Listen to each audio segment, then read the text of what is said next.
Good morning to everybody. We have completed 1 week Atal FDP. So now the second week starts now. Today, so Dr.K Anil Naik with us to share his knowledge. Now I would like to invite Dr.K Rajini Madam say a few words about today's speaker.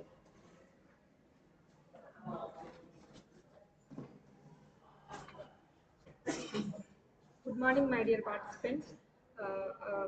Today's resource person, Dr. Anil Kumar sir. Thank you, sir, for accepting our invitation to give our lecture on agri PV and electric vehicles. So, and all the participants utilize this opportunity to learn the current technologies in PV systems and electric vehicles. So that you can improve your research work, and you can also share this knowledge to your students also. Thank you. Now let me invite today's speaker, Dr. K. Anil Naik garu, to start the session. And before that, I would like to very thankful to the sir because he accepted the invitation, very short duration, because he has various works in the institute, that is NIT Warangal. So even in the busy schedule, he accepted. So I am very thankful to the sir. So the SAR has a good knowledge in the EV electrical vehicles and the power systems and the solar systems. So my dear participants, try to interact with SAR. SAR will guide you in the writing the research papers, and he will share many things with you. So that try to this session, all these two sessions should be interactive. So that try to interact with the SAR, then gain the knowledge. So the today we'll complete all the theoretical sessions. Tomorrow we'll move to field visit. That is first field visit is so Bharati solar power plant. Tomorrow we plan. So that try to come to the field visit in time. Thank you all of you.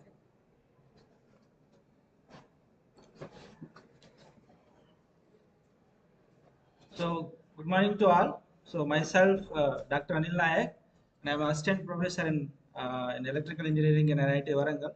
So, today we try to see the farming practices enabled by PV systems and electrical vehicles, sustainable and sustainable vehicles here. So, this is the content we try to discuss over here, like the importance of or introduction to agrivoltaics, the application of the PV panels in terms of agriculture applications. Then we go with the recent development of the PV solar system to understand the concept of the PV solar. Then some of the configuration techniques here, where you can use this kind of techniques to improve or to improve the efficiency as well as to run or operate your PV solar for a longer durations. and then we'll go for some conclusions and references like that. So how will you define a for agrivoltaics? So I just wanted to tell you one story about this one. So one of my friend is from abroad return. He came back to Telangana district, Telangana, and then he started installing that PV solar in his farmland. So it was like fertilizer land, but he don't know how to manage that land. And what he done is that, so the fertilizer land around half acres of land is completely installed this PV solar with around 250 kilowatt of capacity, and that land is completely wasted. So then I visited his farm and I have suggested him that so instead of going something like this, why can't you go something like you install the plant and also same time the land can be utilized very effectively. So this is where the concept, as I started looking and tried to derive that. So it is the agrivoltaics refer to the integration of solar photovoltaic technology into the agriculture activities to improve the efficiency, sustainability, and productivity.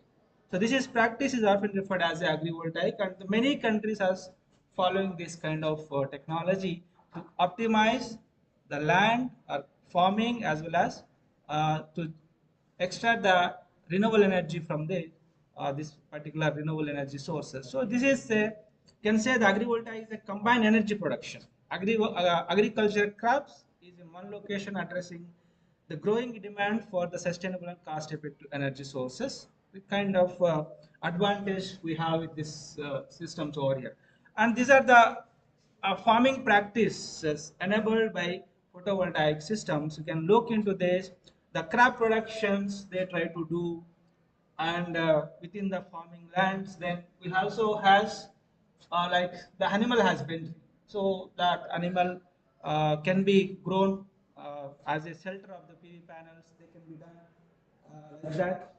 And then we also have the ecosystem services, and of course you can do that, and other configurations as well. You can see from this different aspects, this kind of agrivoltaics can be done in the different applications, so like that.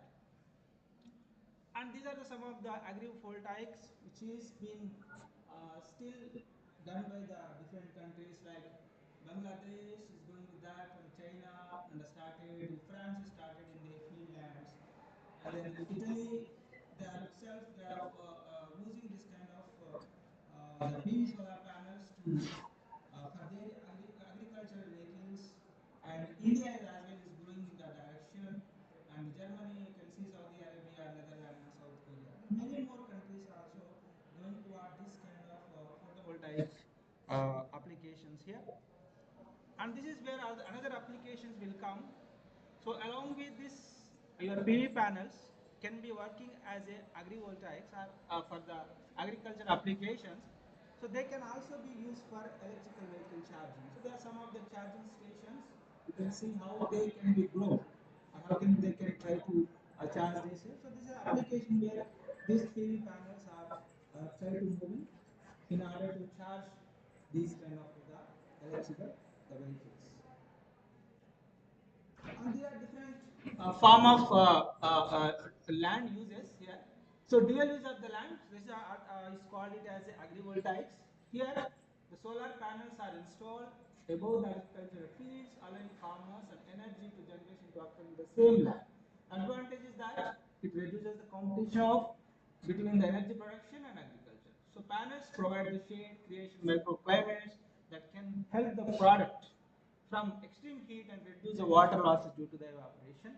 The another category is that same photovoltaic can be used for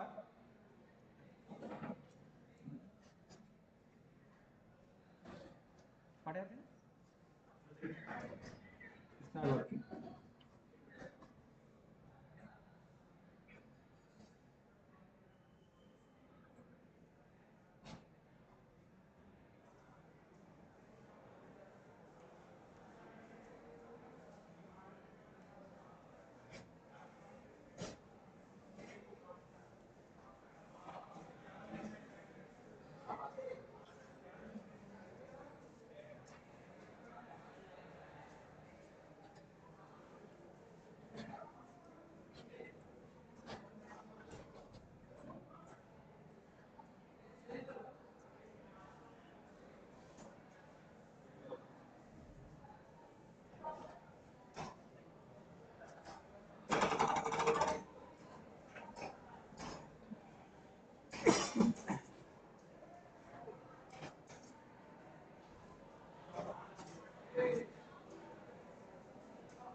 there are different practices. We have like dual use of the land. So the same land can be used for the agriculture purpose as well as the installation of the PV panel to generate the renewable energy sources. And another concept here is half-grid irrigation of the systems.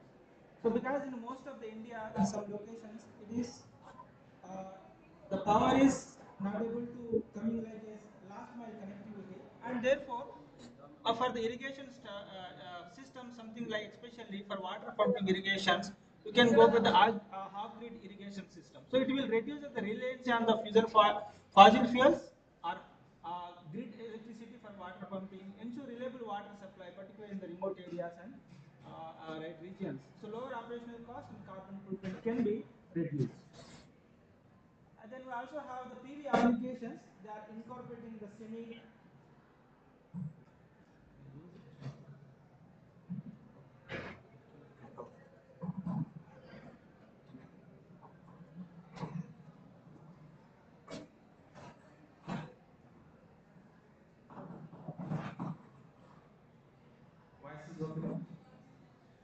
And we also have the PV powered solar system. So some kind of drones, sensors, and automatic equipment developed for the solar energy, weather stations, and soil monitoring sensors. So some of the kind of soil monitoring and some optimal irrigation fertilizers calculations. These PV power systems also can be have the different applications, and then it will enhance the productivity by monitoring and managing the crops with a minimal energy dependence. Support sustainable energy farming in terms of farming practices by reducing the input waste. So by making use of this kind of PV power generation or renewable generations, we can explore in all directions of the utilization, how optimal you can improve the productivity of the crop and other directions.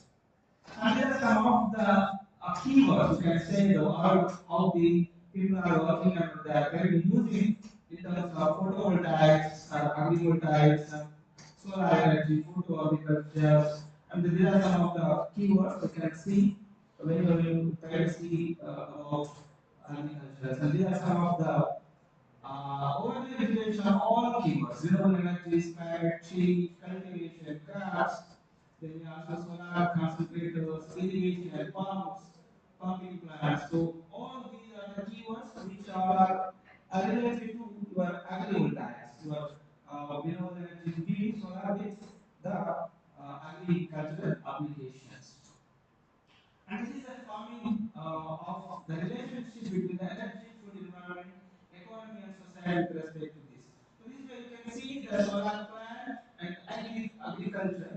These two is going to calling as the agrivoltaic system. Then we are from this concept we are trying to generating the electricity as well as crop yields and other transportation and so on. This is where we can generating the finally the revenue, and also we can reduce the labor as well. So there's some of the agrivoltaic. The idea has come from the 1982. It is Goldberger and Justra. They have been developed this kind of agrivoltaic systems. So also known as agrophotovoltaic system for production of PV system with the plant production. So PV panels are installed 2 meters above the ground with 6 meters of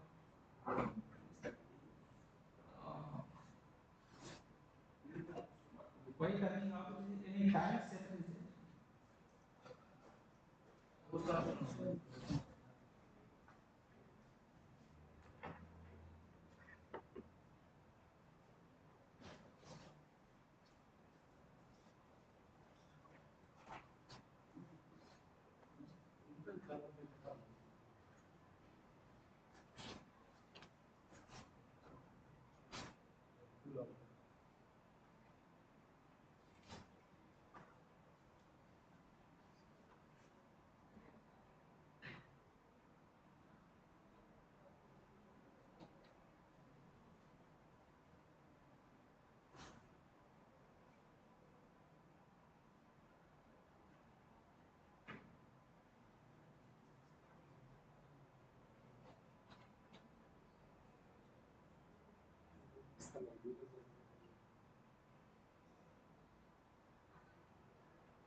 Okay, okay, no problem.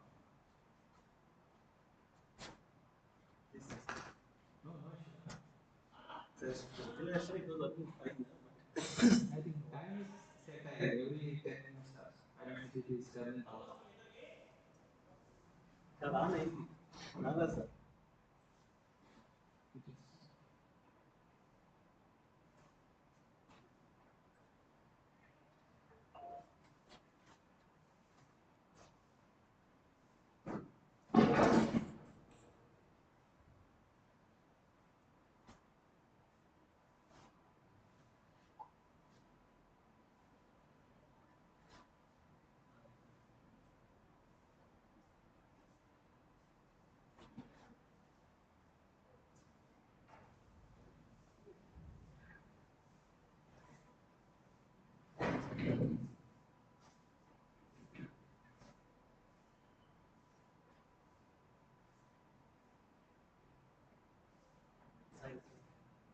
Okay, fine. So there are different agrivoltaic ideas has come from the 1982, where your Goldbergers and Jesfrock has developed this kind of the idea where the agricultural as well as the PV systems can together can give the productions here. So generally these PV panels are installed 2 meter above the ground with 6 meter between the individual panels. This is a kind of one configuration we have like planting under the PV panels. We have a good amount of the land which is agricultural land, then you can install your PV panels, and below that under the PV panel you can plant such crops which will require the shade. It is something like with some of the limitations sunlight we have. So these several crops such as lettuce, sweet potatoes, eggplant, soya beans, and peanuts. So this kind of crops can be grown under the shade of your PV panel. This is one kind of configuration we have under the agrivoltaics. And then this is another configuration or classification how you can optimize the land with respect to PV voltaics as well as the production. So we have something like uh, we have a PV panels the both side, and in between are the PV panels. We can grow our plants. This is another way of doing the. So you can see that proper distance according to the what kind of food production or crop production will do. So we can make it, we try to decide, and this is where you can install more number of PV panels over there. And then this is another way of doing. This is especially for animal husbandry or growing the animals farmings along with the PV panel. So you can increase the height of these PV panels, certain height according to the what type of animals farming you want to plant for a given overland. This is the kind of the plan. You can say the PV panels. So under the shade, a shelter, we can stay as shelter for these particular animals, and they can grow very effectively. So in terms of the animal husbandry, in terms of crops, and in terms of renewable energy sources, so a lot of incomes is going to be happening over here. So this is where you can go with the fish growth rates as well. So this is a kind of setup I have been seen in the Gujarat. So one of the customer or one of the farmer, he has installed 1 megawatt of photovoltaic system, something like that. So in between this photovoltaic has started growing the fishes. So fishes, a kind of pond has been created below this PV panel. They started growing the fishes. So double way the income is going to be come for the farmers in terms of you can sell this electricity to the customers, sorry, the grid, and then also you can utilize the same electricity for his purpose, and as well as these animals' income is also the extra added income. So this is how you can try to optimize the given land. You can also install the PVs and as well as production in terms of agriculture and also in husbandry directions. So there are different statistics that we get taking from this source. Source is current state of the agrivoltaic systems and their benefits to energy, food environment, economy, and society. So you can download this is the detail from this source here. So there are different classes of type of plants plants we can grow, what type of panel installation, they can be go with the fixed type of ladders, or they can be they can be moved dynamically, they can move it, or they can be in something like greenhouse. So depending upon that, what type of fruit production can be done. This is where you can see the details how it will go solar energy applications, and the shading is required. Under the shading is required, of course, you can go with the some kind of salad vegetables, or complete full density, half density, some kind of sun is required. Then it is a kind of food production. You can go with this PV solar panels. Then there are other have some detail about. So under the panels, again under the panels, fixed panels. So some kind of plantation can be done, like zebra tree, and then what is the variability of that, and then what are the discussion you can see. That of course we get 15.7% of discount rate generation is required, and according to the NPV values. So this is where the complete report has been reported in the literatures. And between the array, between the two PV panels also can, they are the latest, they are fixed, and aloe vera is a kind of plant production can be done. Similarly, under the PV panels, again you go with the fish. Fish can be done, fish floating, and this is going to be happen. So under the PV panel, again under the PV panel, some chilies can be grown up to flower output. Then some of greenhouses can be seen. So as a whole, we can understand that. So there are three different categories, like, so the panels, under the panels can be can do some kind of the agriculture applications between the panels, and also we can below the shelter of the panels also we can try to use some kind of animal husbandry, fishes, and sheep and other kind of animals. So benefit will be two-way benefit can be happen here. This as a whole, the total PV photovoltaic agrivoltaics, the application, especially in the agriculture, how we can see as a overall summary. You can see the planting under the panels, then planting between the panels, then photovoltaics, and also we have like voltaic systems inbuilt on the greenhouse rooftops. We have, this is another category we have. Then you can see that how excellently solar power generation we are doing, and food production we are doing. So this is where you can see the whole agrivoltaics is coming into the picture to see that, and impact and relationships. Of course, it is distribution, electricity generation. We can reduce the carbon emission, so fresh revenue is generating. Always you can see the different perspectives in terms of future. So you can predict the agrivoltaic production, cultivation PV systems can be done. So select the crops for fixed PV systems, and also playing a role in the some kind of the local communities to support the appropriate government policies as well. So in the all directions, if you have this kind of ideas of agrivoltaics, or you can say the PV systems are enabling into agriculture applications. So these are the many advantages we have with respect to this. And the impact of analysis of key factors. Global agrivoltaics markets. So you can see the source which is taken from here. You can upload, this is the same thing.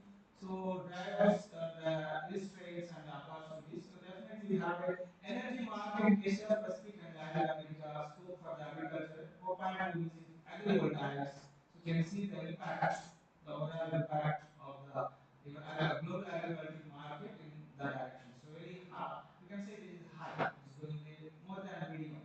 Increasing environmental regulations, yes, it is also high, more than that, and high initial investment is required. So medium it is. So like that, you can lack of awareness about the agrivoltaic systems. Yes, it is there. So we should have to give more awareness towards this, and how to conduct many workshops like this. You have to reach to the farmers, and then how to explain the importance of these agrivoltaic, how they can try to optimize the food production, and as well as the power generation can be done. This is another source of agrivoltaic markets, which is you can see that the market and photovoltaic in the different countries, North America, Europe, Southern Asia, West, and the Middle East and the Africas, and under the 2023, the market share you can see, especially the US market, the 2023 is 4.03 USDs, and it has been 2030, they are expected to go grown with the 70%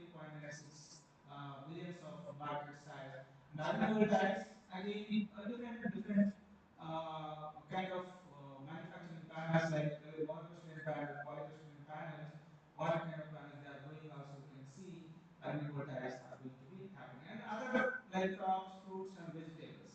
Market by 2023, these are the overview how this going to be working on the agrivoltaic PV panels to enabling into the photovoltaics to agriculture. Agriculture market size 2022 is going like 2020 to 2030. So almost it is increasing like in exponential manner. You can see.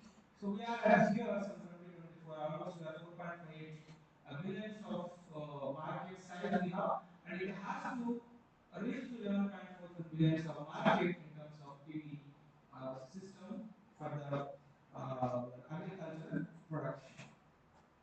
So after this, coming to all these kind of the ideas, so try to understand the why people are going for this kind of the renewable energy sources and why enabling. So everyone knows that why you are going for agricultural PV panels in terms of whether it is a electrical vehicle application or it is agricultural applications. So because this will reduce the environmental impact. Or you can say that whether this is where you can see the biofuels, oil, gas, and coal are resources are limited, major, and they are stringent to environmental conditions. So they have a negative impact on our environment, and then so there is another kind of energy source or energy. They try to looking towards the nuclear energy. However, in the some of the many part of the world, some kind of political heat is happening that whether it has to install this kind of energy or not. And some of the impact we can see, like Fukushima disaster in the 2011, how this was. And then some of the protest is happening in the India itself, in the Tamil Nadu, in the Kundakulam nuclear plant, when they are constructing some kind of waste camp. People are protesting over there because of that negative impact. People try to oppose to stop this kind of nuclear energy. Therefore, people are working towards the wind and solar energies. And among these, the solar is a kind of energy. We have a very high promising energy over here. And this is where we can see the growth, how the PV solar is going in exponential direction. So almost 1200 gigawatt of power, gigawatt is going to be expected all over the world by 2023. Almost it is reached around, we have the today's graph is something like this. This is that Global Wind Energy Council data has been considered to understand this PV solar plants or PV solar installation over the globe. Almost it is reaches to 2023 1400 gigawatt is the capacity has been done in this direction. And these are some of the Indian scenario you can understand and what position we are when you see the renewable energy sources here. So you can see the wind and solar. So solar is almost 57.7 percentage of share we have in this solar part, and other than four you can see as the 2024 zone. India installed power capacity is 446.8 gigawatt of power, making it the third largest producer and consumer of the electricity in the world. This is an increasing of 80% as compared to 2014, where it is installed with around 284 gigawatt of power. And as of June, it can be seen that 45.5% of India's installed power capacity is because of the renewable energy sources. It includes your solar with 46, it includes with the 85.447 is from solar, and the rest is from the wind and as well as some other hydro power stations. And this is where you can see, because the India is going to be the third country in the world, which is the largest country to creating this kind of CO2 emission. Therefore, it is very need to go towards this photovoltaic installation towards your country in terms of any other in any application, whether it is a farming applications or it is a electrical vehicle application, we should have a look into that direction. And this is where you can see the 2040 where could be the solar installation. Mostly it is in northern India, so mostly almost 220 gigawatt can be extracted from this region. From the northeast, almost 28 gigawatt of power can be extracted from the region. almost we have 330 gigawatt of power can be extracted. So mostly from this region, this PV solar can be extracted. We can plan in this direction, or we can initiate these farmers to install more number of PV solar panels to optimize their agricultural land with the generation of the renewable energy sources. This is where you can see the general knowledge for to understand our whole India that the largest solar plant we have in it is in Rajasthan, which is a Badlapur solar plant. It is a 2,225 megawatt of power installed over there, and in terms of wind, it is a 1,500 megawatt. So in fact, we can say that in terms of solar, we are at the fifth position. In terms of the renewable energies, we are at the fourth position. So that is where you can stand in India and all over the world. And there are some of the integration issues, and there are the impact of renewable energy sources. Because when you are saying that, or when you are installing more and more power solar panels, whether it is a commercial land, it is agricultural land, or it is a rooftop, or whatever it is. So they have some kind of the grid integration issues. Therefore, as an electrical engineering, we have to look this kind of integration issues, whether it is happening in the uncertainty for the load or uncertainty in the generations. How you try to manage that? So this is a kind of challenging task for the renewable energy sources. And then some of the we also know that if all power generation is replaced with this kind of PV solar panels, so what is going to happen? You completely 100% replace. So what is going to happen here is that, so as we know that this is a solar panels have the static energy conversion technologies, and they doesn't have any kind of inertia, no inertia, and as we know the importance of what you call this synchronous generator, how they are playing a key role when some kind of what you call this faults occur in the power system. The inertia is playing a role. It tries to bring back your power system to stable mode by taking the inertia. But here, this is where if all power system is going to be replaced with your PV solar, it is a static element. There is no inertia. This is a kind of challenge which is going to be uh, posing in front of the electrical engineers to how we can try to solve this address. And then power electronics also creating power quality issues, because we have seen that when you have a PV solar, now different kind of power electronics are associated with this unique solar panels. They also try to creating some kind of the problems towards the power quality issues, and this is also we need to understand how we can try to address them. So as a whole, if you look into this challenges with the PV solar power system, because when the more and more number of PV solars coming into the future in India, in terms of power generation and also in terms of agriculture type applications, so they are there limitations in nature. Solar power generations are depending on the weather and the time of day. They are fluctuating. Output will going to be changed. So this will cause some voltage and frequency variations and grid stability. So as we know that high penetration of PV solar can reduce the inertia of the overall grid. And when the fault occurs, or whether it will try to go into the lag of synchronism, or it will try to affect the PV systems are going to be affecting the grid ability. So this kind of faults cannot be properly handled by the PV systems. That is kind of grid ports and complexes. We know that grid ports are kind of the regulatories we have defined for our countries to operate. Whether renewable energy sources, or whether it is synchronous generators, or whether other kind of renewable energy sources, when you are generating the power, you are trying to integrate into the grid. So there is a kind of regulatories has been decided. So according to the decision, we have to follow that grid code so that your system can be operating a reliable operation. Otherwise, it can be double force we have to disconnect. And we also know that grid codes are something like different for the different countries. Whether you go with the Germany, grid code requirement is different. Indian grid code requirement is different. So especially in the fault rate too, this system, PV system must be compliant to the in order to remain connected to the grid. So when you are designing or when you are trying to saying that this kind of PV panels, there should be without supply. What are the grid codes in our VLITS? so grid code is something like we have what is the operating voltage, what is operating frequency, then what is could be the reactive power. It has to be plus or minus minimal.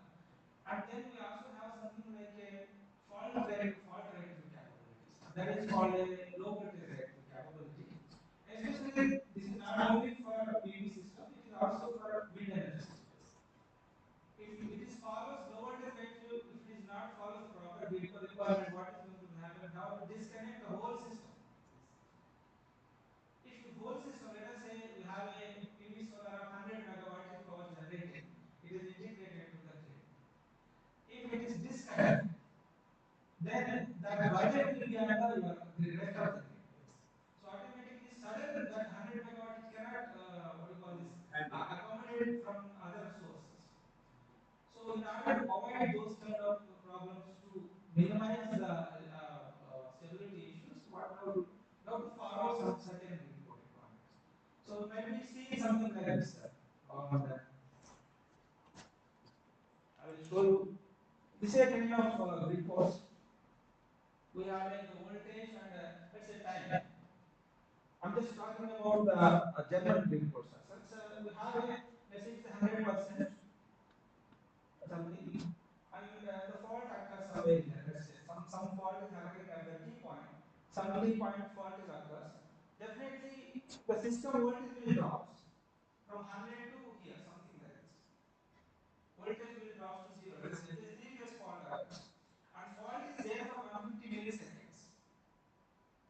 Let's say the fault is there for the 150 milliseconds, and this is somewhere in the 150 milliseconds will happen, and fault is clear. Let's say t is equal to 0.15 seconds. Now the fault is clear. Then your voltage has to recover to a 90% of the nominal voltage within the time t plus 1.5 seconds. It has to recover and it has to go like this. So this is a kind of grid code. It is defined by German. Similarly, we are also doing the same thing. If any system whether PV, solar, or what you call this wind energy or whatever it is, it has to follow this one. When the fault is occurs and it is clear, then the terminal voltage at the VPCC has to recover to the 90% level voltage within the t plus 1.5 seconds. If not come to within this t.5 seconds, then you have to firstly you have to disconnect your system. So therefore, targeting this kind of the grid core requirement, German people what they do here is they try to design their strategies, some controlling strategies. They have some compensation devices, some controller aspects, some auxiliary controller like that. So they designed it so that they check this one. So within the 1.5 seconds, with the if it is recovering 90% of the voltage, then they try to connect their system. So that is what they do. So the whole system is going to be connected to the rest of the system. It is going to be happen something like that. This is a grid board, and similarly, India also has some grid code requirement. Let's say the frequency should be matched plus or minus 5%, something we are giving. If it is beyond that or below that, we are forced to disconnect. So that is why we are looking at before when we have something PV, solar, or wind energy or whatever it is, new renewable energies are coming into the role. So what we have to do first, we have to check whether this is going to be complying with our grid code requirement or not in all aspects. It is okay, then we have to connect to the system. So this is how the practice we try to follow here. Of course, there are different solutions we can give something like this. If it is happen, something like intermittent nature is there. So we are talking in terms of PV solar power system because this is going to be the coming market, whether in terms of agrivoltaics or in terms of electrical vehicle charging infrastructure. This is where you can usually see the PV solar systems. Because this is idea has come to me that so one of the company when we visited Hyderabad, so they are saying that they are interested to construct one PV solar based charging station. but they doesn't want, they doesn't want to integrate with the grid. Separate. They only has a off, what do you call this, off grid standalone PV solar based charging infrastructure they want. Then I asked them, why sir, why you can also integrate, if you have excess amount of power you are generating, you can integrate to that. But I don't want sir, if any kind of frequency or station or some grid code violation happened, so they will impose penalty on them. So that doesn't want. Okay, I have a sufficient amount of power with me. If electrical vehicle will come to me, I will charge. If it doesn't have, then I will say, okay, no, nothing, no power is there, you can go to the other charge station like that. So that is their idea. And they are asking us to, can you suggest what kind of technique or methodology you can adopt so that it will consistently extract the power. So that is what it is. So I will see that in the next session how we can do that one. So some of the intermediate in nature is happening because this PV solar is kind of irradiation is not a constant, it is varying something like. So some of the solutions also we can suggest. Reconfiguration technique with NDPT techniques we have, or virtual inertia concept and electrostatic energy storage systems, FRE support, reactive power support, and advanced inverter technology. There are different ways we can try to incorporate some kind of the solutions for that. And this is a very basic configuration to try to understand how this can be done. So this is where the two stage grid connected PV solar system we have. And this is where you can see the DC-DC converter, DC-AC, like VSI converter, which is especially meant for to connect it with the grid. And here, mostly this DC-DC converter try to working with MPPT process solution, right? MPPT controllers, and they try to maximize or they try to extract the maximum power from this connection. But where your DC-AC, this is VSI side, voltage source inverters, which is connected to the grid side, the role of this is they try to synchronize with the grid. And where you have some when you see inside this VSI have controllers like voltage control, the current controllers, they try to regulate the voltage and frequencies over here to match the grid. So this is where the role is. This is going to be done by MPPT concept. Basically, with this there is two stages we have, and this is called the single stage. We have a sorry, this is the same. It is a grid connected, and this is another type of panel, solar panel configuration, standalone, where you can say that grid is not going to be connected. It is autonomously operating here. And same increase also can be over here. And the single stage is only we have a DC-DC converter and directly DC load of the, you can call it as a DC or single stage station. So in the case of standalone, they have to follow any regulations from the electricity department, or they can fix their No need, sir. no regulations. They are not controlled by the electricity department. No, no, they are not. They are independent. If they are standalone, then they have to take care of within their grid only. Oh, sorry, that small standalone premises, they can go for their own regulations. If they wanted only to supply the DC, then no problem with that. Whatever the DC power they are supplying, so DC loads they can be done. If in fact in an AC load, they will have some motors. How the customer can ensure that they are supplying quality power supply? So they can do the measures, sir. Different measures. That is their own entity. They go with the different measures and they try to see what is the frequency coming, what kind of harness is coming, and they also whatever the load they install, and they have certain within this PHP it has to operate within this frequency. So all these has to be there, so they can test their system, and okay, their load is compatible with their generation. Then no problem. Who will give permission for such kinds of, who is the Permission for the standalone installation of the standalone? so actually, standalone is something like this college itself can be a standalone, sir. You not take the No permission, nothing, sir. You have your PV panels in the rooftop, and you are generating the power. So that whatever the power you are generating, you consume for your loads. Emergency loads you can go, critical loads and non-critical loads you can segregate it. When the power is not there, you have to switch for that. How many number critical loads we have? We have to calculate that value. And what would be your power generation? You are not You are not going to grid connection, right? You are not going for grid connection. First, you have to calculate the critical load. Let's say this is the amount of critical load. Then, according to that, you install your PV solar. By chance, if the power gone, then immediately this will try to supply the power. If it is grid connected, then no need to calculate. If obviously the generation should be more than the critical load. Yes. Then whatever generation can be continuously injected into the grid. If the climate is like this, we will get the problem of. Still you can get it, sir.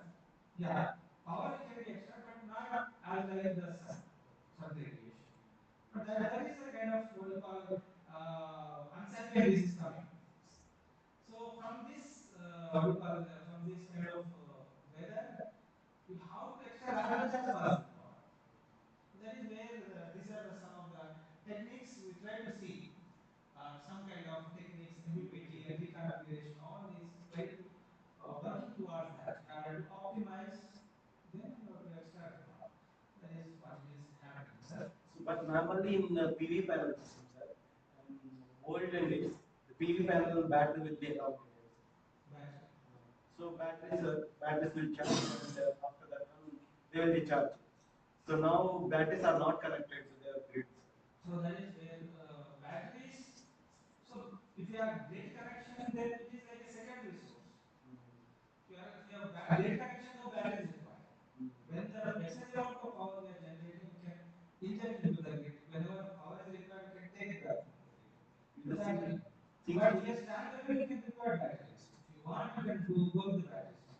Critical load is there, but this is the climate is happening. You cannot supply power to all the critical loads. So some kind of supplement is required, and of course it will charge and continuously it can do the rest of the things. Right? So that is happening. And, of course, this is some kind of basics we know.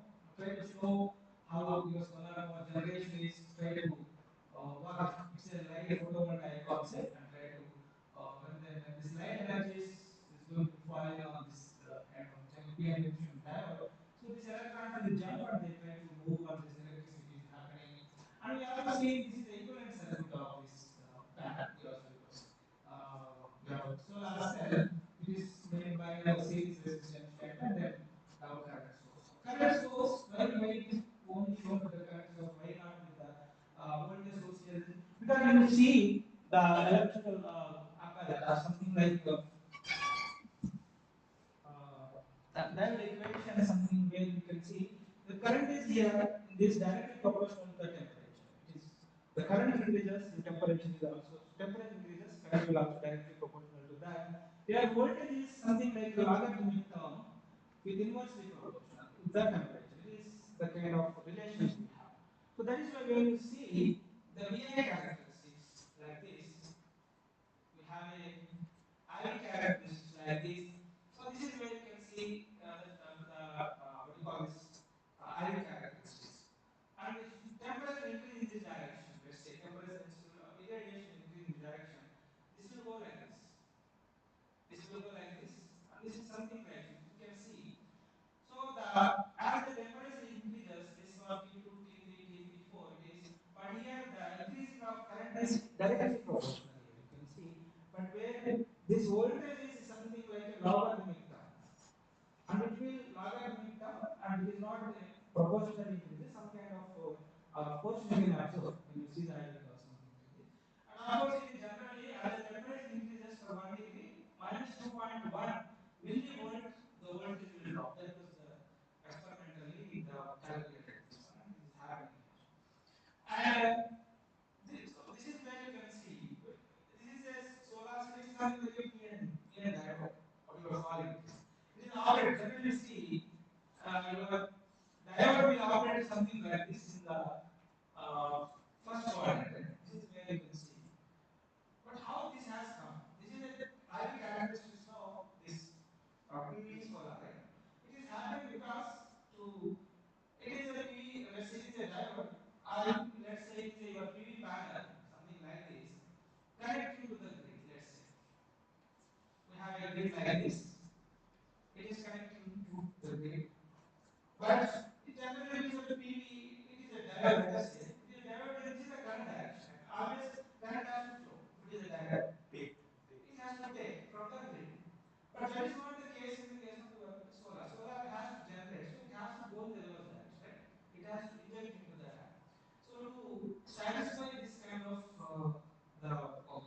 characteristics, what we have done, instead of showing like this, it has shown something like this. It is negative direction. It has been shown here. Then it is folded something like this. Then it has come straight forward. Like this. You fold it, it will come like this. So that is how the PV panel's characteristics is going to be come into the row by looking that. Then some of the, this is the basic idea of that one. Then these are the some technology, what you have seen it, right? When we have a agrivoltaic solar panels, especially in the market, they are like polycrystalline and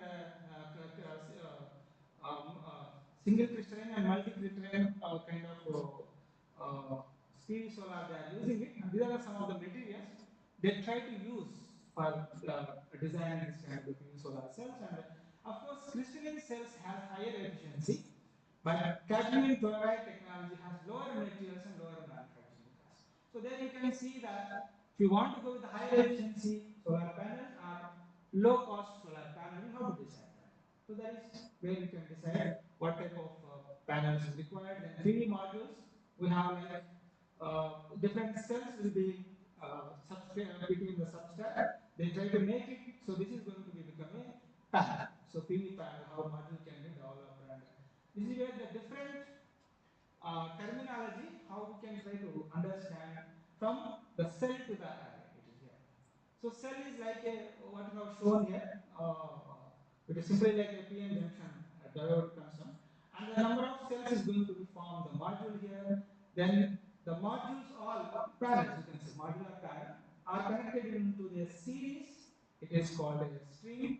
Then series and parallel of this the modules is going to be subarray. Subarray again connected into the different configuration. This is going to define as a array. So this is where the array is a kind of PV modules which are connecting into series as well as a parallel. So that is the to understand how these are going to be connected. Then some of the elements also need to understand here. Blocking diode. So blocking diode is connecting the series with your PV panel somewhere here. So that when this kind of panels are try to connect into the grid, and when the no shading was there, at that time no power generation is happening through the PV panels, and that time there is a chance that it can act as a sink or it acts as a load, so that it instead of generating the power or injecting the power, it can it can absorb the power. So to avoid those consequences, so these are the blocking diodes. They try to be connecting in series with this diode string, so that they try to oppose the absorbing the power. That is the main purpose of this blocking diodes. And then comes the bypass diode.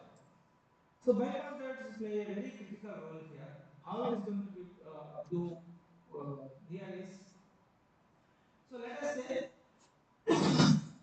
so no, these are the three panels we have. Panel 1, panel 2, panel 3 was there, something like this. Of course, this is the diving curve of these three panels, or cells, something like this. And let us say this is the kind of rooftop we have it, and some shadowing is happened on these panels.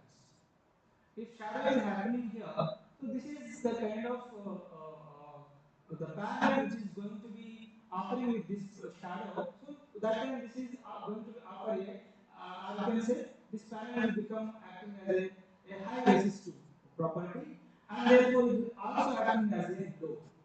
And when this shadow is happening here, when the shadow is happening, this is a kind of instead of generation, it is going to be acting as a load, and therefore all the current will goes towards this direction. So the all whatever the power generation is going, current will be injected in the load.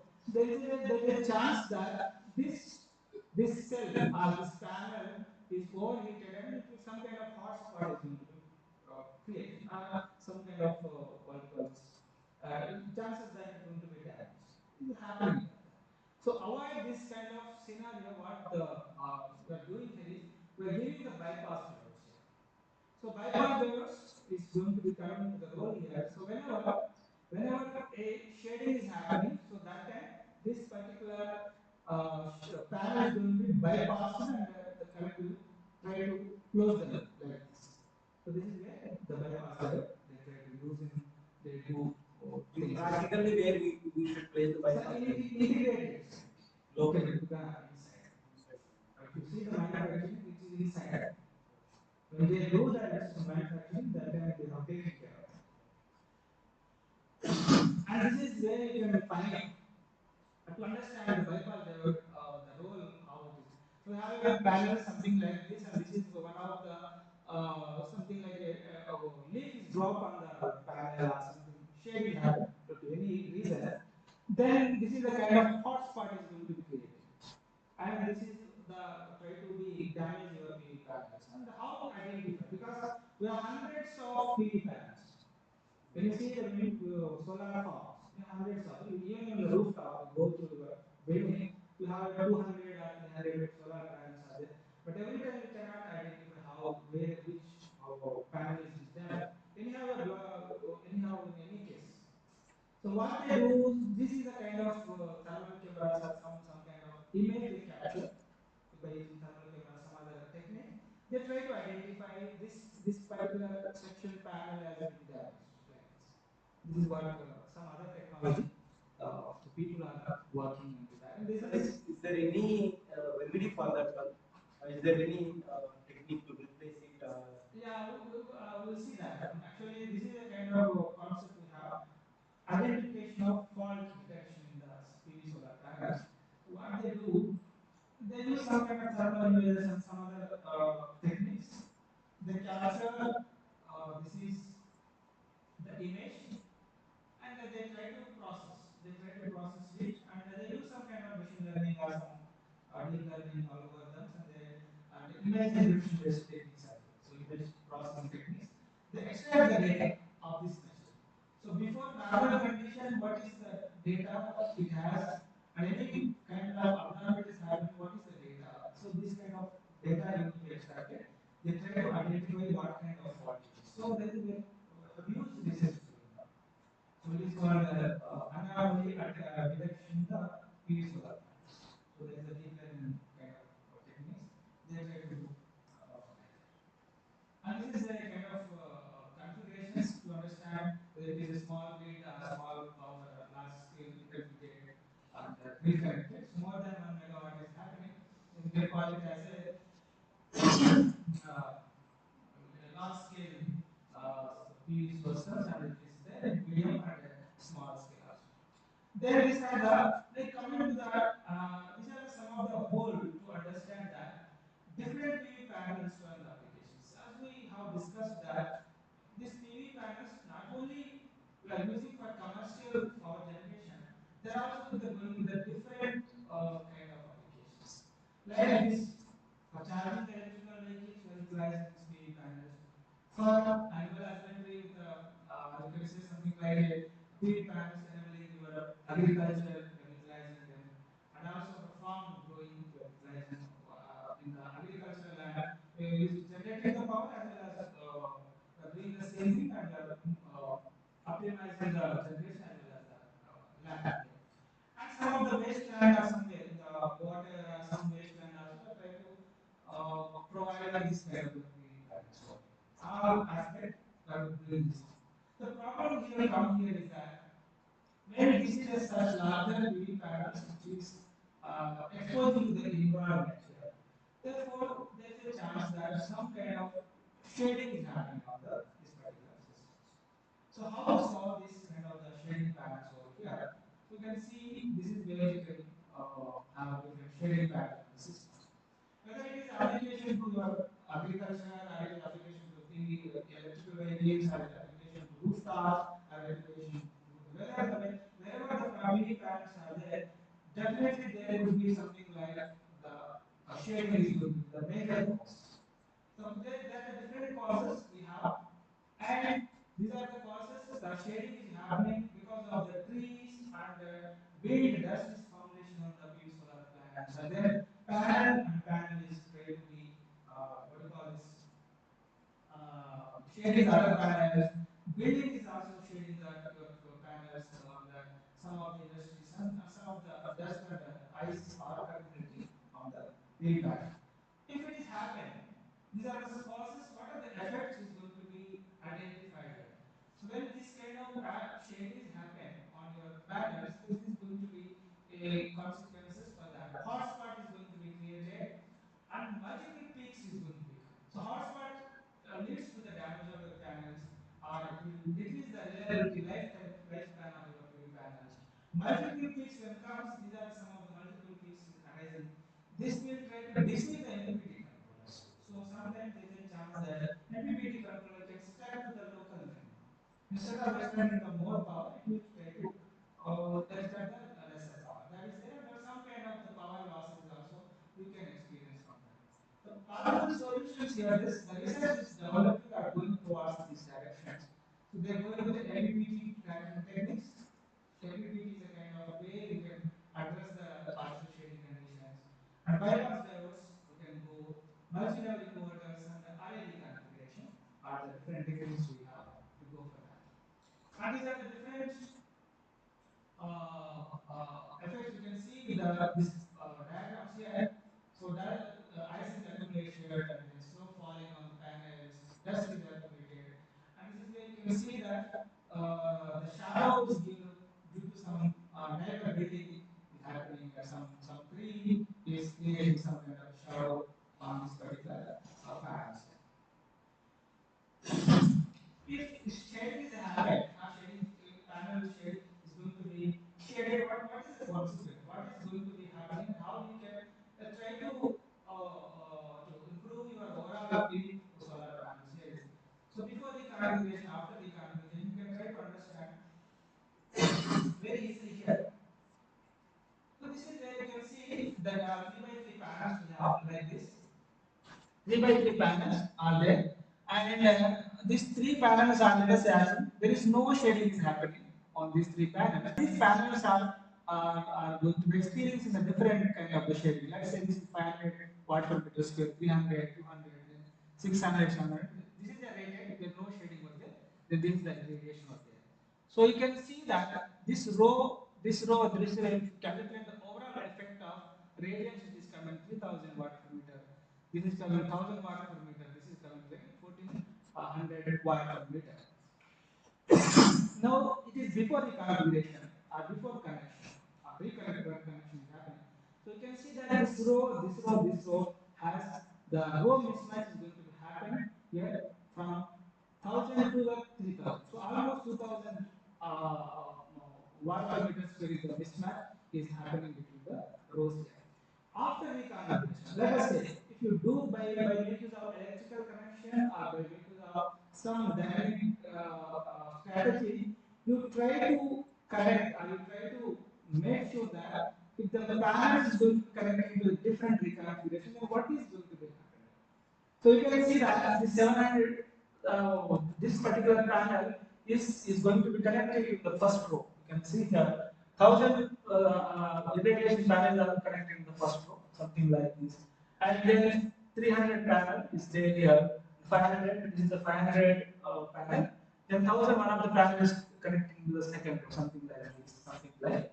And the remaining third row also connected in like that. If you connect by making use of the electrical connection, what is happening here? So you can say this row, this row, this row. Now it is almost 1800 meters square, 1800 meters square, 1800 meters square.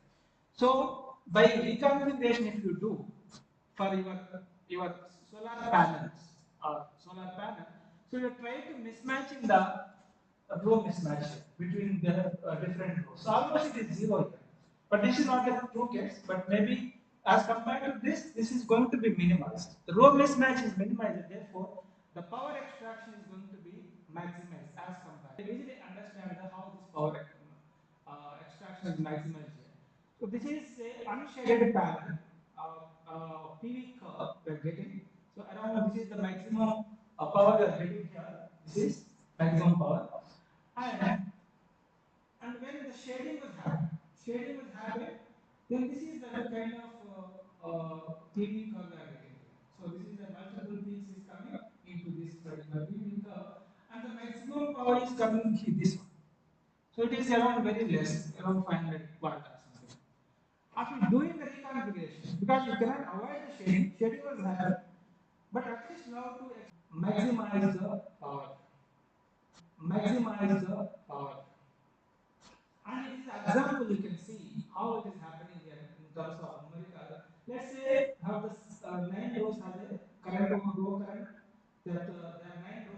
are there, and each row current is 8.1, 8.1, and 3.6, something like this was there. So you can see this is this row, this row, this row, and this row.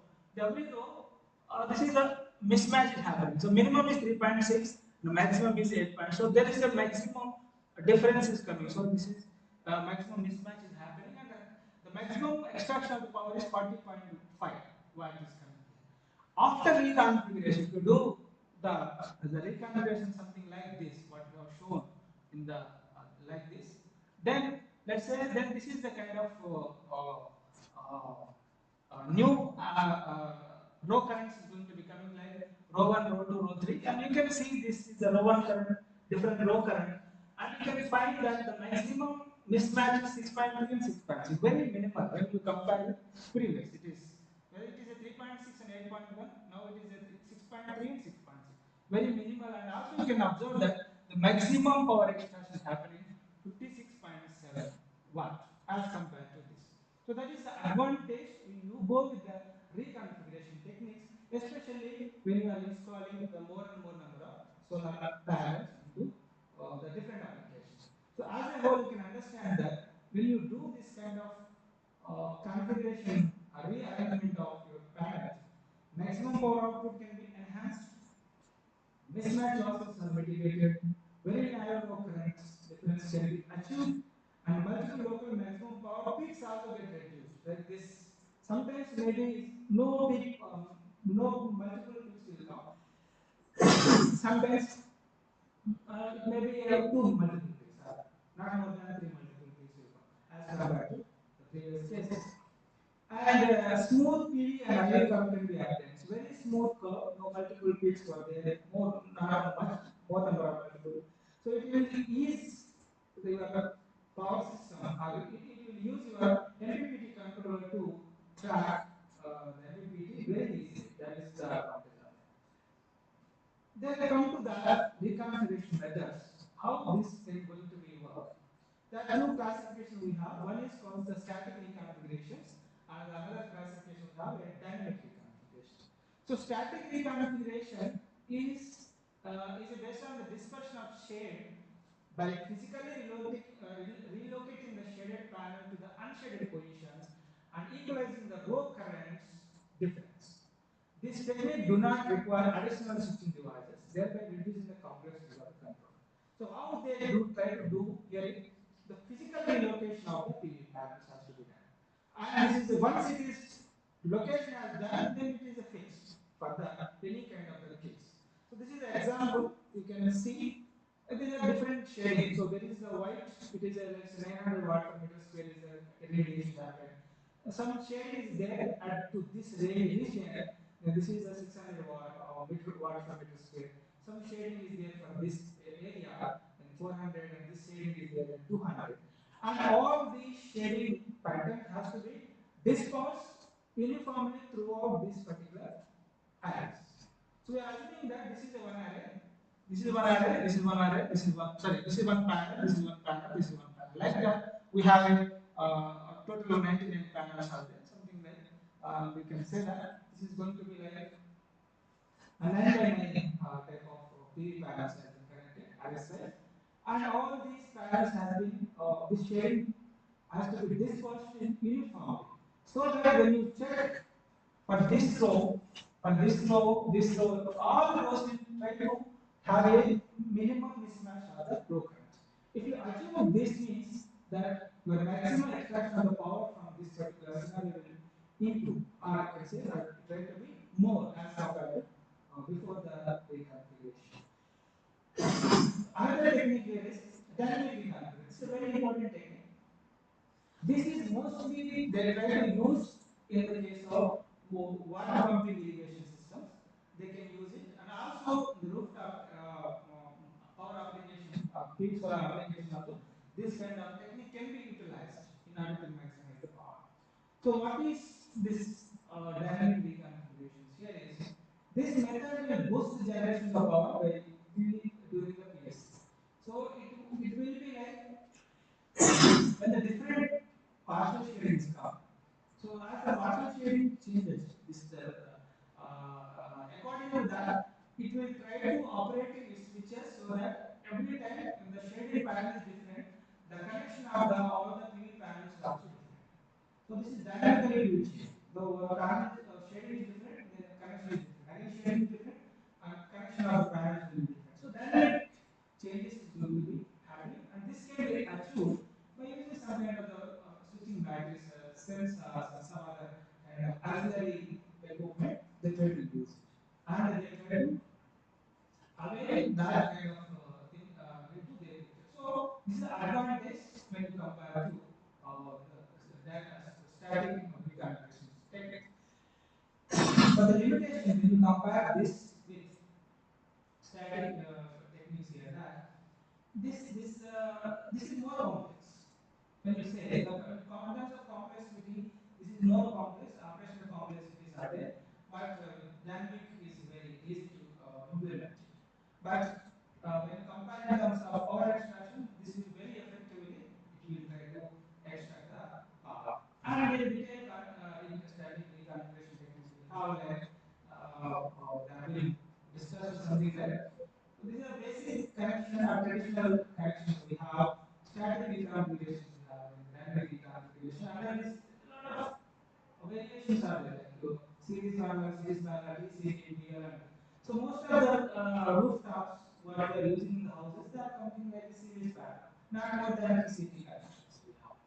But still the people are working for the different kind of techniques in different ways, different directions. They try to improving how we can try to improve the solar power of the given PV array with the different techniques as compared to the traditional setup.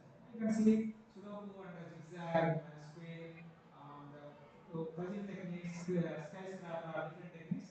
So they are not but not limited. Many more techniques are available, like dynamic reconfiguration under the electrical array reconfiguration, OLED, rough sets theories, under this PSI and under AR, artificial intelligence also we have different kind of techniques. And these are some of the various performance indices. So we have to understand this, because when you are trying to design or try to addressing any kind of the research problem, we have to see that what indices will play a key role here in order to define in terms of how your methodology is better than the previous methods. And in order to measure the superiority of the our methodology, there are different indices how to define to compare with the previous method. So one of the indices here is fill factor. So fill factor is given as something like the VMPP, the maximum voltage and maximum current of the PV panel with the open circuit and short circuit current of PV panel.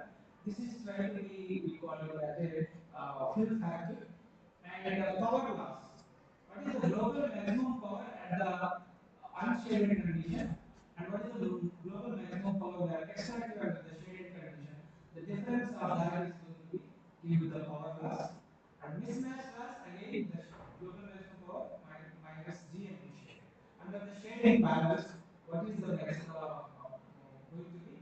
GNP, and GNP is going to be coming over here. And performance ratio is also going to play a key role here. The PR is given by Y final by Y reference, where Y final is again EDC array by PDC, where it is nothing but it is a energy DC energy in of the array to the rated power of the PV. This is the difference can be given as a, it can be taken for daily or monthly or yearly. This is going to be Y final, and then Y reference, what is the final work and reference power yield by the number of hours to be given solar irradiation. Then capacity factor, same thing with respect to formula they do. Array E, EDC array by P rated. Efficiency is also something like they have defined PMPP IMPP by G multiplied by A. This is area with respect to insulation. The amount of solar insulation they can decide the efficiency. Payback period also is very important to understand. Once the power PV power is power panels are installed, and after what time, what years it will pay back after you are collecting the investment cost or other things. And then this is the performance indices how you can try to obtain from the kind of the graphs here. Let's say this is a unshaded conditioner graph. We have something like this, and this is shaded characteristics. When the PV panel has shaded, this is the kind of characteristics you will get. So and of course, this is the maximum GMP and this is the maximum GMP under the shaded condition. So difference is nothing but mismatch power. And here to here you can see this is the maximum global maximum power and this is local maximum power. So from here to here we can plot the misleading power. This misleading power is something like a MPPT, local maximum power is going to become. So all kind of these results can be obtained from once you get the ideal characteristics from the this PV panel. So all of this can be done.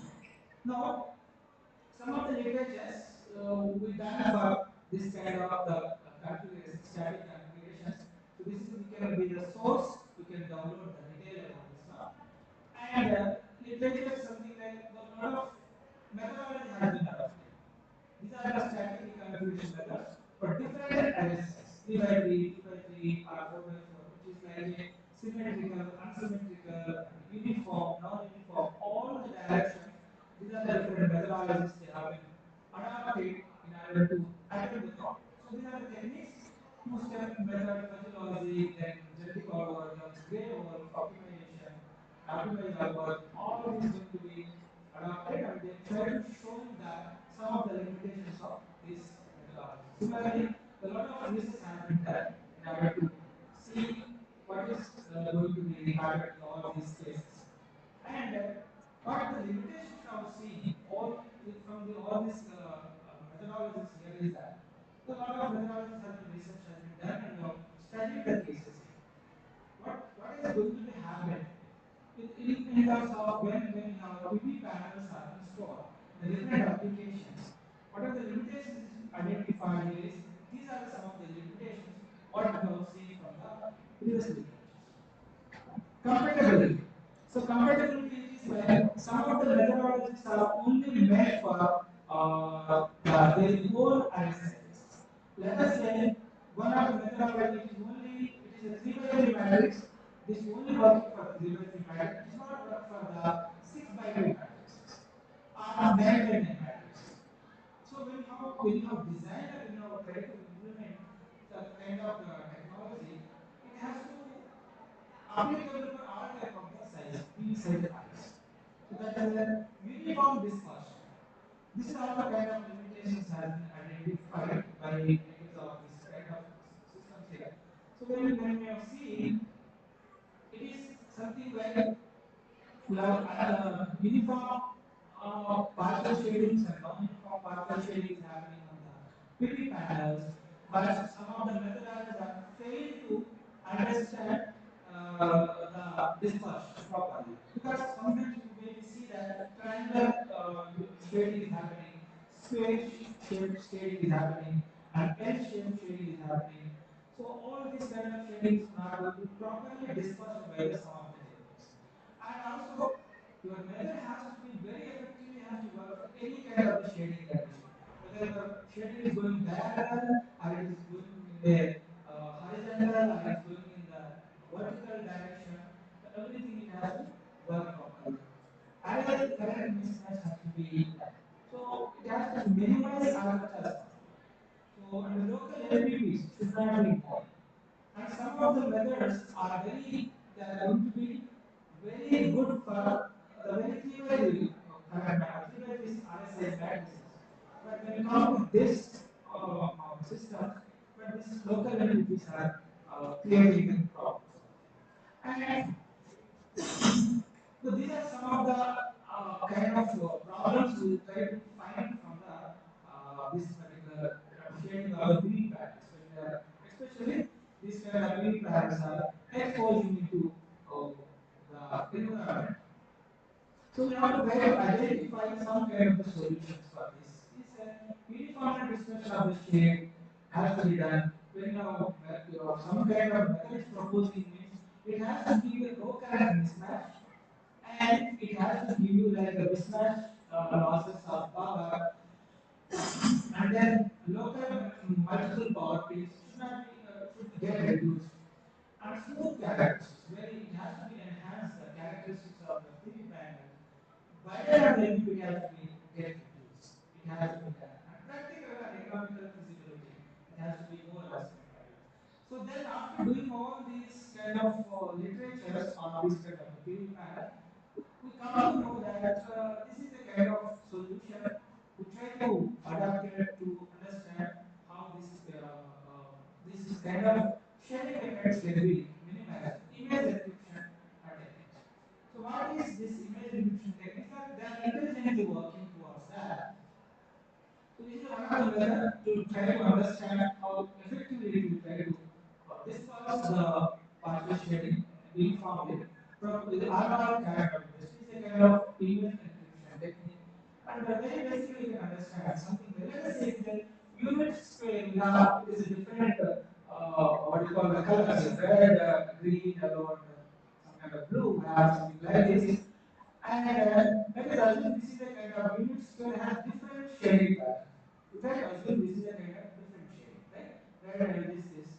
And what this ACM technique will do, you take the unit square, you stretch for one step, again shift back to that, again stretch, and again come back, stretch and shear, like this.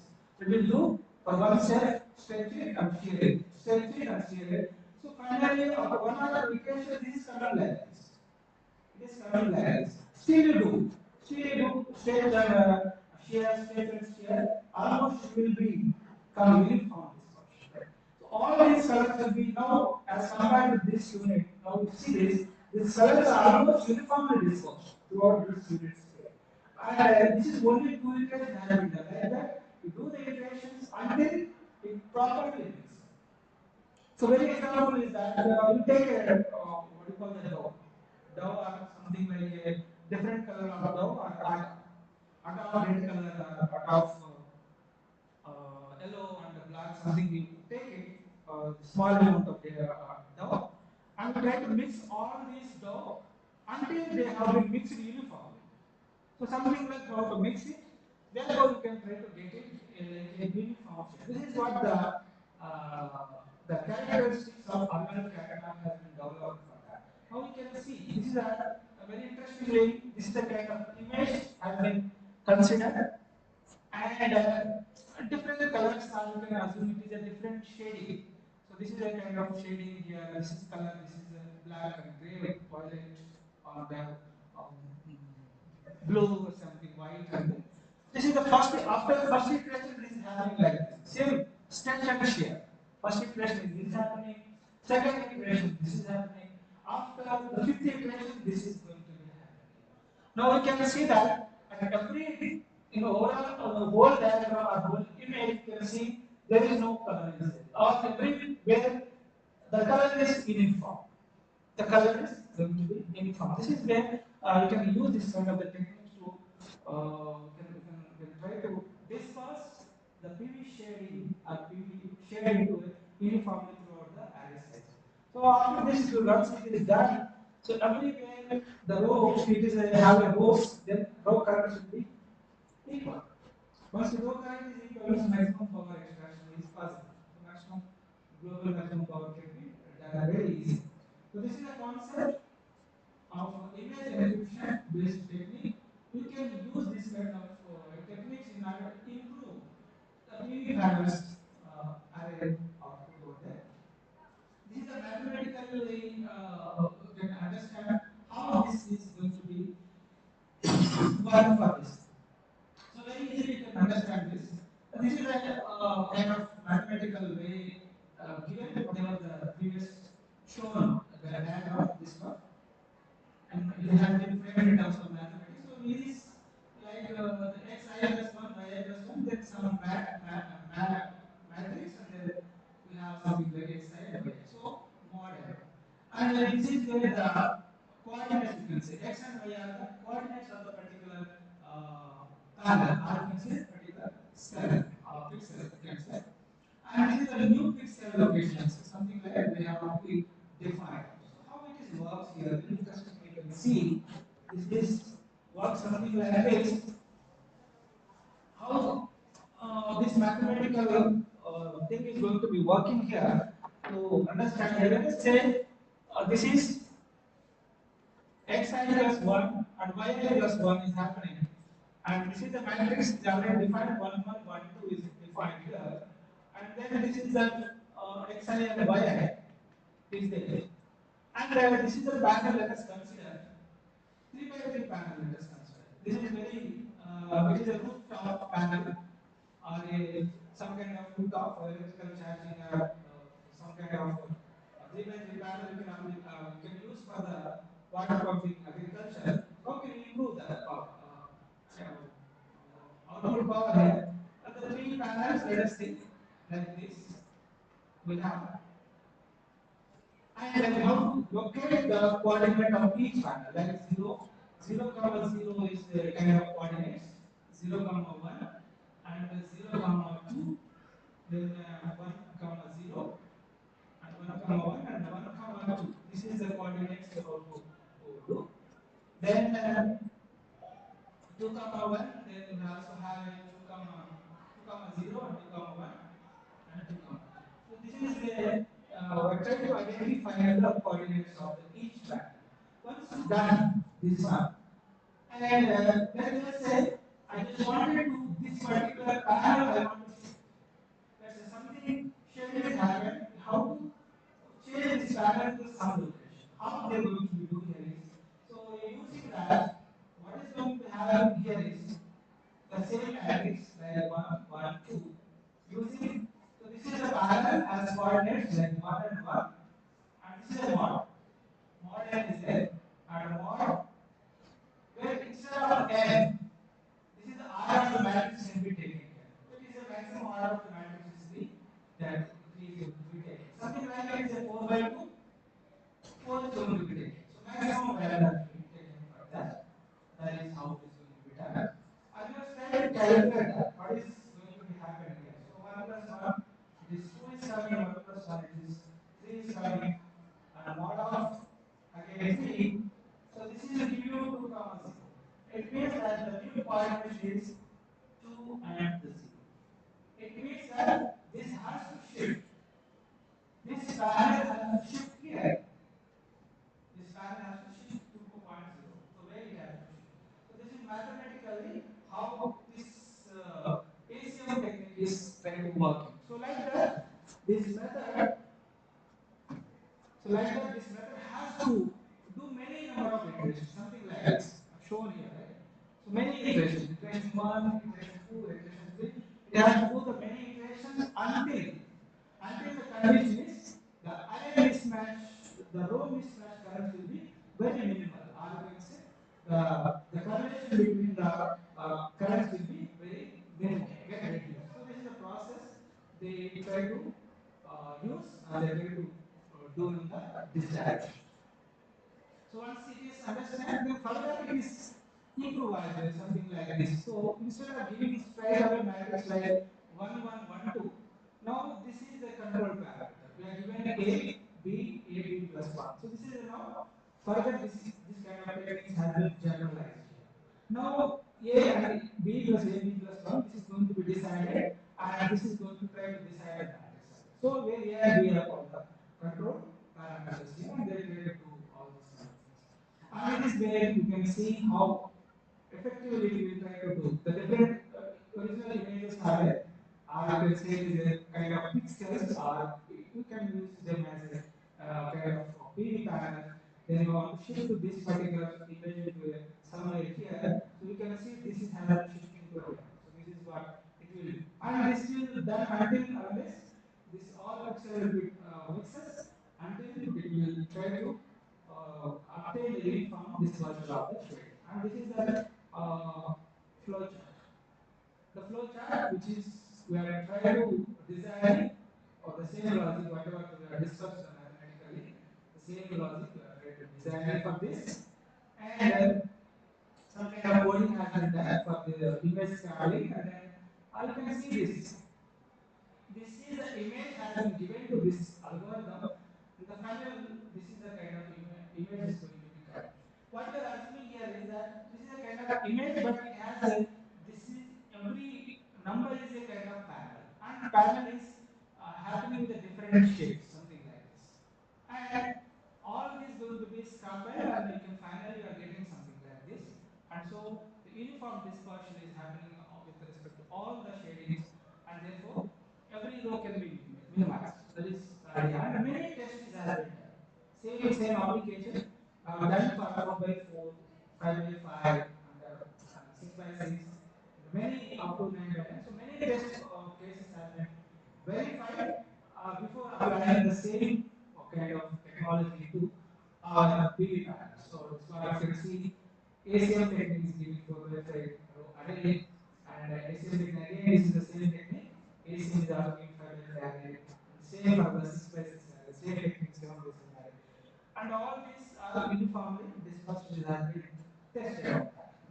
So some of the results were obtained for this kind of the methodology here is that suppose your PV array, it is a kind of array, it has been disposed something like that, and this is the no shaded panel we have, and this is the shading is happened to this particular area with a different irradiation values. Then the different methodologies we have shown here, and this is where the method which is applied after applying this ACM technique, and these are some of the existing methods applied, how this crumbling is happening, shading dispersion is happening. And then also, surprisingly, you can see that the row current mismatch, how this kind of ACM technique is working here.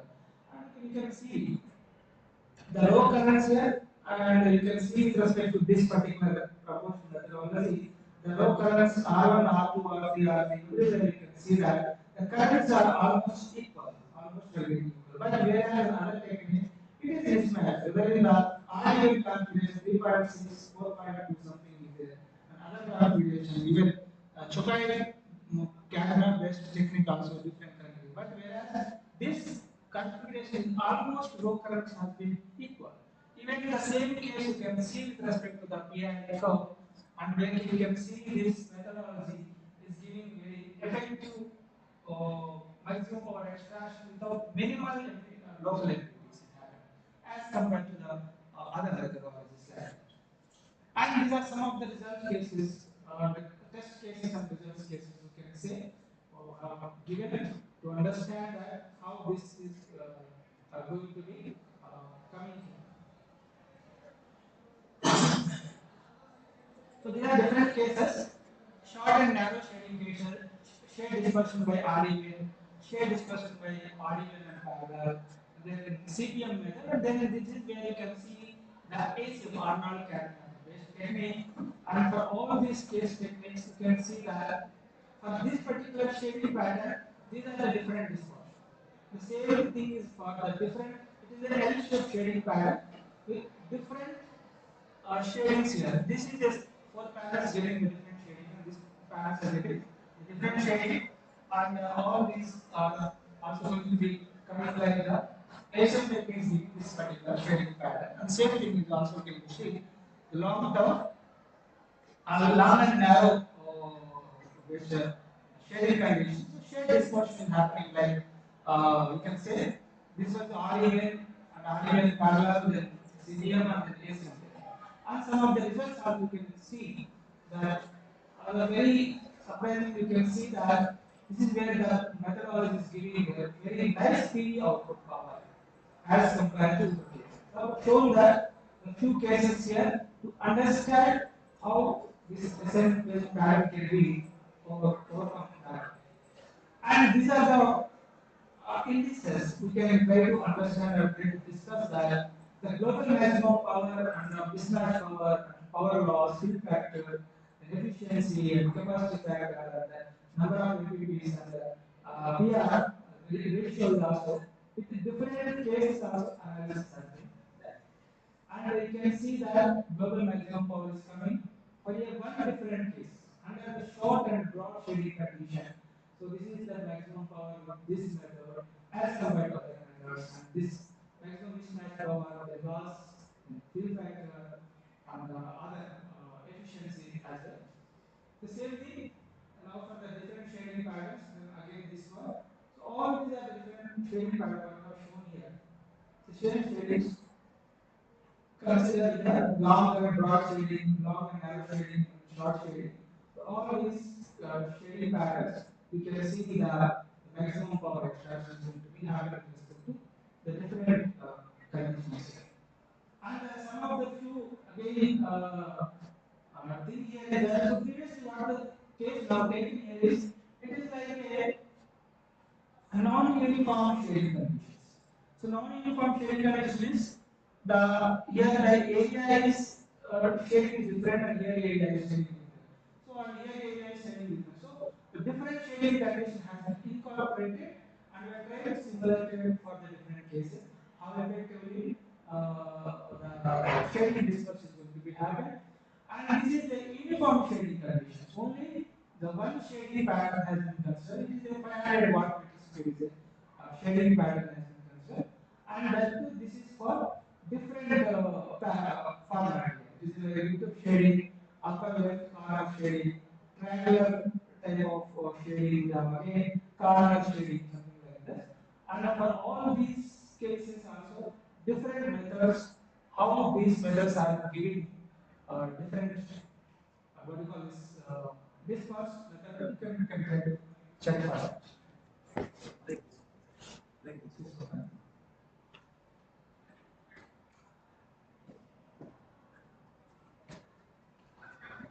The dear participants now take a break of 10 minutes. Then session number one again will start set after 10 minutes. Thank you.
So these are the results discussions we have, and this is the results case.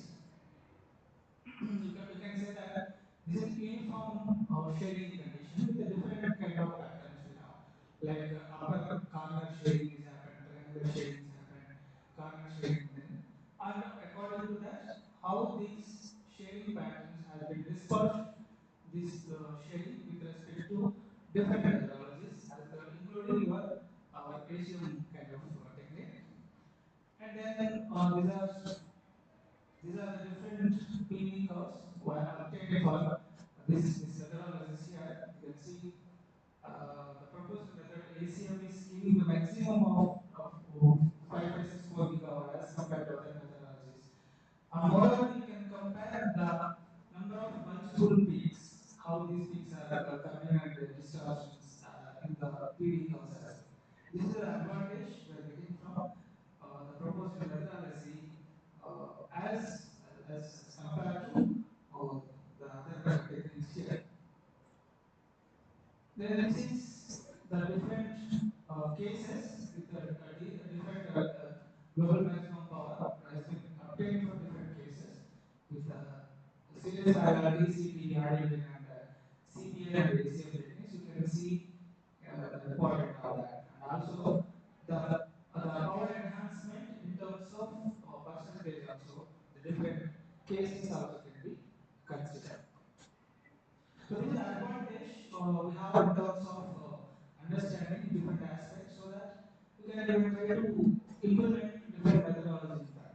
In the architecture, this is experimental validation we have considered to validate this particular methodology, and we have taken 3 a very simple small panels of there are 16 panels now consider it, and with a artificial solar lighting source considered. Then between the DC rheostat we are connecting digital meters like use of thermal meters. We try to study this method, ACM type method, how this is going to be really giving how maximum power can be extracted can be done. And this is the experimental setup. We will have there and we have done this kind of methodologies. And same uh, method has been implemented for different configurations.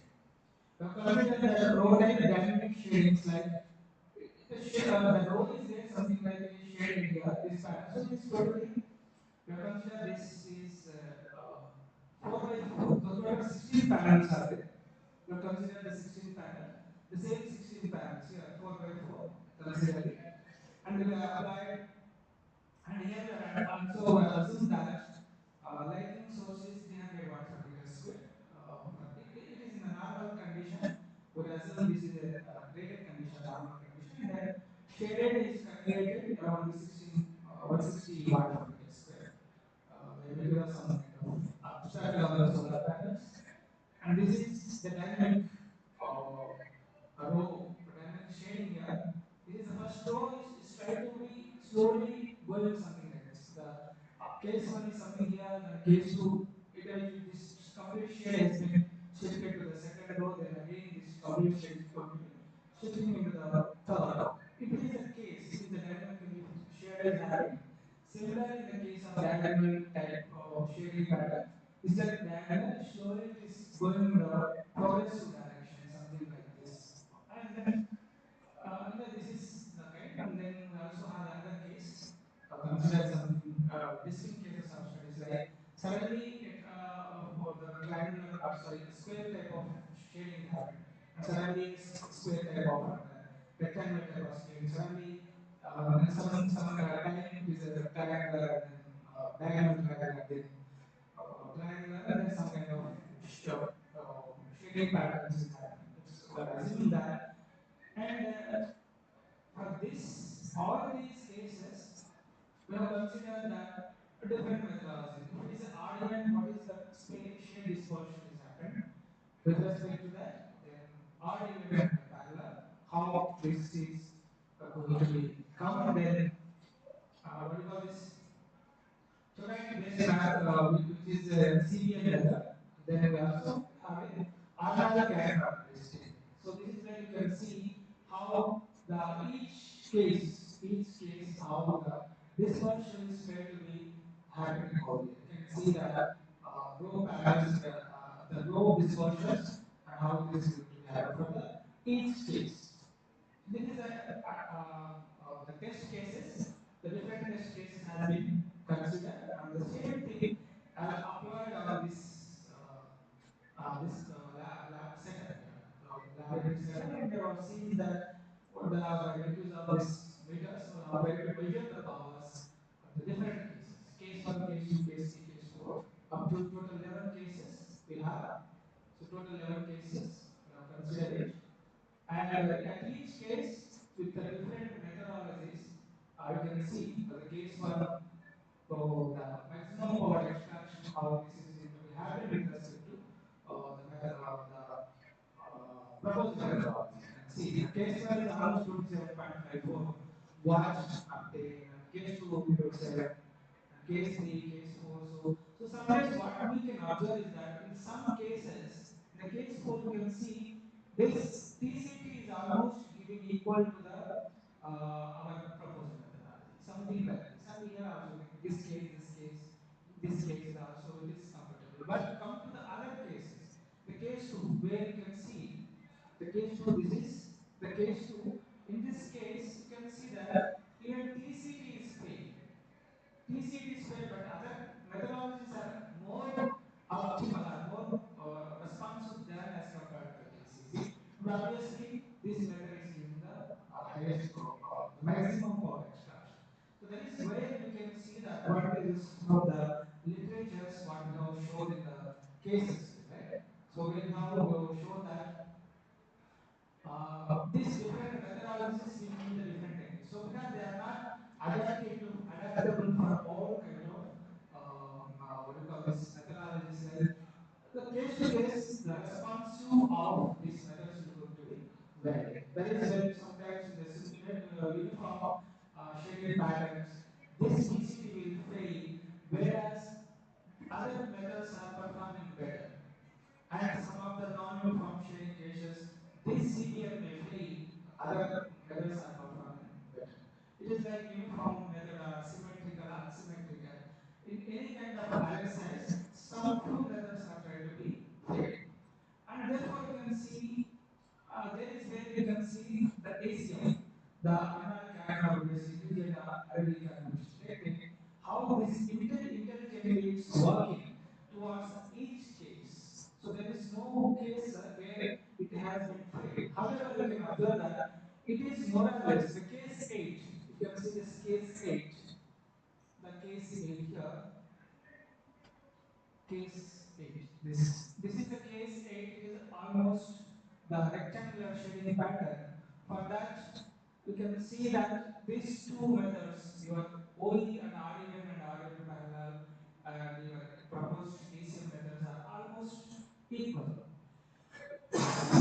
Even in this case 9, CBN and ACM is giving better results, but these three methods are failing. And same thing, case 10, this ACM is failing, but whereas other all four methods are giving the better results, and same thing is happening here. So as you can see that, as a whole, when you compare the practical application or practical results when we are obtaining here, every case, this method is giving a better results. That is the advantage by looking this kind of different cases to go for the intelligent dispersed case technique when ACM is going to be working, and these are some of the PV curve we have been obtained for different methodologies. You can see that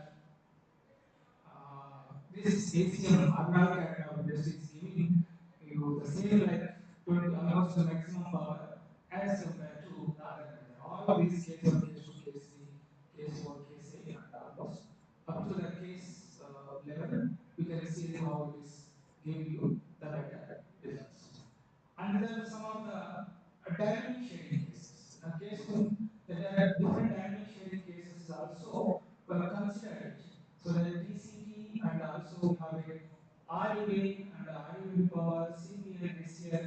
Then also the static shading conditions, almost this, and output powers in terms of table form also you can see. So however, some of the methods are failed to obtaining the maximum global power GMP in different cases, but when you compare all the cases, then you can say that this ACM is a kind of image encrypted technique is giving the better results. So you can say that this is a you can say this something like a intelligent dispersed technique to work for that. So I have tested for this, and this is what it is happening to all these cases. And then some of the results again. This is a dynamic shading cases. This is for case up to 11, and these are some of the dynamic cases status conditions. And by considering different values here, you can see how this is going to be coming for that. So this is that direction what we have seen for this particular this image encryption based technique, how effectively it is working towards giving the practical applicability. So after testing this method in this particular test, experimental validation, so we have seen that very obviously very strange problem has coming into the picture, something like that. This is the kind of problems which is attempted by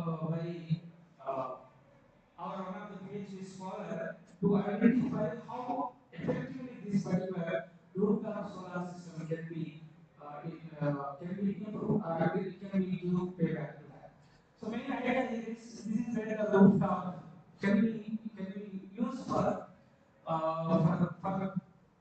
commercial purpose or utilized for their own application, and excessive amount of power they can be sent to the grid. So that is the idea of the rooftop solar is initiated for different scheme. And this is the house. It has 5 by 4. 5 by 4 is 4 by 5 is a kind of PV panels which has been there. And recently it was happened that uh, beside their house another building has been constructed, and that is creating some kind of the shading problem.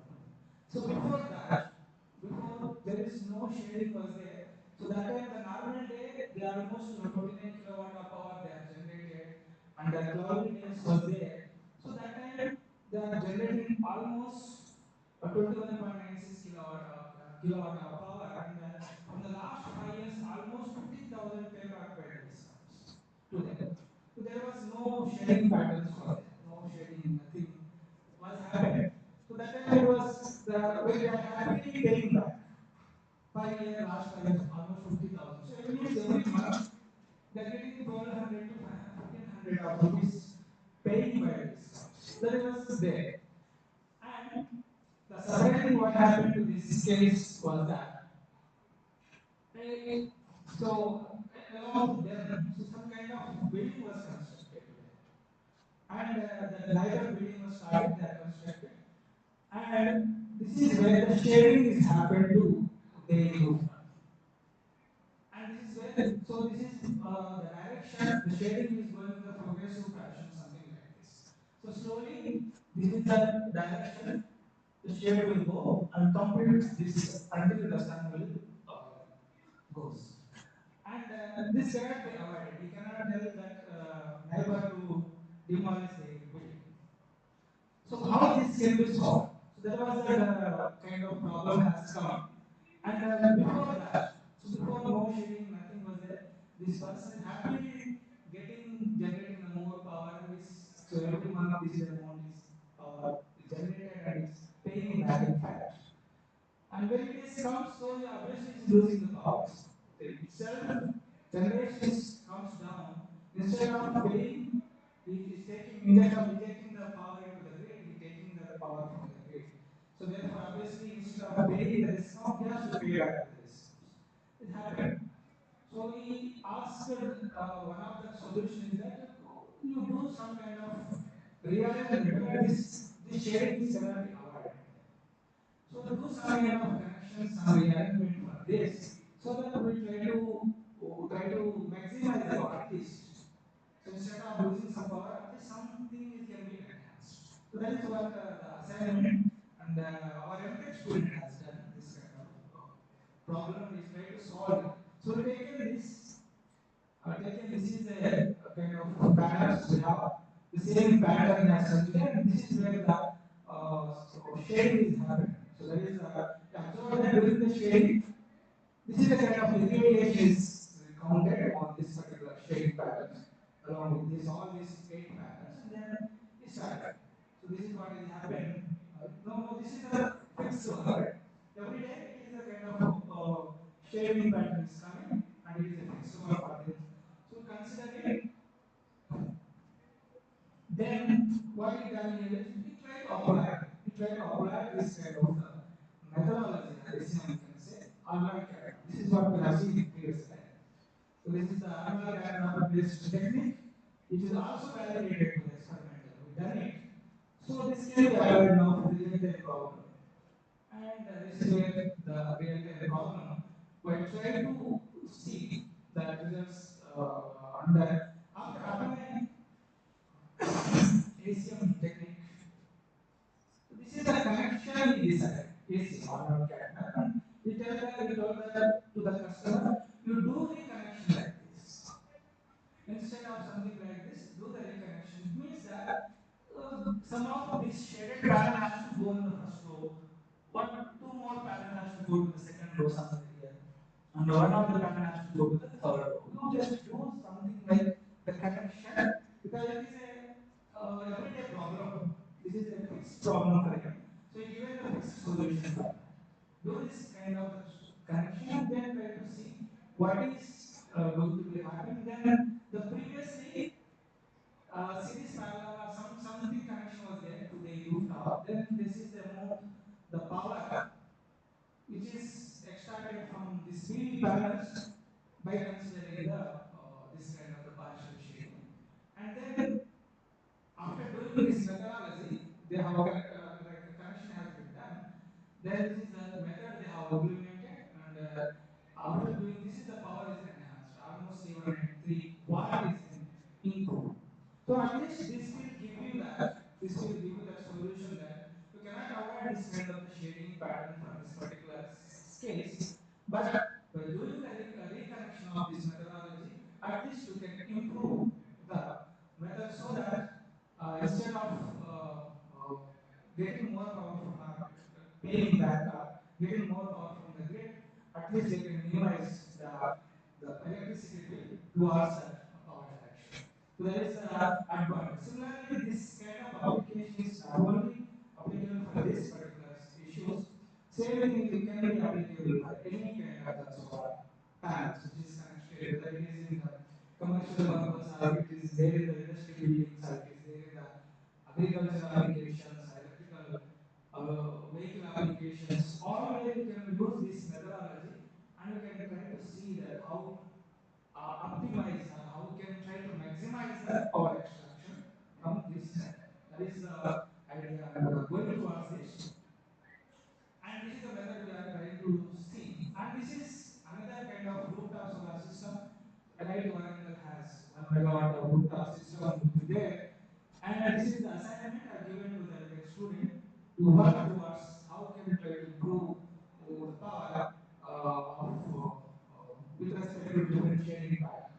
So when they have gone to the top of this power, this is generating, this is working condition. 1 megawatt rooftop to have it and we are directly injected into the grid. And that is what we are doing here. Then what the problem, so what we problem we identified here is this is electrical building. On the top we have something like the roof panels we have it. And the trees are there here. And when you observe that almost 10 o'clock, 11 o'clock only the complete light will come onto the panels. So up to that, almost 2 hours, these trees are creating some kind of shade on this particular panels. But we cannot cut down the trees. Cannot cut down the trees, and we try to go for that, but the people are objecting, and we cannot do the we cannot cut the trees. But what kind of measures can be taken? Then we have started to work for the same thing, same what we are working for this. Then we are in the process and we are trying to identify the patterns of total 1 megawatt of power, what is the connection diagram we have. And then wherever the shading is happening, where the shading is happening in the what direction, because sometimes the morning time this is the direction shading is happening, evening time this is the way somewhere these trees are creating some shading here also the same evening time.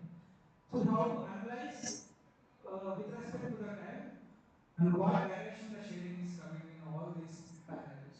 And after that, we have to create one blueprint.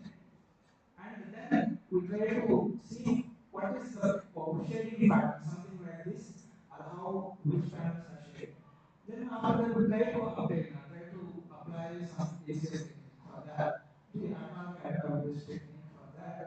Then slowly we try to give the solution. Once the solution is there, then we try to suggest that how this panel can be reconnected or configurations so that this will effectively work. So that is that objective we have for our NIT worker. We are trying working on this particular systems over here. So come to this conclusions. So so in this session, what we have seen is that we have seen the introduction to the agricultural voltaics.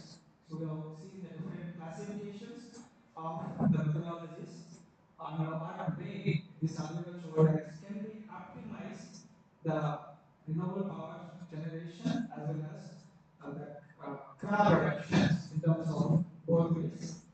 And we also seen that recent development of the PV solar in terms of importance statistical installation of the PV solar in India and how it is growing importance day by day, and very basic concept of the PV solar also you have seen it.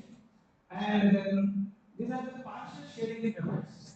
We are trying to addressing with one method, it is called so ACM, it is called orbital cannon based method. How this partial shading effect creating the problem, and instead of maximizing the power, how the power is tried to be uh, reduced and how you can improve that. So by making use of the reconfiguration technique, how you can do that. So till now, whatever we have talked, that is only related to this ACM. It is called orbital canopy based technique. This especially is a static reconfiguration technique, and this static reconfiguration technique is very much application for this kind of the forms, whether it is a industrial forms or it is a your commercial and power generation forms, or it is like a fixture shading is coming, like something like this. Fixture shading patterns will come. Then this kind of array configuration is very much applicable. So this is where you can see how this is going to be work for this. Then I will stop this session for today now.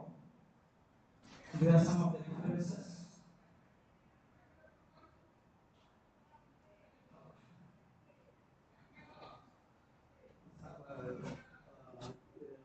At present, so in the solar, it is very way to do the research work. In fact, any challenging problems are there in the solar system. Sir, a lot of chances are there, sir. I will tell you that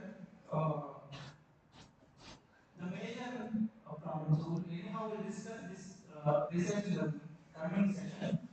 But let me to give you an idea that because uh, majorly whatever you are talking here is the solar is going to be work for agricultural applications. Agricultural application, whereas water pumping system, right? We're talking about the water pumping systems. Where water pumping systems, when you see, let's say some HP motor we are installing. Water pumping system, HP motor installed, and this is a very targeted panel, something like 16 or 20 panels are there. We are connecting to your motor. So this is where the water pumping systems, mostly people are going to be working here. And especially when this kind of motors are operating in the half grid condition. So because this dynamic reconfiguration apply, the maximum, so this is a very few panels, 16 panels, 20 panels. Dynamic switching changes you can do it very easily. Instead of 100, 200 panels, these switches easily you can do. You put some kind of switching matrix logic. According to the shading pattern, you can automatically adjust and try to do the shading patterns over there. So dynamic reconfiguration to do. So what is going to be happen is that this can be done for, you can run your PV panel for longer duration. So longer duration power extraction is possible. And MPPT controller, if you use MPPT controller, so this MPPT controller will extract the maximum power. Maximum power is extracted the lesser time. So you give some kind of methodology, dynamic reconfiguration, and also give some, decide such a good MPPT controller which has to be give the lesser time. The combination of these two, try to make your whole system into resilient. It will make the whole system into resilient. So this is the direction the one can work. Decide what could be the intelligent dynamic reconfiguration try to design, and decide what kind of MPPT control you have to do. So combination you do, it definitely it is going to work for longer duration because it is a half grid condition you are trying to work in. It is something like this is a kind of scenario now. Shading is happened. And no power coming from the grid, half grid condition of the grid. So among available resources, try to extract the maximum power.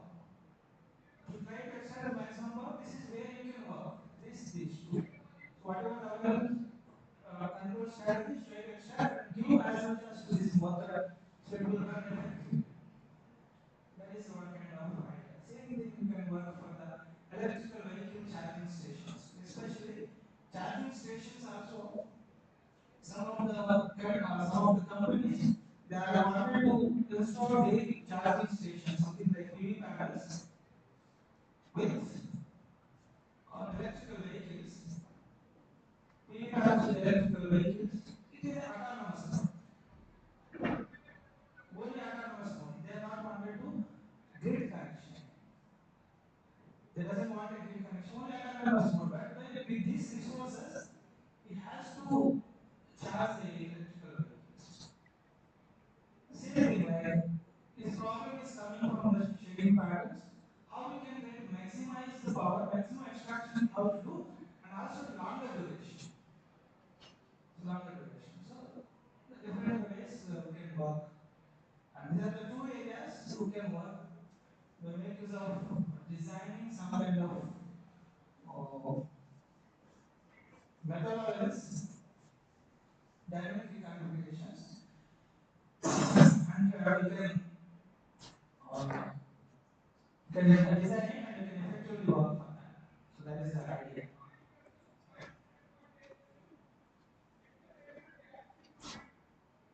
Shall we start the second session? Yes, actually, the second session will be something like this. It will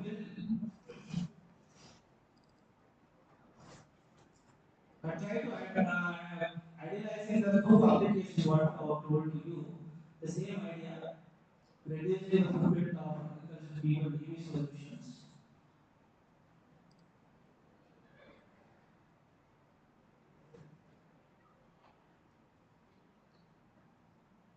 Animation slideshow.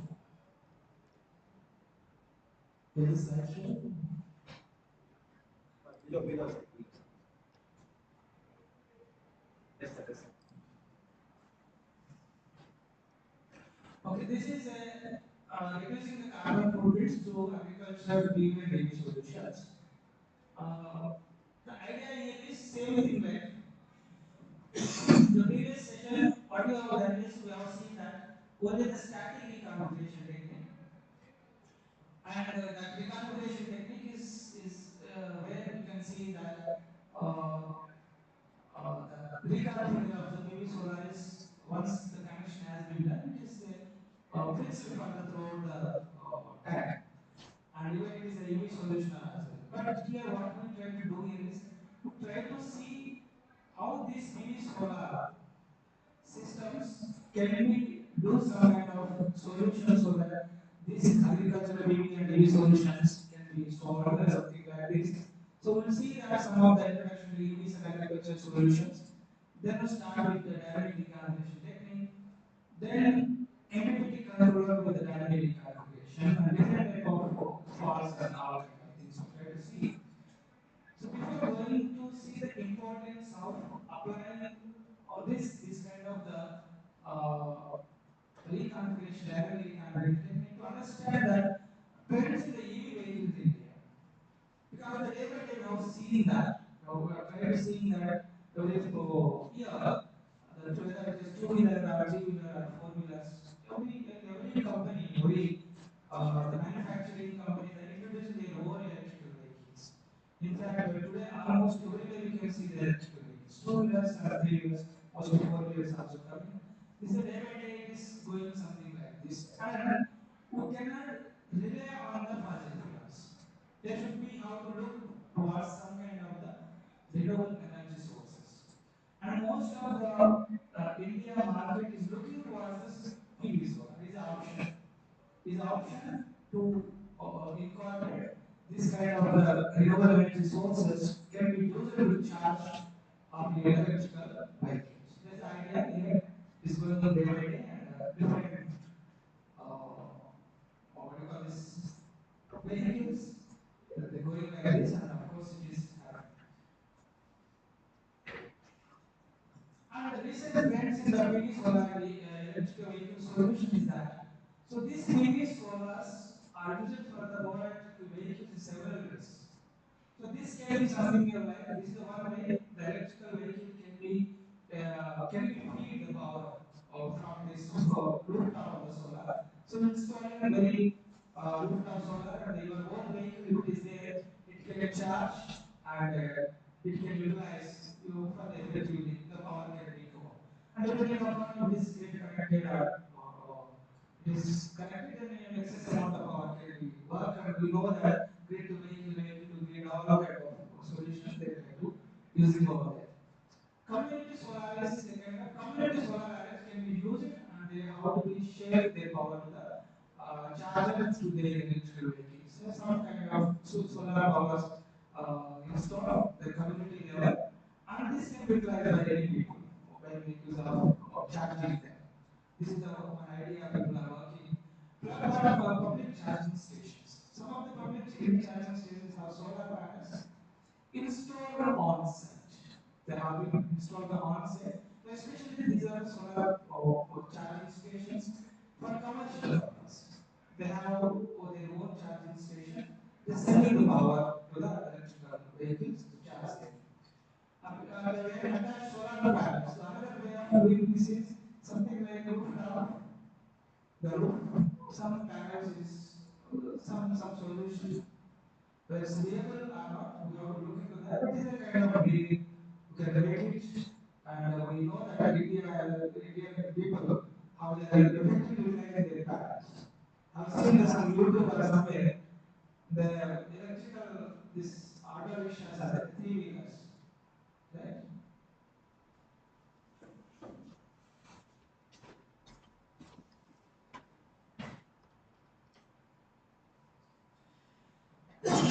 So some people what they do, they're keeping some solar panel to the top, their own solar panel, and it will give some kind of shadow to the passenger, and again same thing is happening. So many techniques the people are working, and this is where we can appropriately vehicle integrated solar panels also kind of viable option we have to give the appropriate electrical charging to that. And then recent trends in the PV solar agricultural solutions. When you see the agricultural solutions, this is where you can see when you open the PM Kusum, Pradhan Mantri Kusum scheme. It was designed especially to encourage the agricultural farmers to install the PV solar panels.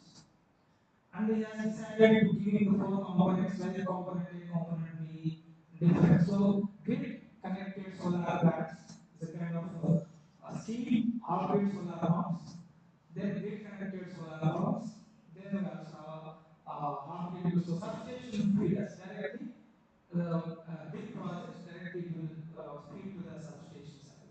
And you can see that the remarkable sanction power installed almost 9,000 megawatt is sanctioned, 298 megawatt. Now, as of today, it was now installed. And especially when it comes to the half-grid solar pump, especially this is for water pumping systems. The water pumping system where this scheme is designed especially to solve the last mile connectivity of the electricity. So wherever that electricity is not available, and that solar agriculture work has to be done, where this kind of solutions that they are giving. So almost 17.5 lakh, 17.5 lakh, 7.5 HP individuals model, that is solar power model has been sanctioned, and today almost 4 lakhs, almost 5 lakhs water pumping system has been installed as a half grid. And then grid connected is something like this one. So grid connected solar pumps, they have almost, this is the amount is sanctioned, and almost this is almost done. And this is where you can see that substation directly feeding to that. Almost 32,154 quantity has been implemented. So as a whole, when you target this kind of scheme here, the main scope, main objective of this PM Kusum is to give the more initiative to the farmers in order to decrease their relay on the diesel generators. Obviously, cost will also decreases. That will also leads to environmentally power generation. And then, if they wanted to install more number of more PV panels, they are also sanctioning This is a kind of income to them. They can generate the power and they can utilize it for their own. The excess amount of power they sell to the discoms, and that is going to be paid for them. So this is the idea of this PM Kusum, and they try to using this kind of methodology here to it is something like a win-win solution for both the farmers and the nation. So nation is initiating to go with the net zero scheme, and they are targeted with 2040. This is the amount of renewable energy sources they want to install. And also another way is that these farmers, if they try to go with this kind of solution, obviously the cost is also get reduced. This is a kind of solution we have in terms of this. Then, so issues with this water pumping system, solar rooftop or electrical vehicles is something like this. What problem has come and what kind of issues has been there and how you could attempt that. So this is what we are discussing in the question answer session. So this is a very simple water pumping system. We have something like this, and this is of almost 16 or 20 panels is connected to the particular water pumping system, and especially the half grid condition. Similarly, this is the kind of electric vehicle charging we have in home, and they try to charging, and they try to charge the electrical vehicle in the direction. This is where you can say, let's say they are operating with the half grid conditions, and how the problem can be solved.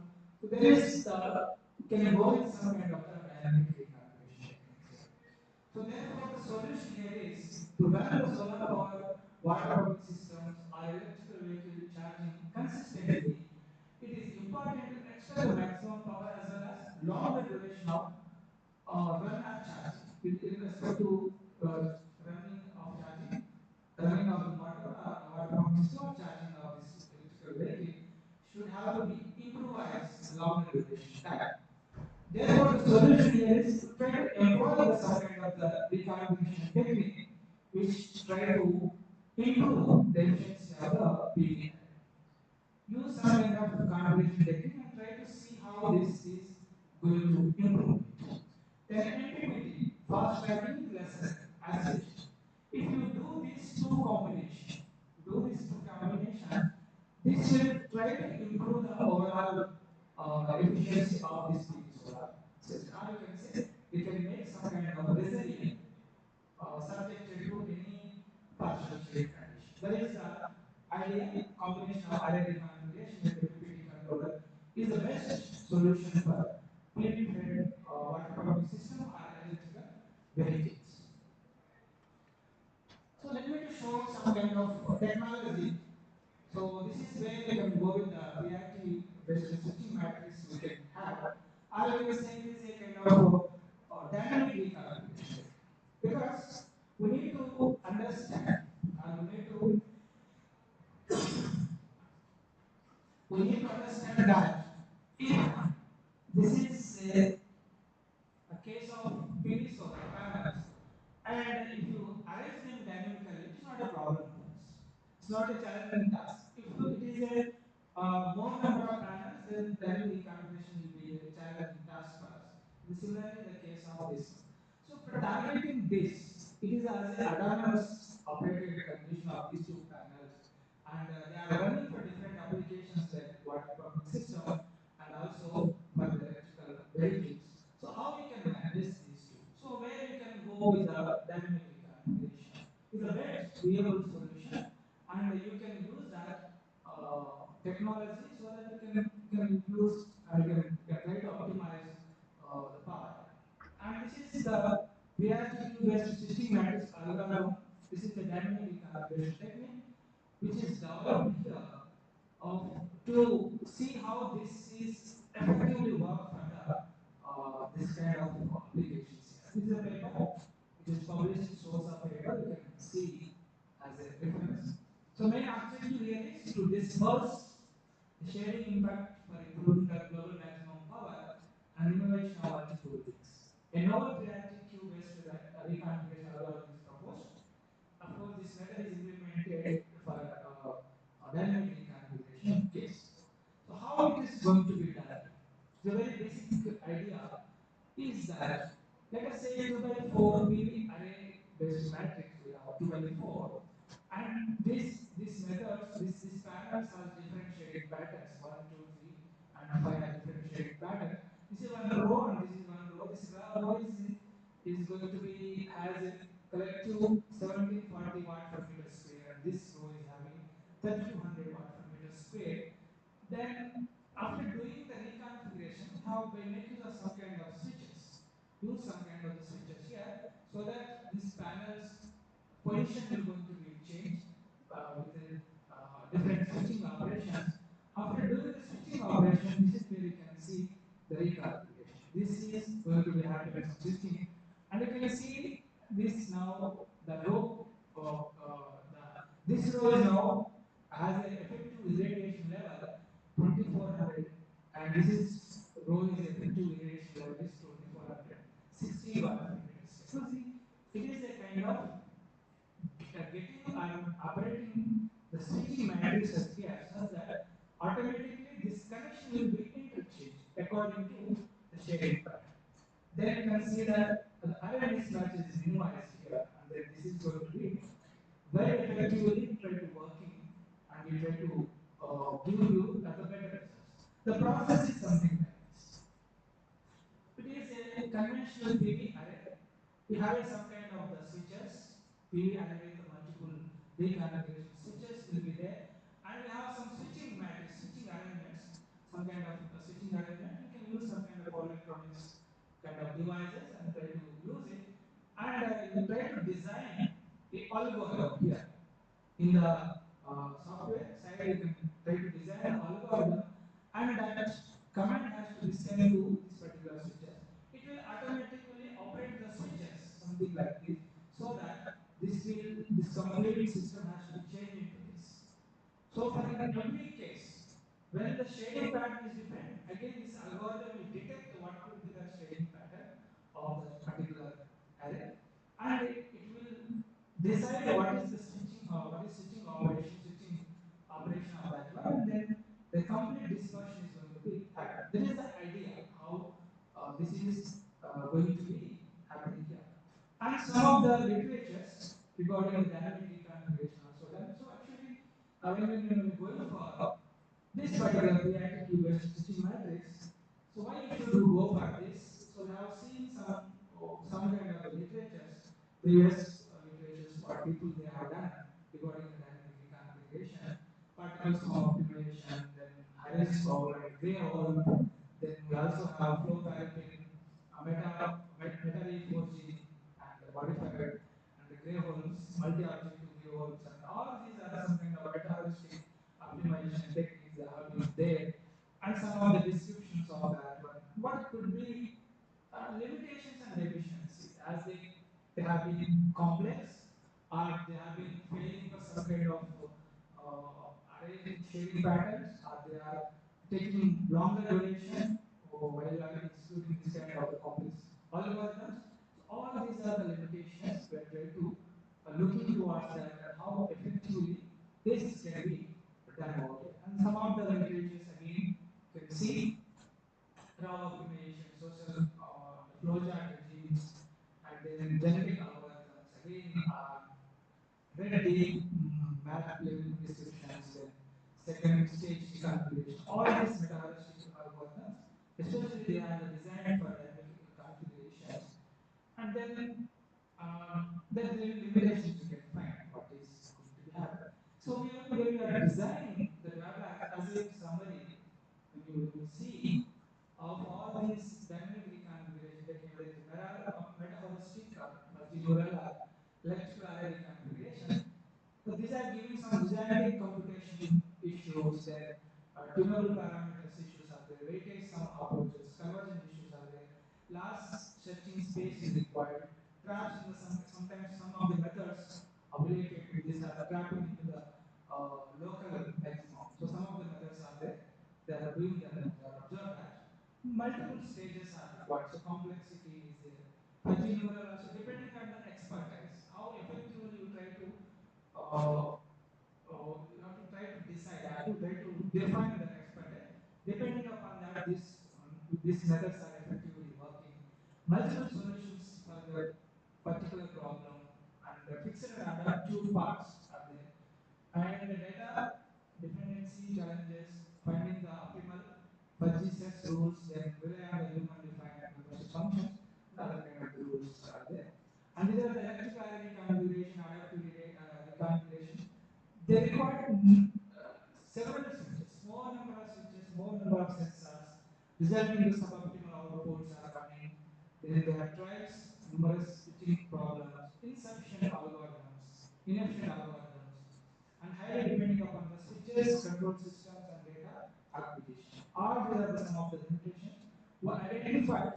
So there could be something like we have to go towards some dynamic reconfiguration technique. It will try to address very easily as compared to these two categories, these three categories. Therefore, we have been going with this kind of the dynamic array reconfiguration. So how this is going to be work here?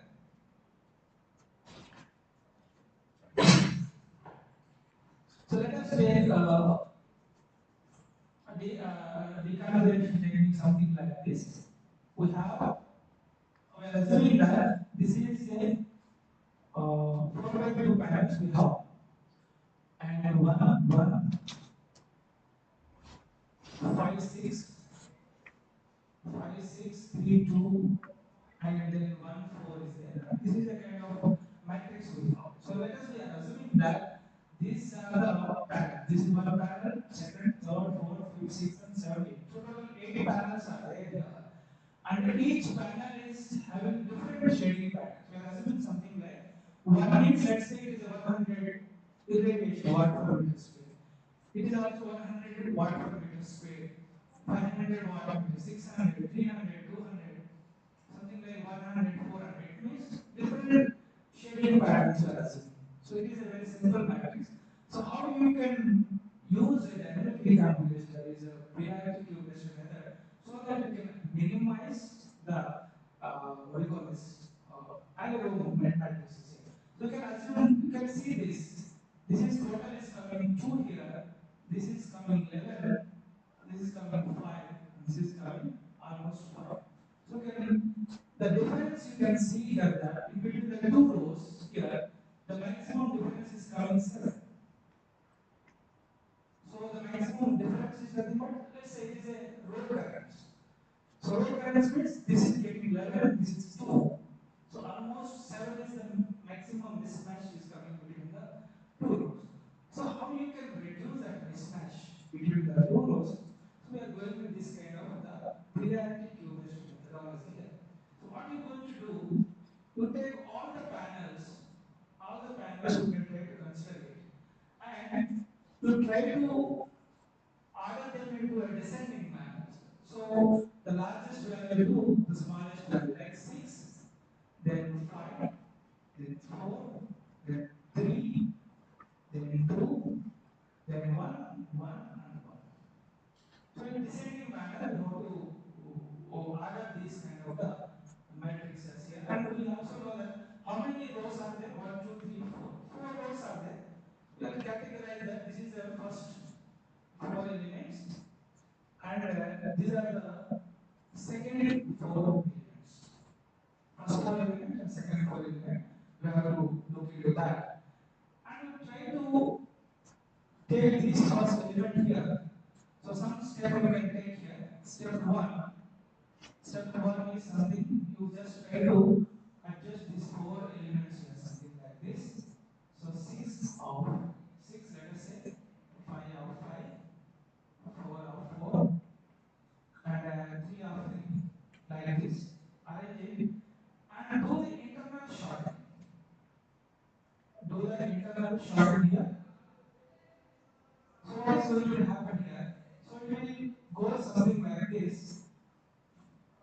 It is in descending order, like 3 of 3, 4, 4, and 5, 5, 6, and 6. So we are going into the descending order. That is the step 2. We have to go here, like this. Step 2 is descending order. After doing this, so descending order has been done here, like this 3, 3 and this one. So after this 4 element has already been incorporated into this stack. And what you have to do, the step 3 is what you have to do is, from among these elements, the largest element has to be added to the first row. The largest element of this remaining element has to be added to the first row of this particular array. So what is going to be happening here? This comes like this,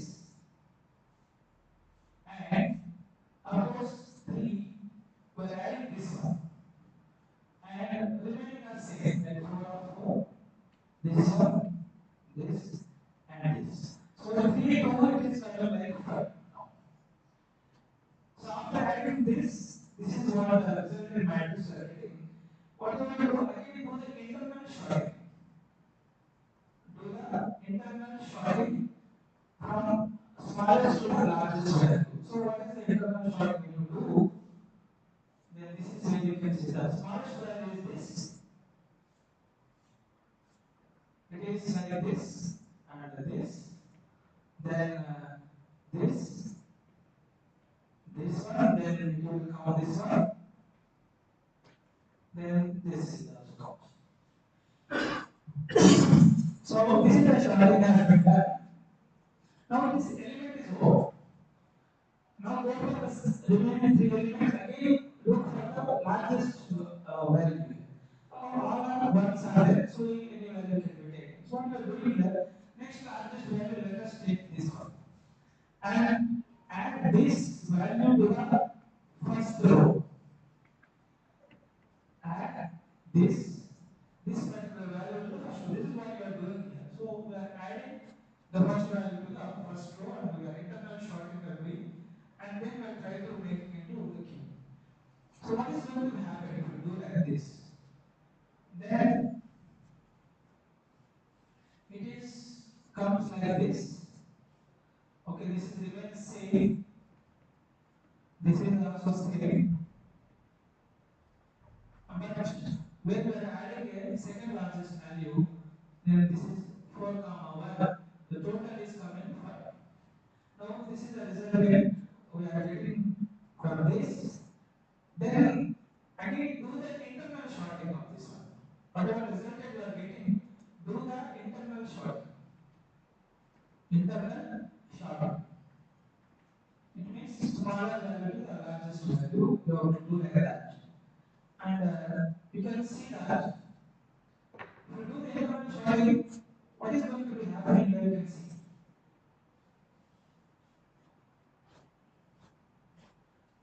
So this is 5 comma 3 comma 2 and 5 comma 4 comma 1. This is 5 comma 5 and this is 6 comma 6. This is going to be come like this. The internal sorting from smaller value to the larger value. It is going in this direction. But after getting this kind of the result, so what we can see that what is going to be happening here. So we have to add another value here. So when you are adding this, when you have to add the second largest element to the first row, when you are adding the second largest element to the first row, but already this row is filled up. This row is filled up. So what you have to do here? This row is filled up, so what you have to do? So in this case, what you can do here is, what you can do here is, so you just make it this element into an infinite. When the first element is completely filled up, we are not having a provision to do this case of adding the first row element. What you can do here is you just make it as an infinite this, and the remaining are same, like this and this and this and this. Again, we can go for this. Once it has been done as an infinite, because we are not able to add that element here, so we have to make the first row value has become infinite, and do again the internal sorting. If you do the internal sorting, so this is where you are getting something like this. If you do the internal sorting, then this will come down because it is now infinite is as compared to these two numericals values. This is largest. I can make it is a the bottom 3 comma 2. The remaining I can use something like as 4 comma 1 and then 5 comma 5 and 6 comma 6. So like that I can internal sorting can be done. But still this element is not added to this particular stack. So to add that element into the stack, this to add this element into stack, again try to check. You try to check and you see for the first row whether it can be added or not. When you see for the first row as well, when you look into that, but this is not, it is already, this row has been filled with the two elements again. When these two row elements are filled with the same element again, so what you can do, again make it is a infinite here. So something like this, it is infinite again, 4 comma 1, and again this one, and then again this one, and again this one. So when it is already filled it, so we are making this as infinite, and again do the internal sorting. Internal sorting, again do it. So what are you going to get that when you see now the elements are coming like this. This is the 3 comma 2, this is 4 comma 1, and this is 5 comma 5, this is coming 6 of 6. After doing this internal sorting, again try to check for this element again to add to the first row. Add to the first row. When you are trying to see that whether it is now possible to add the first row, yes, it is happening because only one element is there. This element can be added to the first row of this one. So if you add, then this is the resultant matrix is going to become like this. This is now 5 comma 1. 1 is going to be added. This one is going to be added. The total 6 is coming. This is 6 of 6. This is infinite 4 comma 1. And this is again infinite 3 comma 2. This is now in a descending order. So one more element is left here. This has to be done again. So to do that, again internal sorting has to be done. Let's say we do the internal sorting again and do the internal sorting. Do the internal sorting here and now see what is going to happen with that. So this is again the 4 elements. 6, 6, again 6 is there and 6 comma 6, 6, and then we also have 6 comma 5 comma 1, then this alpha 4 comma 1, then this infinite 3 comma 2, then this is a descending order what we have. Now try to add this element here. Now this is can be added to the first row. The next largest number can be added to the first row of the stack. And then you can check that this is going to be added means this is the resultant matrix you are getting something like this 6 comma 1. So 6 comma 1 is going to become 7. This is already 5 comma 1. This is 4 comma 1 and this is 3 comma 2. Once all the elements now it has been added, all these 4 elements has been already added to this particular stack. After doing this, you just try to do the again internal sorting and check for the, after doing this internal sorting, check for the descending order resultant matrix. So this is coming like this. So I can say that this is, I can say 6 comma 1 something, 5 comma 1, 4 comma 1 or 3 comma 2. But of course this is infinite, this is infinite, This is 6 and 7. So intermittent shorting means this wire will go like this. So this is the first value which is coming like this 5 comma 1. Then this is again 6 comma 1. Then this is infinite. It's coming like this. Then this is again comes like this. So just try to remove all this one. And then just try to check for this matrices now. It is coming like this. So after doing all the kind of elements has been added to your stack, the final resultant is coming like this. Like this. 5, 1, 6, 1, 4, 1, 3, 2. Now before reconfiguration, we have, this is the matrix we have. So after reconfiguration, this is the matrix we have. And you can see, you can check that this is 6, this is 7, this is 5, this is 5. So the maximum difference between the maximum difference between the row, we are getting only 2. The maximum difference, we are getting only the 2. So that is an advantage we are getting from this kind of the priority queue based methodology when you use for this kind of the technique. So same algorithm, what we have explained here, the same thing has been displayed in the system here. You can very nicely can check. So this is the matrix we have, and this is again the published paper. What we have shown, the same published paper. This one in energy conversion management, you can get this flow algorithm, and then you can understand how this dynamic reconfiguration technique is going to be working for that. So what we are doing this one again, same thing we are doing. This is all the elements shown something like arranging into a or shading into a descending order, like largest element to the smaller element. All elements has been done. Then the first 4 elements has been taken into the stack, first 4.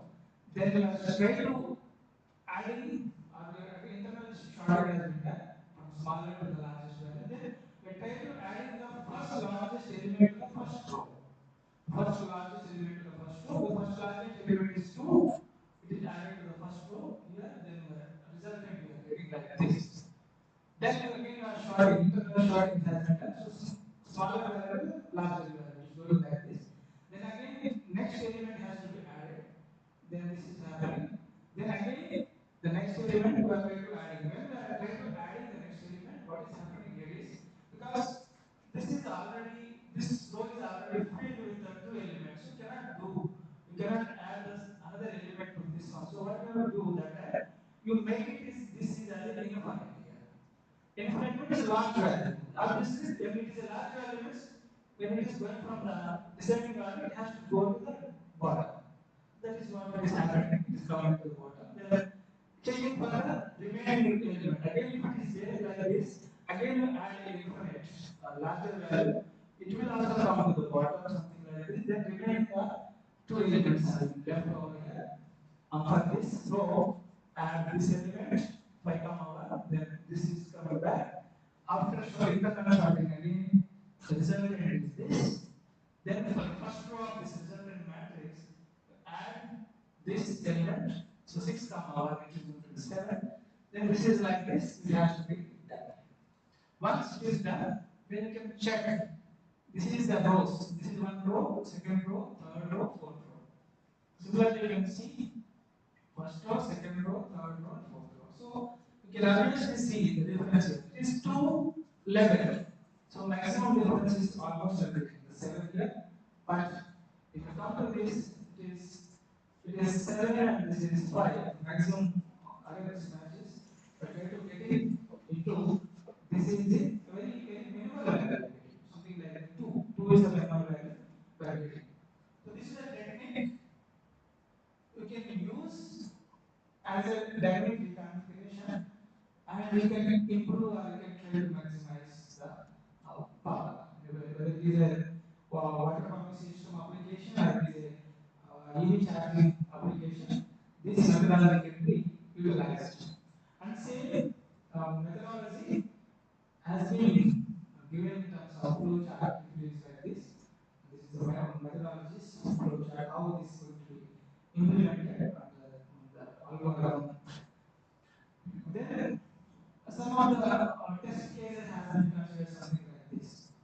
This is the case again. It is like almost 9 by 9 matrix has been considered here, and sorry, this 9 by 10 matrix has been considered, and different shading patterns has been there. This is called as a non-uniform shading pattern. So different shadings will be there in the same panels. So this row is exhibiting with a different shading pattern. This row is again this particular shading pattern. Again, this area is having with this particular shading pattern, something like this. And all these are shading pattern with a different irradiation. We are experiencing all these patterns with different irradiation, and these are the no shading pattern. These patterns are being ignored under the shading cases. And for this case, when you are considered for this case, and for this case, our applying a priority queue based algorithm, this is the disposition result has been got. This is the case for with respect to the proposed methodology configuration, and this is what we are getting. The same thing was done for this methodology. Then this is the disposition method we are getting. And the same thing you can see for this methodology. So then this is where different aspects, different kind of shading patterns, as many as possible. We have to check the method whether it is valid or practically implementable or not. So we have to look for different kind of shading patterns. In all cases, have to be considered. We have to test for different cases. So that's some of the standard cases has been considered. And for this particular shading patterns also, we can see that the dispersal is going to be happening. In the same case for this is happening. In the same case for this is also this. So all these are the 9 by 9 array for more than 5 cases has been considered to check how this is going to be done. So this is where you can see that PITQ based algorithm, how this working with the PV curves and existing methods. So TCTEPS or some other existing dynamic reconfiguration techniques we have considered with the priority queue based method, how these methodologies is effectively work for that. So this is what it is. For case we have shown something like for these two, this case and this case. These are the two PV and IV curves of these two can be seen something like this. And then this is case 4 and case 5 also you can see, but before different cases. And this is the kind of another pattern has been considered here. So here what we have done is, because this is the method, or this is the method what we are going to try to implement as a dynamic reconfiguration. So we see that this shadow is changing for different times. So you can see that it is a for different cases or different minutes. Let's say first minute this is the shading pattern happening. The second minute this is the shading pattern. The third minute, fourth minute, something like this. 50th minute, and then so on up to almost 12th minute. This is the shading pattern has been considered. So this is where we can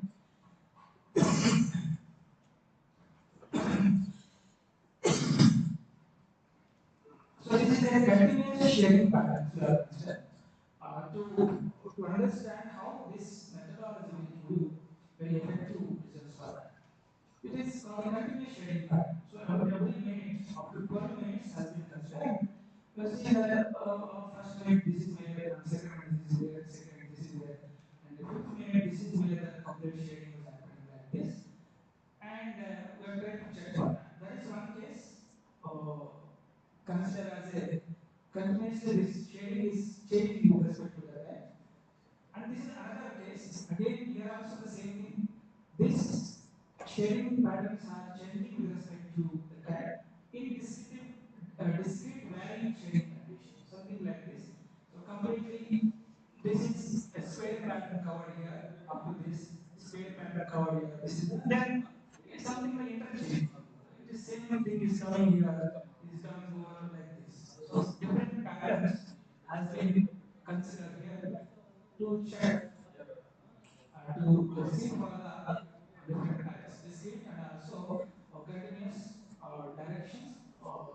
this algorithm can be described. Then for every minute also, we have tried to see that all the cases, how this methodology is working for all these particular cases, how all these methods in terms of global maximum power are derived under the varying condition cases, and also for the discrete variable conditions, how this methodology is working. So we can check that case 1, this is the maximum power we are getting, but you can see, we can try to observe that this is the priority to this method is giving, this is the amount, and this is the amount for case 8, and this is the power extraction case 9, this is the power extraction case 10, something like this. And also in some cases you can see that the case 7, this method what we are getting, and this method what we are getting for TCP OM is giving better results than the proposed methods. Then come to the case 8. When case 8 has comes, then also we can check. As compared to this, these two methods are giving the better results, but this method has failed, TCP has failed. But where the first case 7, this TCP is also giving a very better results. So, and case 8, when you see as the different discrete pattern is changing, now you can see that this is the maximum power extraction as compared to this.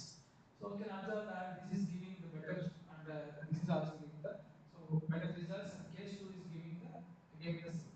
So in the 12th case we observe, so almost methodology is giving the proposed method is giving the better results than that. And similarly, we can see for the same thing for under the discrete varying conditions. So of course, in the discrete varying condition, we can see that this method is giving the very nice results, like proposed methodology here.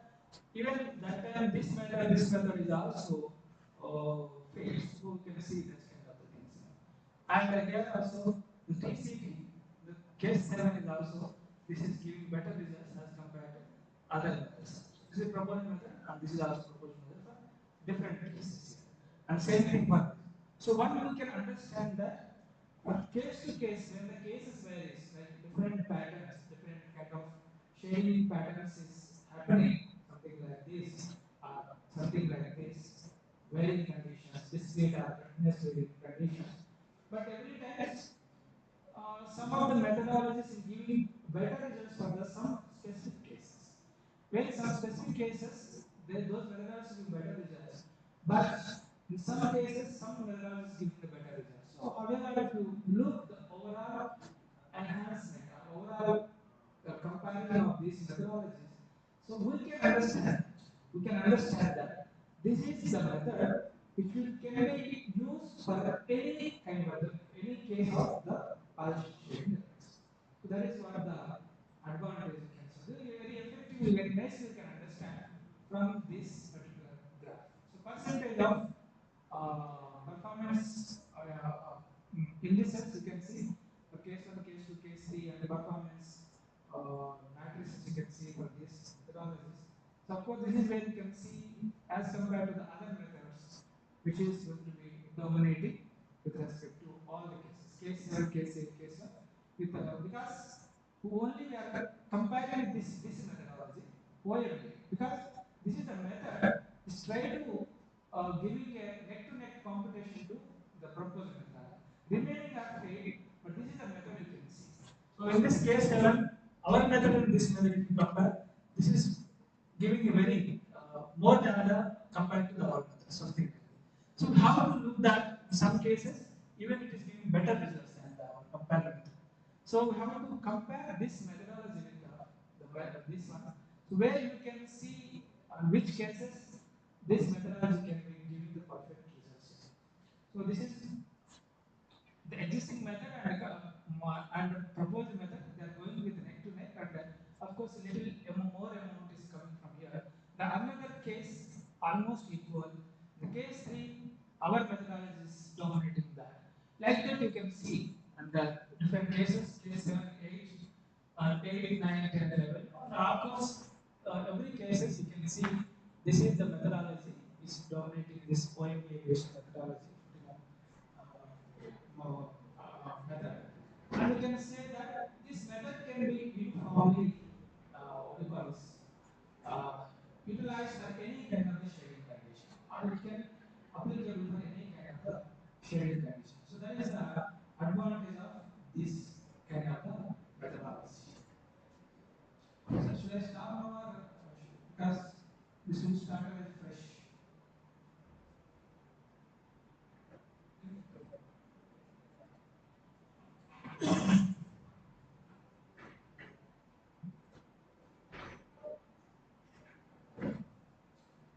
The next session we can continue this one. So this is a combination of MPPT with this one, then some methodology.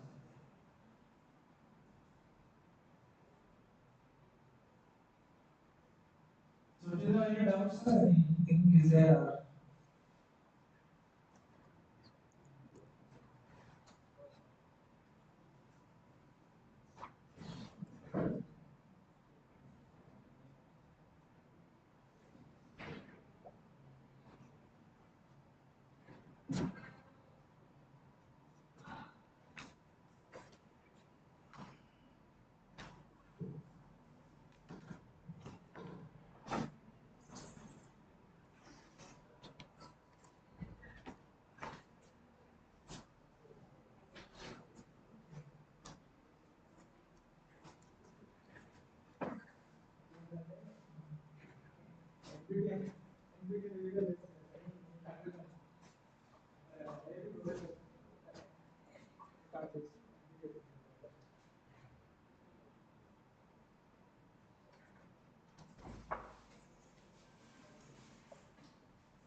ಯಾರು value ಎಸ್ಕಾಗುತ್ತೆ achieve ಏನೇನಾಗುತ್ತೆ extra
చెప్తానా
Dear participants, second session continued. all of you interact with the research person and try to get the knowledge.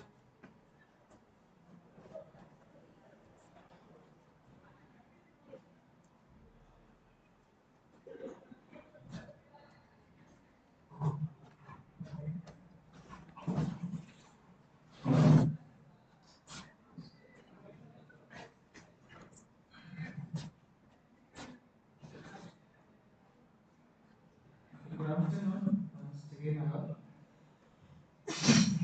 So this is the continuation to the previous session.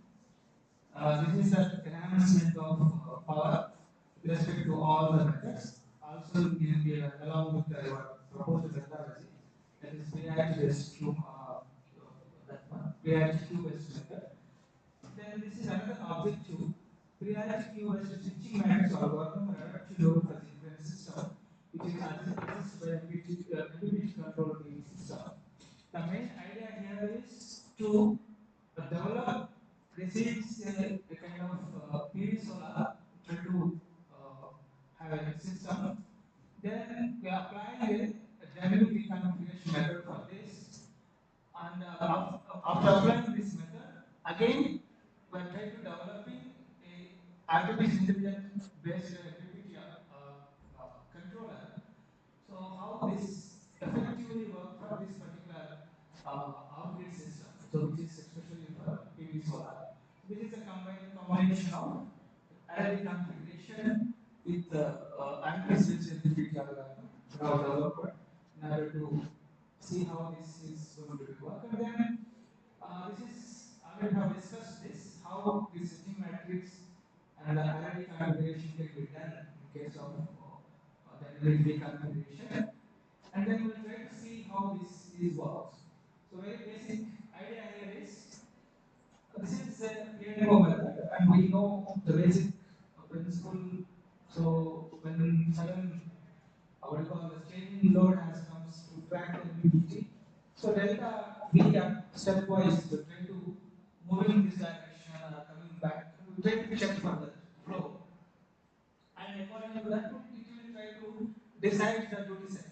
So that is what the duty cycle it is given to the pulse width modulation, and they try to do the switching operation so that this converter from this converter, the source impedance try to see from the source impedance from this converter matches the load. That is what the PPT try to track over here, and this is where you have seen.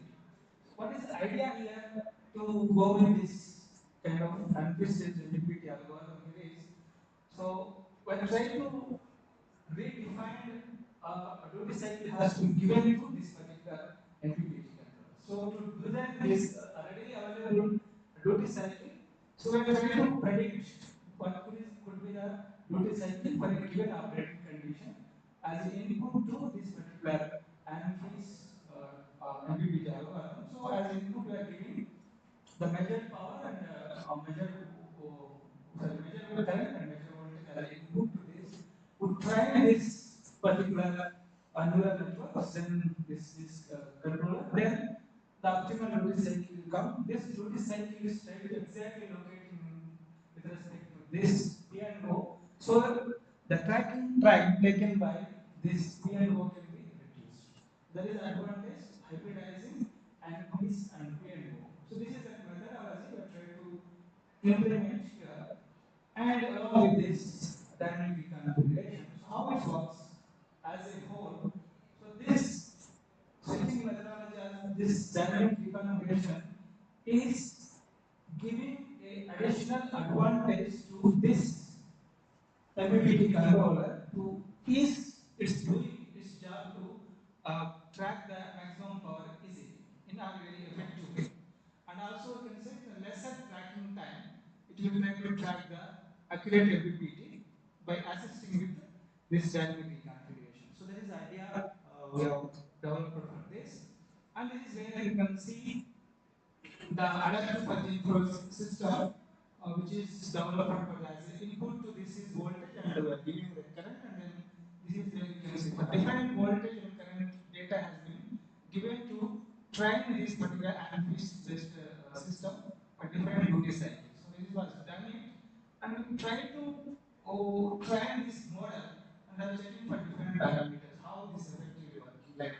and fish training, so training the data, then fish generation from this data, then membership function, what kind of membership function I want to give, that is also generated, then training also check how effectively this is going to be done.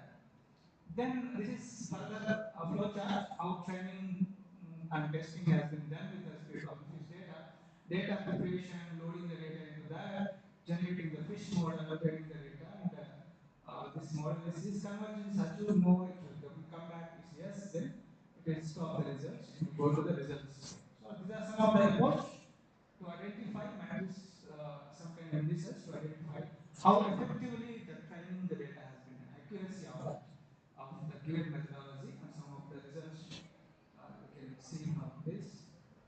And the advantage of why you are taking this kind of what do you call only voltage and current.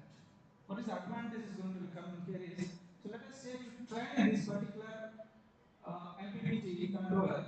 So these are the two inputs we have tried to take, and we are trying to training it, we are getting the optimal duty cycle. From this onwards, PNO is effectively worked to give the accurate duty cycle, optimal duty cycle to the sensing device here.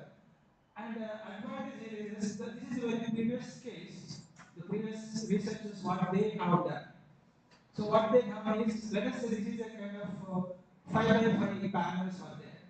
And in order to train this kind of PV array size, what they do, they go with the irradiation sensor and temperature sensor. So for each panel, they require two sensors. So almost it is coming like for 5 by 5 matrix for 25 panels which is there, it is required almost, you can say 25 irradiation sensors plus 25 temperature sensors. So to avoid this kind of number of sensors, what we are proposing here is, so instead of going with irradiation sensors and this kind of the sensors, it is very nicely you can decide.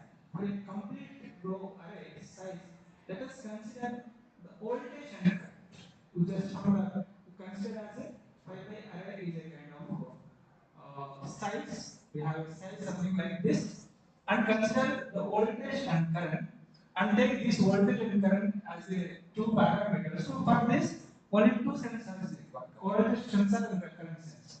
So instead of going with the 25 sensors of this particular method, we can reduce to the two sensors. So this will economically it will try to benefit for us to implement this kind of the methodology. So inspection of the PV array size only two sensors is required: one voltage sensor and one current sensor.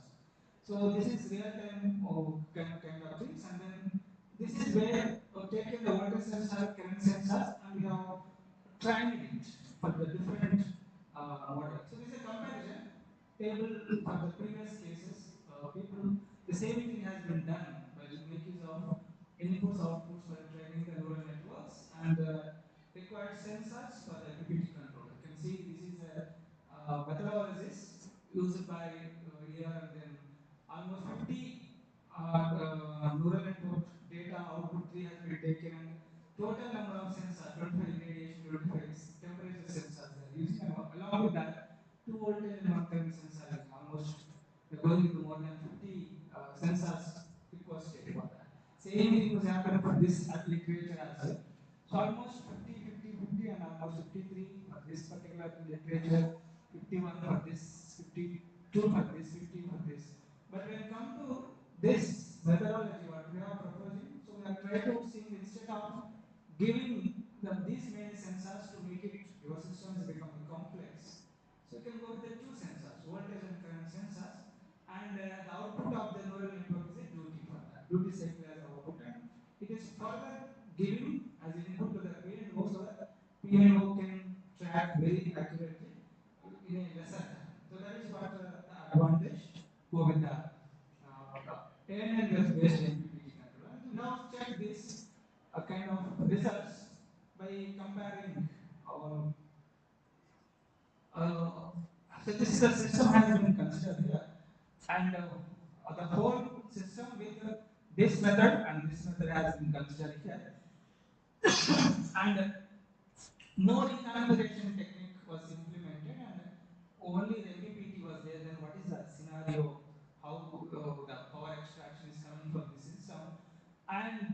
reconfiguration with this proposed methodology, then how effectively the output is being extracted from this method can be seen. So this is where the case.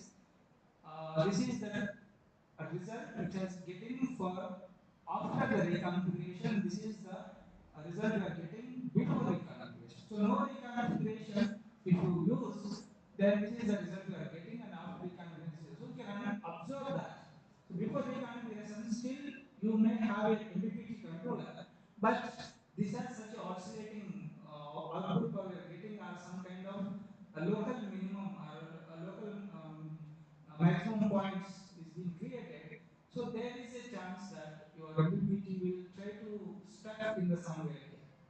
But when after reconfiguration, no multiple peaks are coming, so very easily it can go to the global maximum power. So it will, so this reconfiguration methodology try to giving ease to track the MPPT by a proposed methodology. This is what it is happening for this.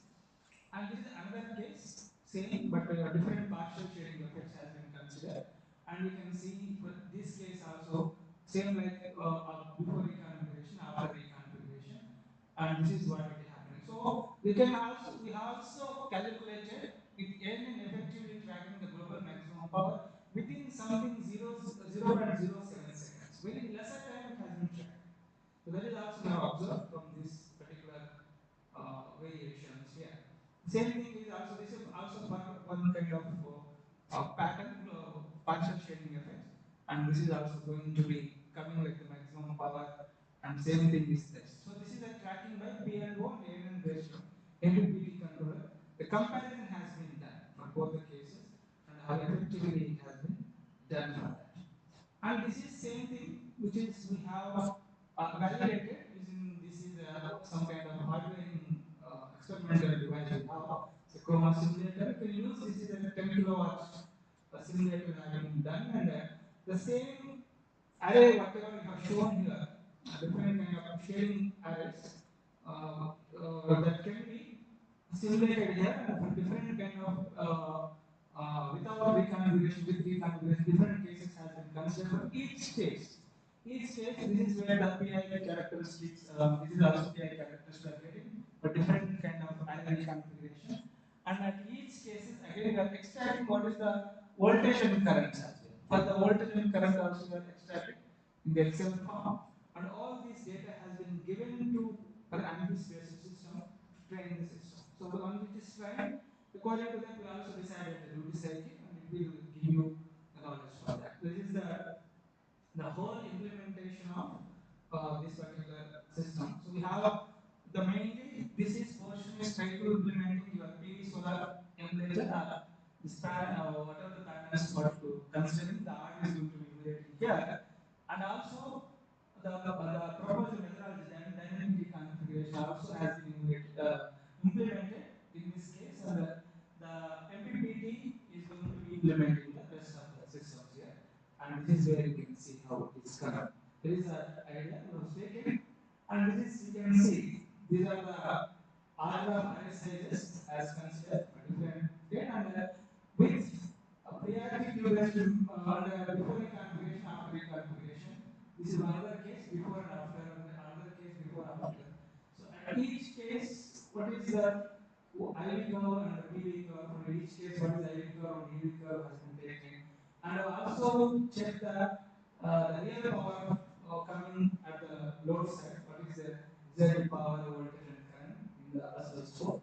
And we have seen that the maximum power without reconfiguration, with the reconfiguration, or in the normal condition and the partial shading condition, with and without reconfiguration with MPPT controller, how effectively this method is going to be working for that. So similarly, the same results, different reconfigurations we have done for the cases. So these are some of the methodologies what we have given to understand how this important when you are implementing a dynamic reconfiguration with this kind of MPPT controller. So then another transformation based encryption technique. So what we have talked is that, so one is the image encryption based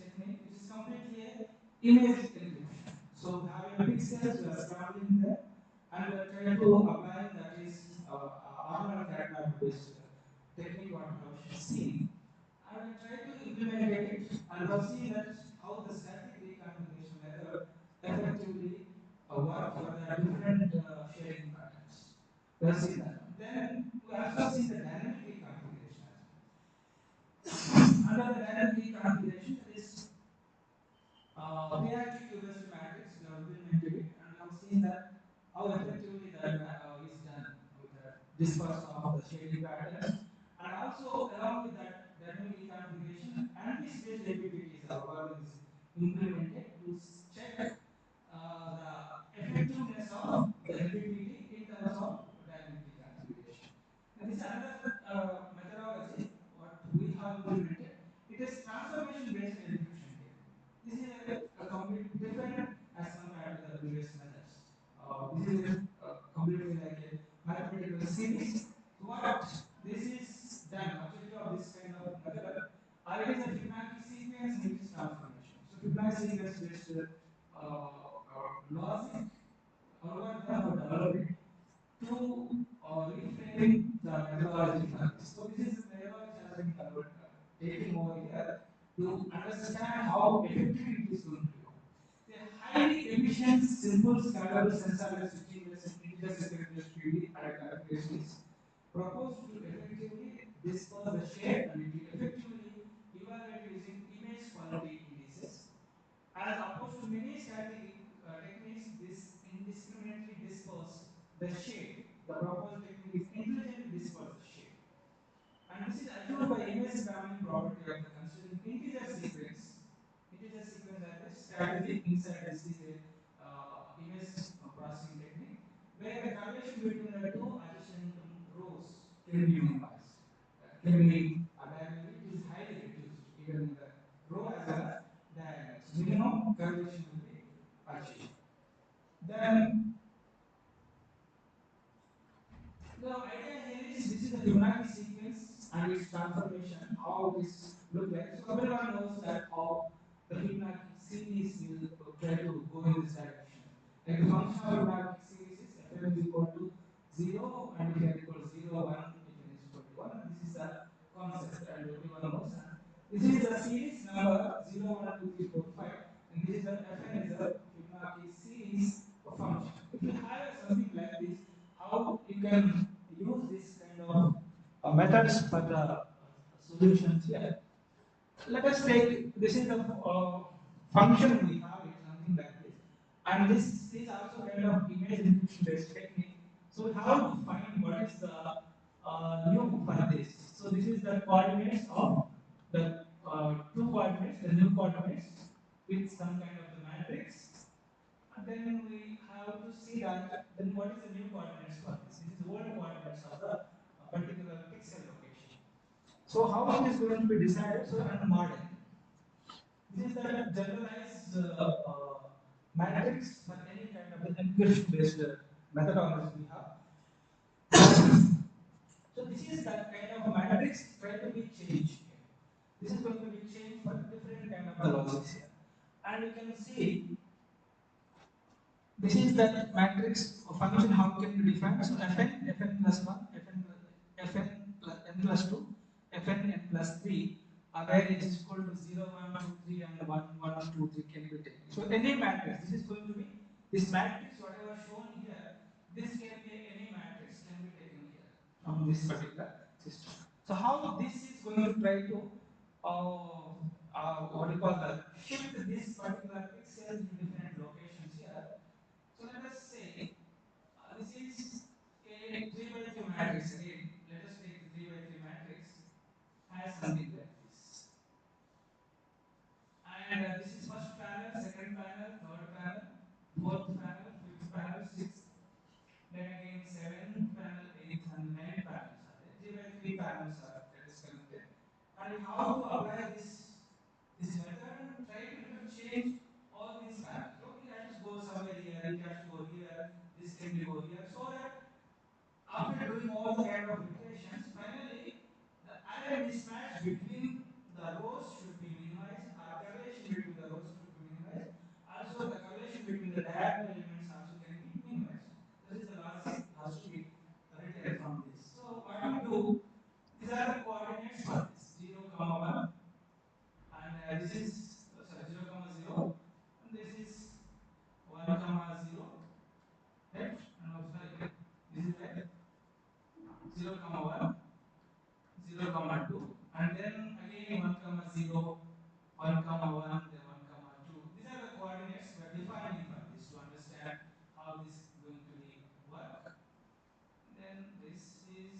then this. So this is the matrix I have, and I have to apply this methodology to shift these cells within that, so that the shade can be dispersed uniformly. So what we are doing this is here. So uh, let us take this is the old coordinates, something like this. Then it has to be, let us take this is the old coordinates 1 and 1, and then mod of 10, where n can be taken as the highest value of this order. 3 by 6, it can take the highest value of 3, something like this. That's to be taken. So how we decide this matrix here? So this matrix is going to be decided from this Fibonacci series here. So this matrix can be first 4 elements. 0, 1, 1, 2 can be we can be considered as a one element, or 1, 1, 2, 3 can be a one matrix, or 1, 2, 3, 5 can be considered as one matrix. So like this can be a one. You can take as a matrix for that. You can take this and so on. All these series can be considered. But this is where let us take the 0, 1. So 0, 1 and just 1, 2 if you take and try to see that what is happening 1 and then this is 3 is coming like this and this mod of this is 3, so it is 1 comma 0 is going to become. So the new location is 1 comma 0 is going to be is a new location for this. It means this system when you have taken 1 1 as a coordinate of that one, the new location is going to become 1 comma 0. It has to shift here. It has to shift here. So this is the logic is going to be working behind it to select. So in the Fibonacci series, we only this matrix has to be considered. To consider this matrix, we are using this series. In this series, the first 4 elements can be taken as a matrix. Or you can take these 4 elements. Or you can take these 4 elements. This can be taken.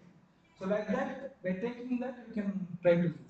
And this operation is going to be done until all these elements has been shifted into the from one location to other location, subjected to that all these rows has to be the lesser mismatch between all the current rows, the current in each row has to be less mismatch. So that logic is correct, then the iteration is going to be stopped. So that is the same going to be happening in the Fibonacci series concept here. Then the same logic has been applied, and this is some more mathematical, we can say mathematical formation of that one, generalizing how it can be done. Xi, same thing we have written this. Xi plus 1, yi plus 1, then f1, fi plus 1 is this. So this is the matrix is this. And this is the new coordinate, and this is the old coordinate, mod of n. N is the order of the your PV array. It will be 6 by 2. Highest value has to be taken here. Like that, how to do. Same thing, we are doing that. And then this is a scrambling Fibonacci sequence which transformation has been done by the use of this diagram you can see. This is image. Image has been considered, and we can see different colors, right? It has different colors. This one, but you know this is image has different pixels, right? Different pixels, small pixels are there, and applying this method. After applying this method, this is what we are getting. Generally, these techniques they use into some what do you call data privacy. We have some data transferring from one end to the other end. So nobody has to open it and see what is exactly. Actual data they want to send is this. Before sending that, they encrypt into like this, and then send to the receiver side. Once receiver receives it, we do the reverse process and try to obtain this image. They will use that. But the same process we are trying to apply for the PV solar. What we are assuming here is each pixel is a one PV panel.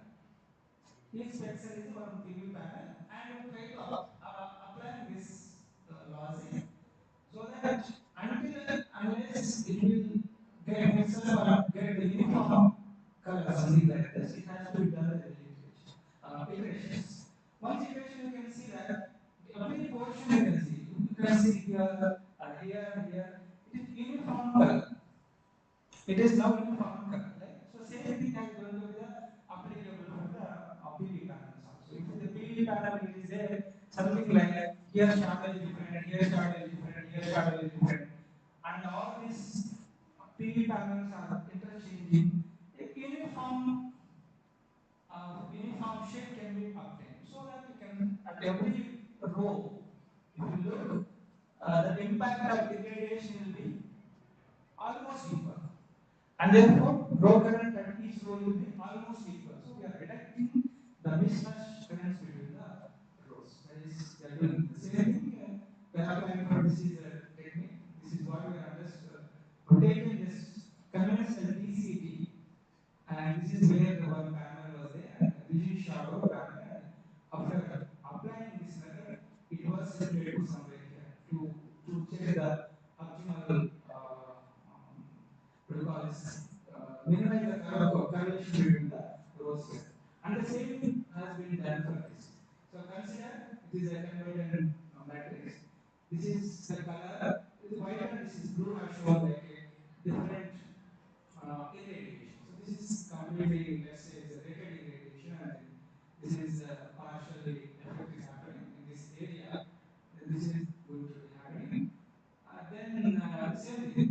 This is a triangular method. Then this is a square type shown here, something like the same square is coming in between. So in the given case 3, same here now it is going something like the different ways. This is a 200 watt per meter square. This is 400 watt per meter square. Then this is a kind of diagonal shading is also happening. And these distinct cases are different type of cases has been verified with this Fibonacci transformation.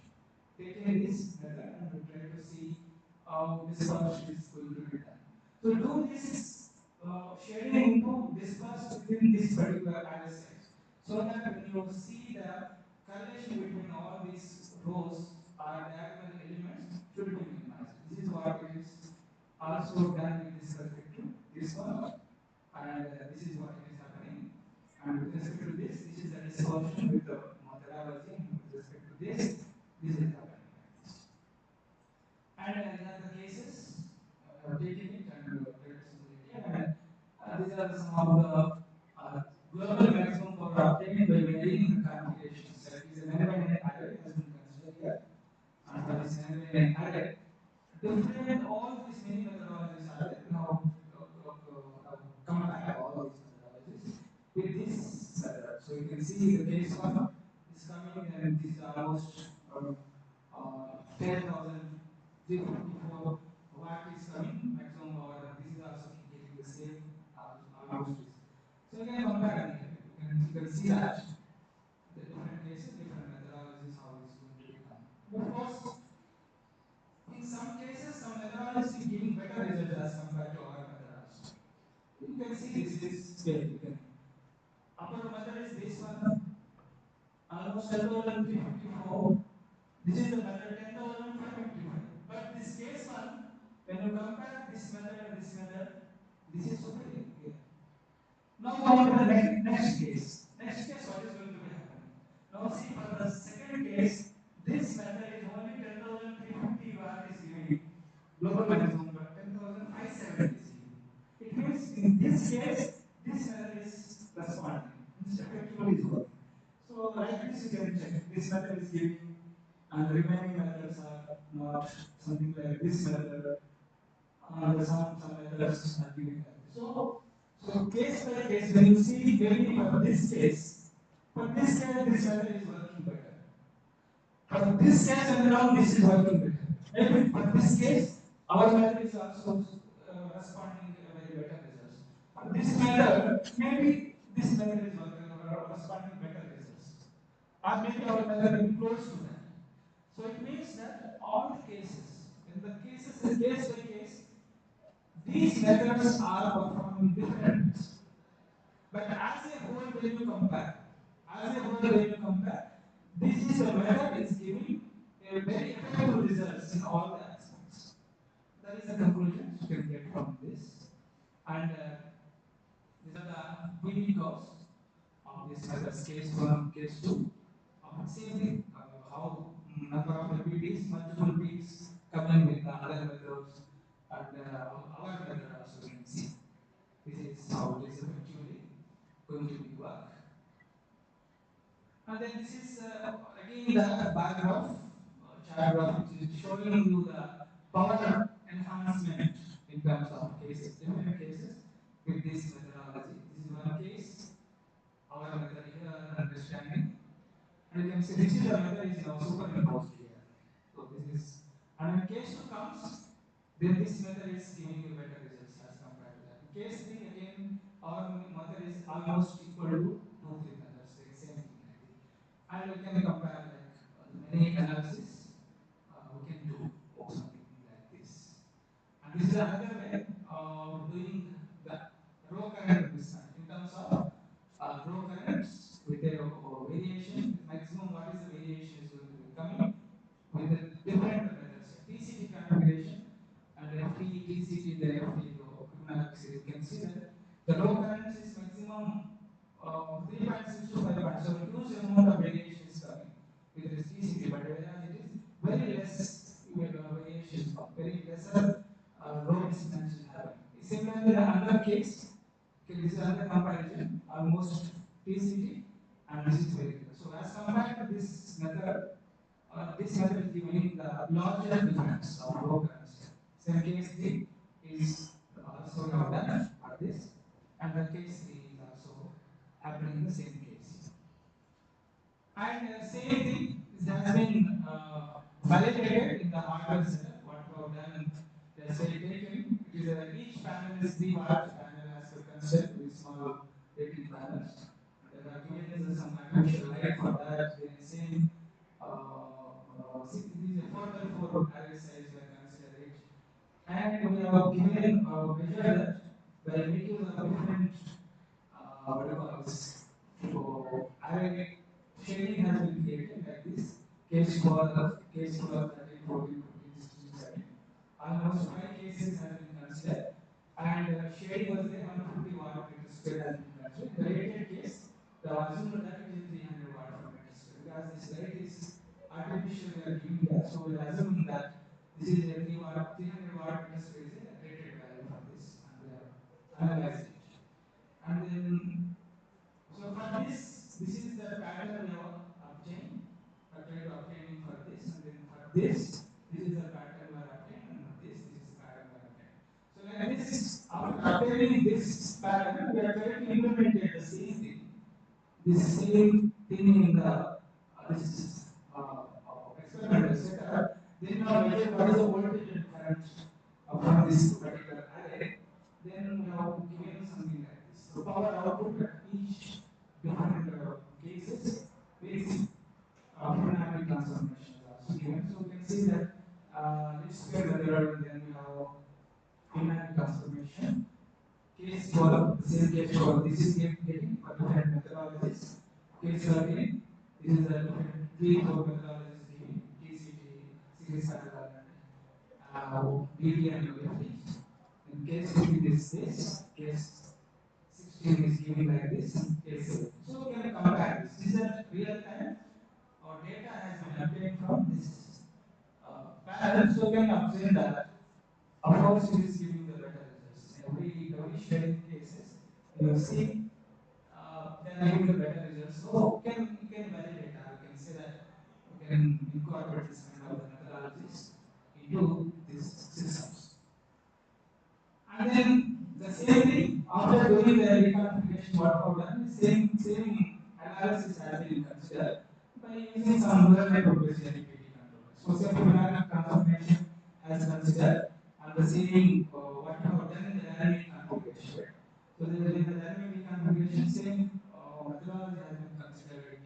And then we have given in some kind of MPPT controller there, neural network based control, where all these kind of voltage and currents have been trained for that. And without reconfiguration, and also with this method and with PLO method, how effective tracking is happened and how the global maximum power is going to be obtained also taken into the consideration for this particular work. So this is the method, and this is the configuration. This is what we are looking for this. And for this particular shading pattern, this is the dispersed solution we are getting from the FT transformation. And before reconfiguration, this is the global maximum power we are getting from this. And after reconfiguration, this is so you can see that improve the residual amount of input as compared to this. So GMP has been enhanced after incorporating this reconfiguration. The same thing has happened here. Multiple bits is coming in this case. So you can observe that. So this is in this case, only 2 bits are coming. Multiple bits, only 2 are there. When come to this partial shading now, so many bits are coming. So even though bits are coming, but when you are having a reconfiguration method applied, it is giving very smooth feeding now. This will give you very effective results for that. That is what going to be happening to that. So these are some of the summaries who can understand that. So when you use these two methodologies like configuration as well as MPPT controllers, so definitely this is going to be the two objectives here is this is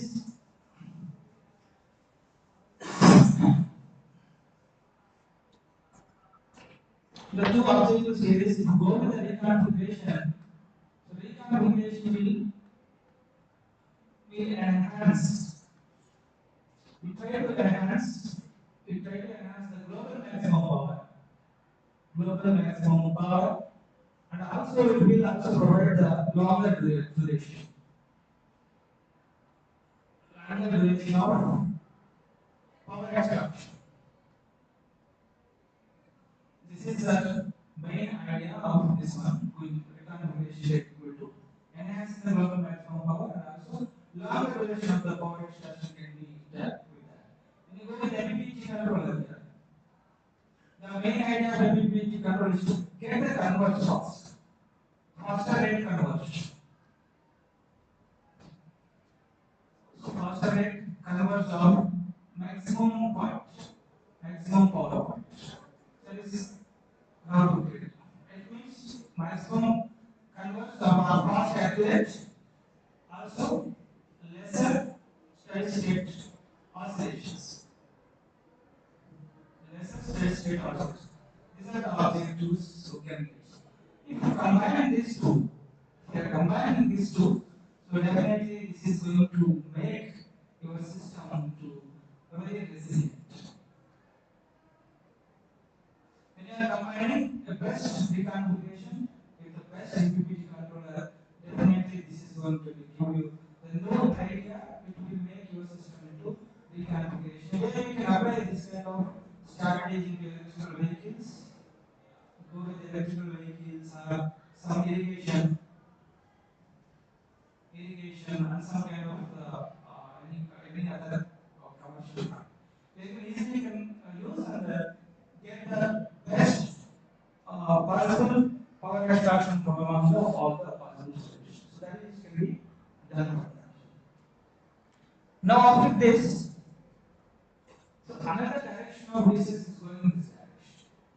Because when anomaly detection in solar photovoltaic system.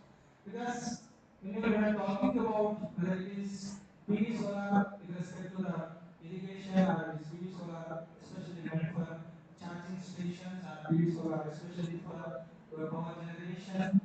So whatnot. For all the applications when you see, this is where you can find the ideas of all these panels is going to be installed in different locations.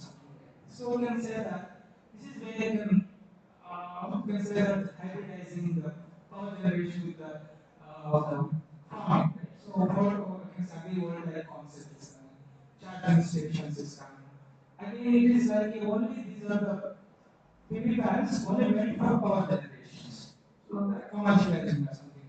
The waste land is being effectively utilizing for floating or some kind of waste land can be utilized. And this is where you can see some industries and some buildings, academic buildings and some universities that started putting installing these PV solars. When you do this is the kind of bigger megawatt of power. And if you want to install 1 megawatt of power with a rated of 250 watt, it will require almost more than 500 panels. So for that, such a big 500 panels which is there, they are exposing to the environment, and there is a chance some dust is accumulating, some kind of what you call ice is accumulating, some shading is happening, different kind of anomalies going to be happening in the system. Because such a big system, it is we cannot assign one labor to watch all these panels every day, right? Sometimes a small crack is not able to identify by the labor side. So there is a kind of technique how to go into that. How you have to identify what kind of the panel damage is going to be about to happen. So before the anomaly is going to be happening, if you try to detect it, you can take a precautions for that. So this is the kind of very effective research direction we can go, and we can try to attempt this kind of the solutions. And my PhD scholar now started working on this to attempt this how it can be done. So this is some of the different importance why should we go for this particular research work. So when we see from since 2010, the number of PV defects, what are the different defects will be happening. So number of crack is coming into the panels, hot spots is coming into the panels, escaping delamination and discoloration. Front and back sheet faults is coming, cells breakage is happening, glass breakage, corrosion due to some reactions, degradation of the panels, some inside component failures is going to be happening. Shading and so on. All these things are the different kind of defects is going to happen, and we can see that for the PV defects with respect to number of studies done by the researchers here. So almost this is the cracks and hotspot is the more number of studies.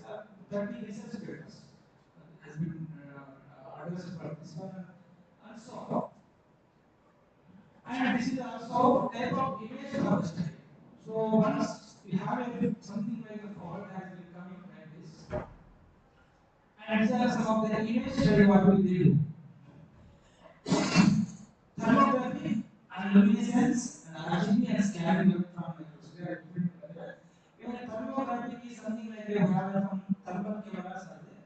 They try to capture the photo of the panels. Those of thermographic picture has to be sent to the software, and they try to analyze the picture. Normal condition, what would be the thermographic picture, and any fault was there, what is kind of thermographic picture will come. So they try to analyze it. So for this, there are different methodologies they have utilized.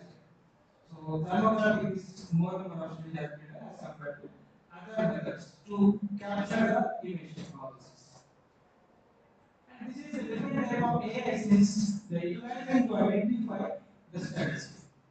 So once the fault is uh, identified or some image has been obtained, and these are some of the techniques they are using different models to train a system. So and they try to obtain or try to identify what kind of fault it is, something like that. So ANN, then CNN, then STM, RFDT, KNN, all is going to be there. Artificial neural network, convolutional neural networks are the mostly is dominating here. So this is the study has been done as compared to other type of the AI techniques. Is there any advantage? Advantages like prediction, what type of fault it is. Once you are getting the data, once you are getting the data from the image, we have trained that. Instead of looking by human, we have trained that automatically this image goes to the A through ANN. ANN will decide what type of fault it is. Crack is coming. So we have to go to that particular panel, what type of crack it is. Whether you have to replace immediately or what measure you can take. So like that, we can immediate action can be taken. So that is why this is methodologies they are using, ANN, CNN, and other methodologies to identify. Now they have their own advantages and disadvantages, but people are working on that. And okay, so defect detection technique same like same is going to be happening like we have a what do you call this is where uh, flying cameras are there, drones are flying on the PV farms, and they try to taking the capturing the power. Then some kind of analysis they do the different methods we have. This is the manual inspection. This is the other kind of inspection too, whether we have a fault or not. And then we have some kind of thermographic methodology, luminescence and the RGB images. Then further it is given to your neural network. This is the process how it is going to be going for install this stuff. And different type of possible solar panels. What could be the classification as a whole when you this is same thing is given here comparative investigation image techniques, pre-processing and visual fault diagnosis using artificial neural network. You just open this resource, this research paper, you get all these details about this one. I've shown you. So as a PV panel or PV fault, this is classified into three different categories based on the factors influence the fault. Physical faults.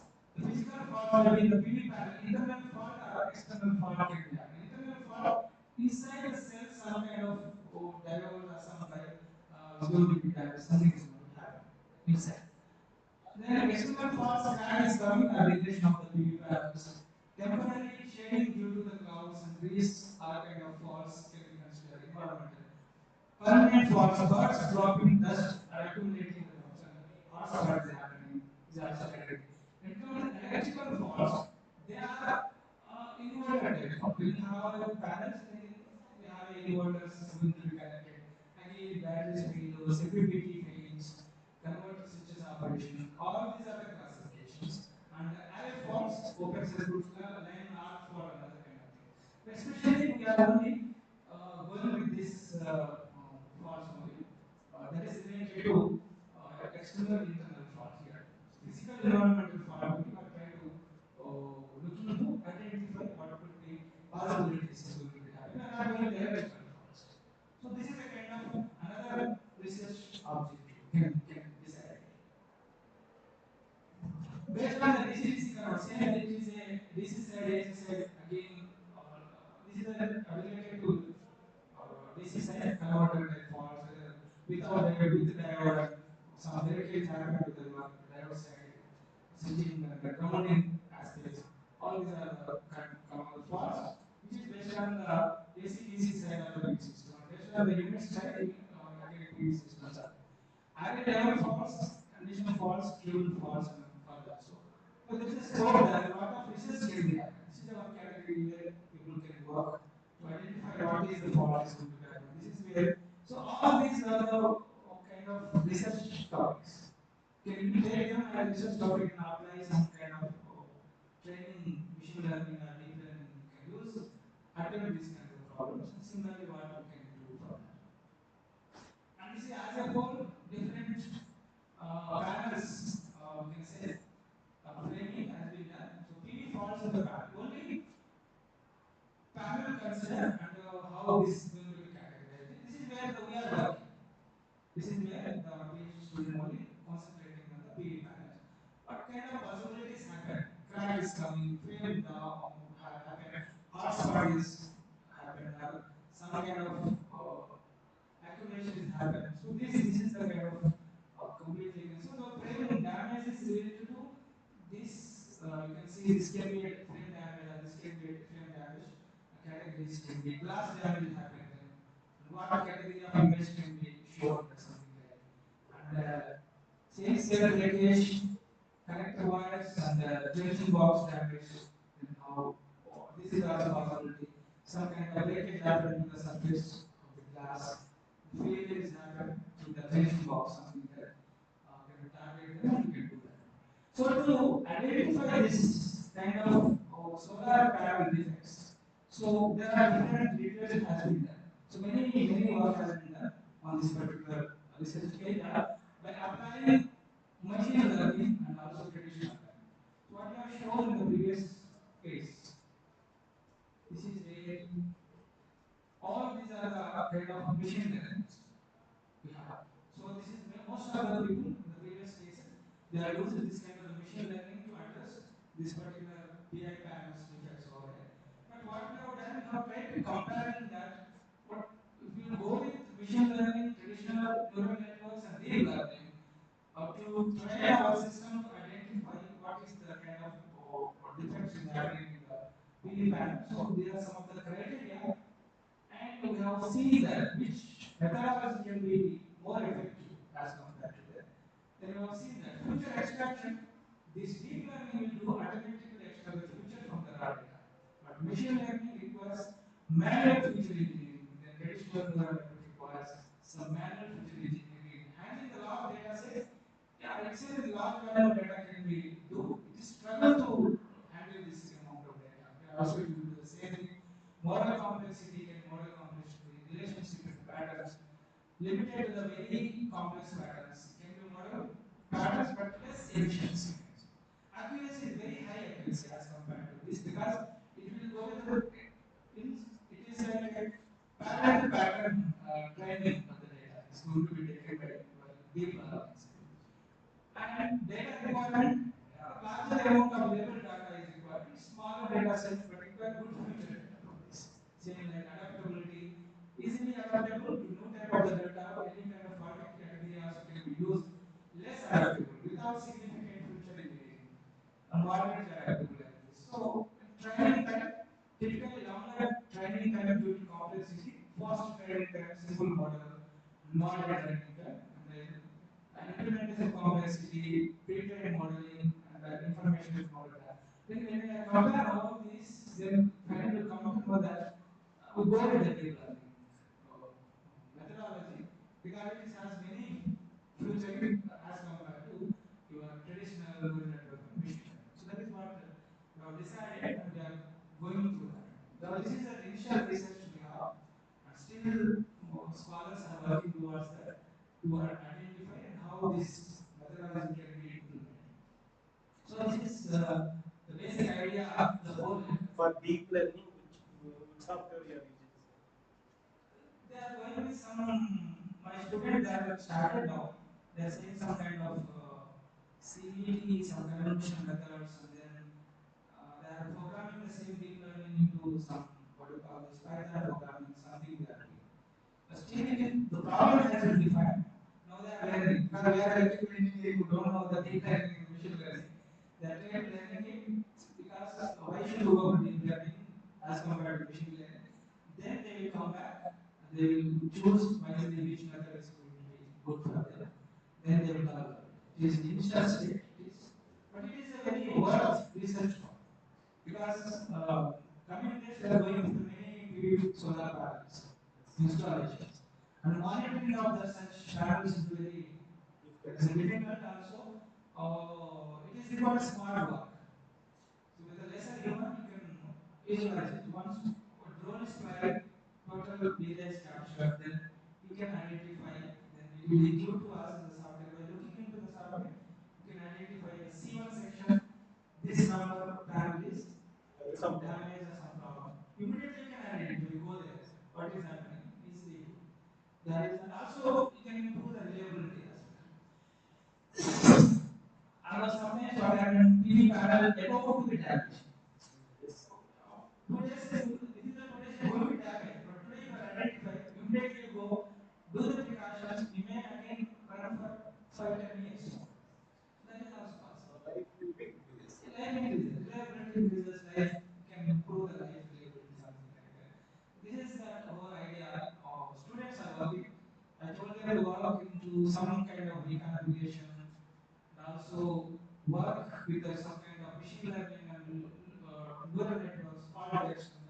Also, what kind of fault it is, classify them like that. I'm just telling to give a more idea. This is what the idea the students are working, and this is how you can see this is a drone flies, and then this is the image you are getting, something like this. No drone, no thermal image, you are not able to identify what is happening here.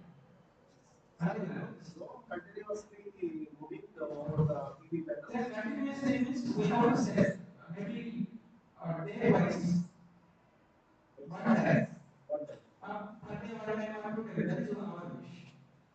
According to the specification, we can say that okay, morning 1 time it is complete maximum will see, okay, no problem. Evening once again check, no problem, okay, go home. Like that. And more reliability you want, you can operate more also. Like that. And, okay. So this is going to be happening something like this. And these are the kind of breakages happening. Some kind of hard spots are, it may be hard spot, or it can be a break to the glass, or it can be a star diameter, something is happening. So they will decide, this is, let's say this is a kind of PV panels installed in the kind particular farm. They will give some kind of notation like C1, C2, C3, like name is will give.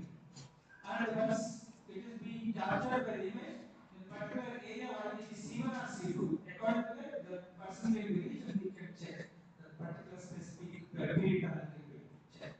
That is what thermodynamic solar panels they are doing it.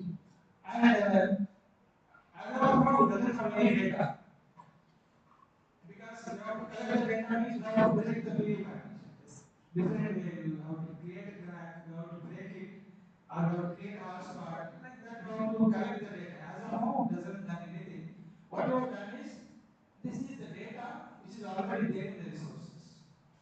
So some static data they have created by some kind of university they have done it. So the student has collected. Any student, if they have want to do the fault identification classification kind of technique, they definitely they will use this data. It is like idle 14 bus system. When you are doing the load flow, what we do, we will go with the 14 bus load flow, standard model is there. Then we apply whatever the load flow or algorithm, then you try to see it flows. Something like this is the data they have created for different class, like diode multi, or the soiling, hotspot multi, hotspot, different categories they have created, tracking like that. And diode, some breakdown is happening, bypass is happening, vegetation is happening, cell hotspot happening within the geometry of the cell only. No anomaly, means no fault was there, then what is that? So there are different categories, they have taking it, different categories they have considering it, and this is the almost 10,000 data has been taken. You can see that 10,000 data without any fault. Different directions have been taken, and this data has been stored as a no fault was there, and what is the characteristics of the data. They are stored, and for different faults, almost 175 images. You see, for only diode multi-fault, 175 images they have considered, and they have sampled into that, and they extracted the data from that. Similarly done for soil. Hotspot is there, 249 images they have considered, different directions. Hotspot, and what are the possible ways hotspot can be happened. They are considered, and almost this many data has been considered. So almost 10,000 images, almost 20,000 images have been considered to give the classes. Almost 12 class are this all, and they have done it. And these are some of the line crack means how it is look like. Star crack means it is like throw a stone on the panel, it will create a star crack. Finger interruption, small crack, it is like a thin hail crack, like a coming black core, some kind of blackish has happened, vertical dissolution, horizontal dissolutions, and thick line and scratch is happening, like a fragmentation, cover, all kind of faults is going to be there, and happen to be kindly considered as a data set three. So almost it is itself contains 36,543 infrared images of all these.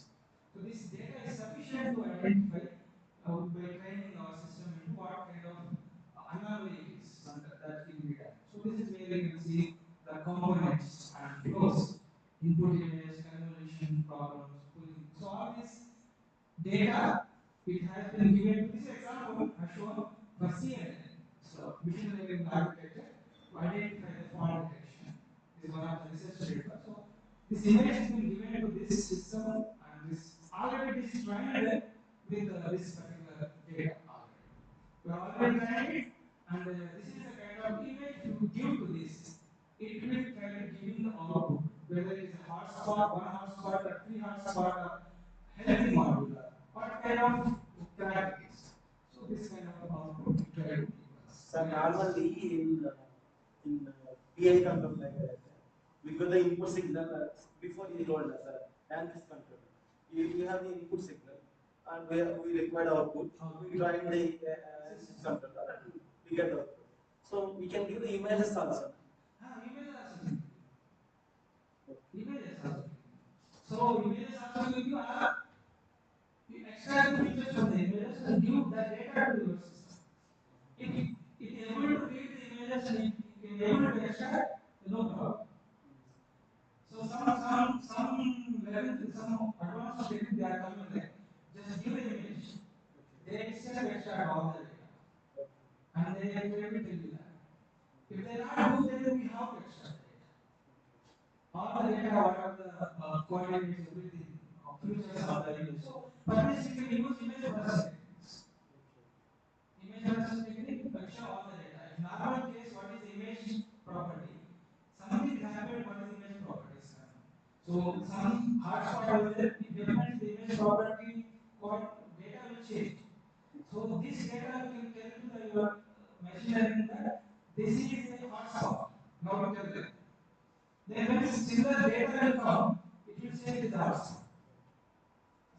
So again you have to check because sometimes this kind of detection also misleads our machine training data also. Sometimes some crack was there, sometimes maybe like it will tell that it is a hotspot. So we have to check for accuracy. So many directions you have to do the research.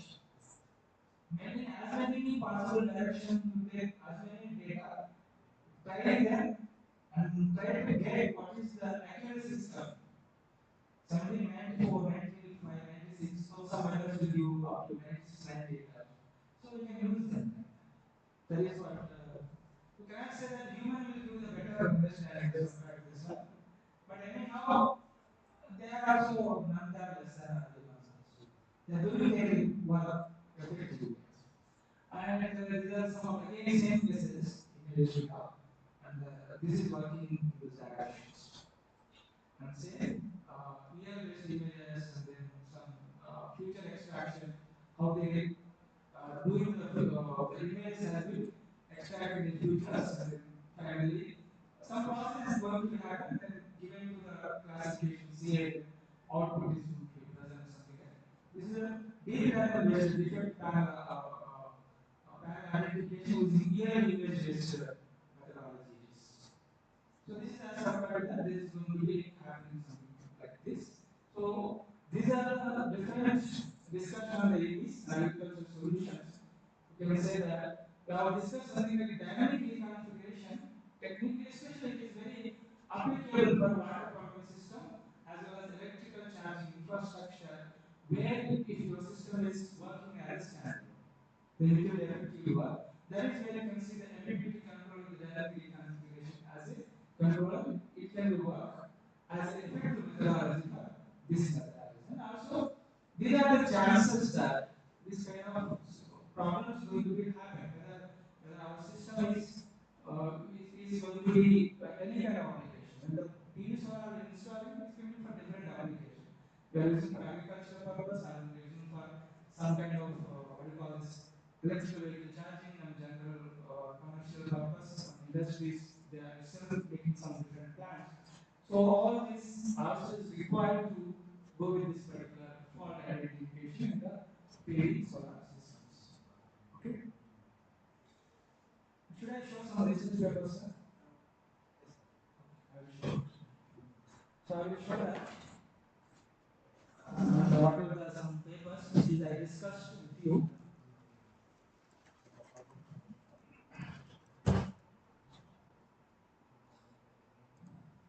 Okay, and here are some of the research papers. Yellow. Where is that? Yellow. Already it's not available.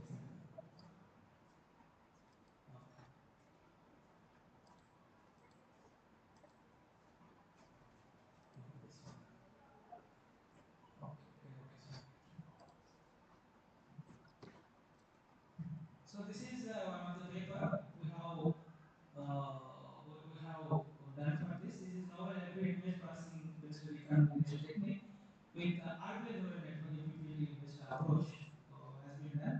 to global maximum power of effective tracking of the PV solar system. So this is my younger student who have worked it and have published this kind of the paper. So what we done here is, so complete the system model has been done. It is a hybrid reconfiguration. The reconfiguration with the MPPT approach has been proposed to obtaining the global maximum power effectivity. So this is where you can see this methodology, that is RBL based JDL based methodology with MPPT controller. We are compared into different RS sizes here, 5/7 and some other cases. This is the same thing what we have told for explained for the Fibonacci series and PITQ based systems as well. We have given some modeling of the PV array for that, and then converter modeling, then boost converter. This is a proposed methodology which is PNO method.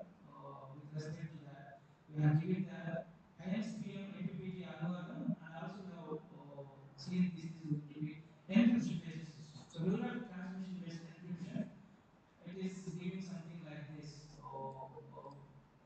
These were the new coordinates. What we have seen something similarly like PV panels in case of ICM method, Arnold cat method. Same where R1, R2 is your matrix is going to be defined. Where matrix can be 1, 2, 1, 3, something, or 2, 1, 3, 1 also can be defined here. This is the series is going to be decided, and then for corresponding matrix, what is the encryption matrix has been obtained for 7/7, 5/7. What is the corresponding matrix is obtained also. We have shown here. And there are some assembling algorithm. There is the ruler transform based scrambling algorithm for developer. Same thing, and same is applied into encryption based configuration. And you can see that is same image of scrambled into different methodologies here. And then, so RBL network is designed for the MPPT controller, RBF, for this series method. And then RBF with respect to the neural network with MPPT controller, and with respect to this reconfiguration has been developed in this particular methodology. We can see that results of this. This is a training of this RBF network developed in the MATLAB. And this is the final study system. So encryption based static encryption algorithm now developed here, and this is where the MPPT with the different RBL network, and you can see that different results obtained with without in different cases. With the INC, conventional INC PPT and RBL network, the different shading cases. Shading case before reconfiguration, after reconfiguration, you can check that how much power has been enhanced. So you can see this is going around before reconfiguration, after reconfiguration. So it almost going more than that. That is the advantage. You go with this RBL neural network. Some of the shading cases also considered here. This is some irradiations cases, different patterns has been considered, and we have seen that how the output, sudden output oscillations are, this oscillation try to impact with respect to the, what do you call the maximum power band tracking, what has been done. And there are different shadings. Again, same thing as done with respect to these methods. So there are different cases as considered here, like the same thing before and after reconfiguration with INC, and also with respect to RBL, RBF algorithm, with and without reconfiguration also shown here, you can see. And the same done. And finally, you can see that is doing this, three shading conditions has been considered, different shading conditions. But the three different shading conditions, three different results has been considered here. And you can see that tracking time and oscillations coming from each results can be done. So same thing for another shading condition, the shading condition. Where different uniform or non-uniform symmetric of shading condition has been considered, and with traditional MBPT and with the proposed RPF MBPT, with and without reconfiguration also you can see the effectiveness. So all these are the results we are getting, and as a whole, when you compare the tracking speed of the different methods here, you can interestingly you can see that tracking speed with the different methodologies. The proposed method is giving 0.004 seconds. So as compared to other methods, giving and tracking oscillation is almost negligible. Very minimal oscillation is coming. Tracking efficiency is almost 99.5 we are getting. Algorithm complexity is very less when you go with this one. Implementation is relatively simple as compared to other methods. As an advantage, go with this methodology and reconfiguration method. When you go with the RT, with the previous one also compared. So when you see from this table, with RBF based with the RT reconfiguration technique is giving you the better results. That is you get the advantages of this. So this is another direction of state of art, the techniques what we have done to implement the same reconfiguration with the methodology. So this is this paper, and this paper I think we have discussed in the presentation. This is anyhow this is discussed here, and one more is okay. This is also we have discussed cryptography Fibonacci transformation. The same thing what we have seen the methodology Fibonacci series try to obtaining, and this is what we have already discussed. And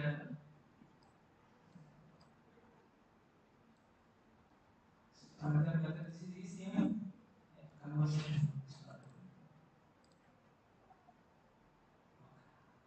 Priority queue based is also discussed. How this is a dynamic configuration we have implemented for this PV solar array. And this is the paper on how implemented for static dynamic configuration. I have explained you the flow chart, how it is working as a dynamic configuration. Then this ANFIST methodology and all this. No need to show this one. This is a recent paper, a very recent paper, 2024. We have done it. This is a back propagation based neural network based maximum power point tracking with the image encryption spine solar array config. So here, so what we have done is we have given some reconfiguration method. There is a Pulaski sequence transformation. It is the KLT is the proper methodology here. You can see the name of that. It is proposed method is the Pulaski sequence. It is also given as a name. And this method is implemented for this reconfiguration. The advantage of this method is that so you can take any kind of the series of the matrices, and this matrix can be work for any series. So that is the advantage of this. Go with any series. This is the Pulaski sequence series. You can take any four from this series. This can be your matrix here. That this is going to be work for any kind of the matrix. So that is the advantage as compared to your Fibonacci series. Fibonacci series, some numbers may not be work as a matrix. So some limitations is there. But that limitation is going to be overcome by this Pulaski sequence transformation based method here.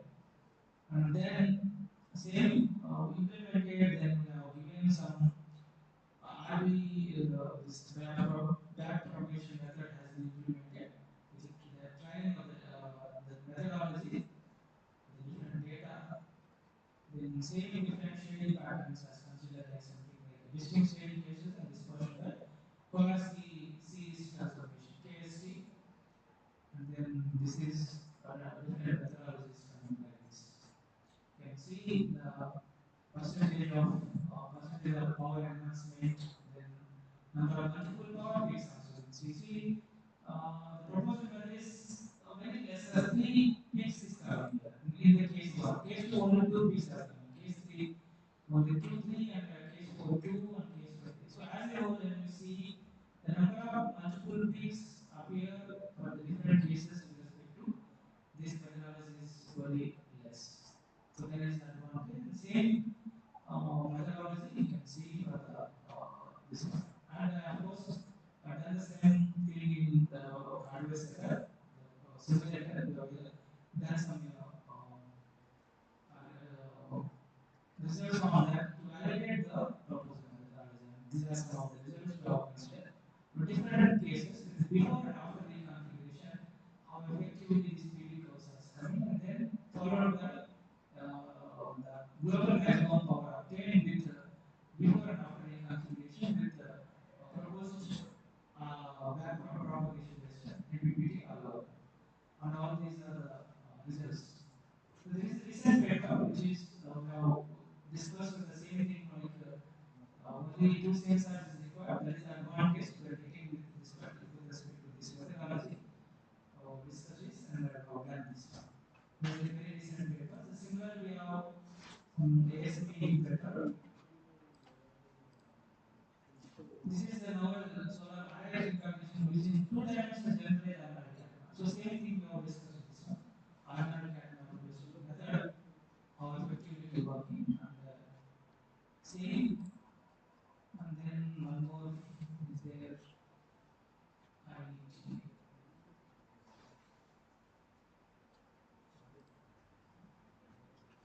This is where not this one. GCT.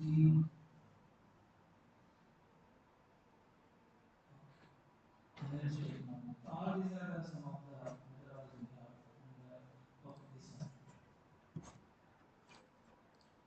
So here, two type of image encryption systems has been improved. Here used here. So one is another CAD map based system and another one is NL map. So these two methods has been implemented to improve the possible solutions of effective disposal of the shading patterns from this method. And this is where we have seen already there are some of the methodologies, proposed method and other things, going with that and then something patterns. This is the logic for harmonic cat numbers, ACM technique, and for the Heron cap, this is the logic. This is a mathematical expression. But these two methods are the encryption based methods. They two very effectively used for the partial shade dispersion. We are making it hybridizing these two so that very effective what do you call this ACM with HM is going to be coming as a HM ACM. It's a hybridizing method, hybridizing the encryption method to get the very effective reconfiguration. So two dimensional reconfiguration. There are methods, algorithm for that. ACM and as well as NLM map. And then these are some of the results. Different cases. Then this first case 1, case 2, case 3 with ACM, HM and then this hybridizing of these two also now compared. And you can see that hybridizing method with the two image encryption techniques is giving you better than this. That is the conclusion we can get from this. And here we are doing the progressive top bottom shading. So different shading conditions has been considered in order to look how effectively this method is going to work. So cases, different diagonal matrix and how they have triangle, all these are going to be obtained. Then some of the indices like global maximum power, then all number of GMBs for the different methods. ACM, HM, and then combination of these two. So you can see, check the maximum global power, how it is improved with respect to this hybridizing of HM ACM. And this is also further cases. This is for unsymmetrical case. So 5 by 7 array. It is not a symmetrical array. Unsymmetrical case 5 by 7. Considering with the uniform shading pattern, the power dispersions. The doing it. The same results with different ACM, HM, and a map, and then hybridizing of them. So you can check the global maximum power with respect to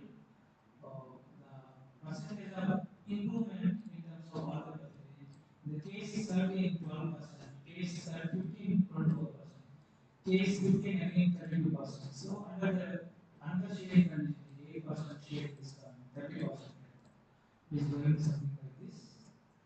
And this is the implemented setup we have, and same thing we have done for this ACM with Henan map, HO with ACM, different sharing patterns, and the results also are compared from the different cases here. So you can see this is a hybridizing of two methods, ACM and Henan. So Henan map and ACM is giving a case to this case, where you can see almost it is equal or more than the other comparing techniques. But you can surely say that our effectivity is working on that. This is where you can see some of the results, differences on that. That's it.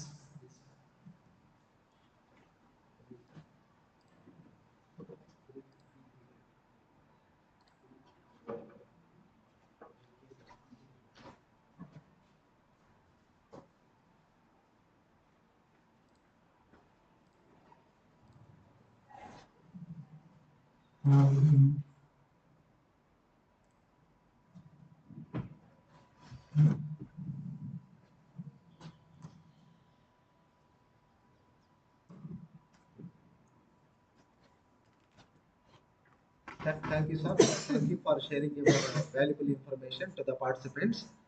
Dear participants, today's two sessions are completed. So, Dr. K. Anil Naik garu explained the concepts in a very simple way. So the all of you try to utilize these research papers or to write the papers. So thank you all of you. And so the today we have third session. So I will take the third session. Now all of you take the break of 10 minutes. So the after that all of you assemble here. So before that you have a felicitation to the research person. Okay, after that take a break of 10 minutes and all of you gather here for third session.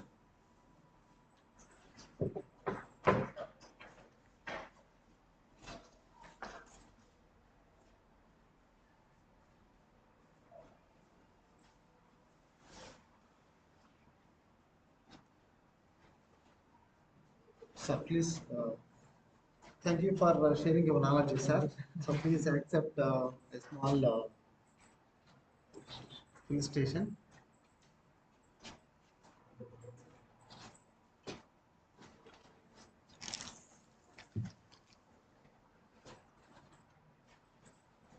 Thank you, sir. Thank you so much, sir.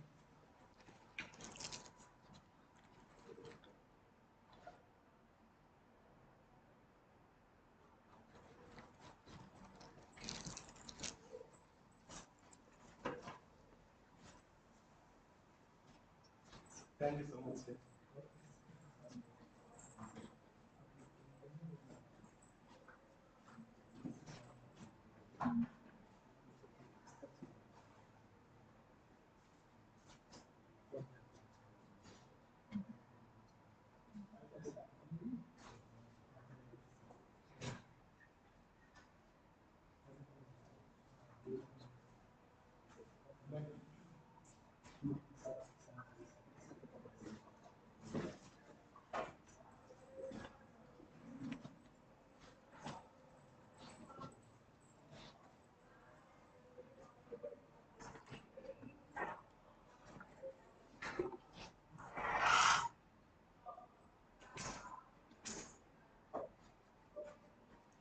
Sir, ఇది ఒకసారి చూడండి.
Good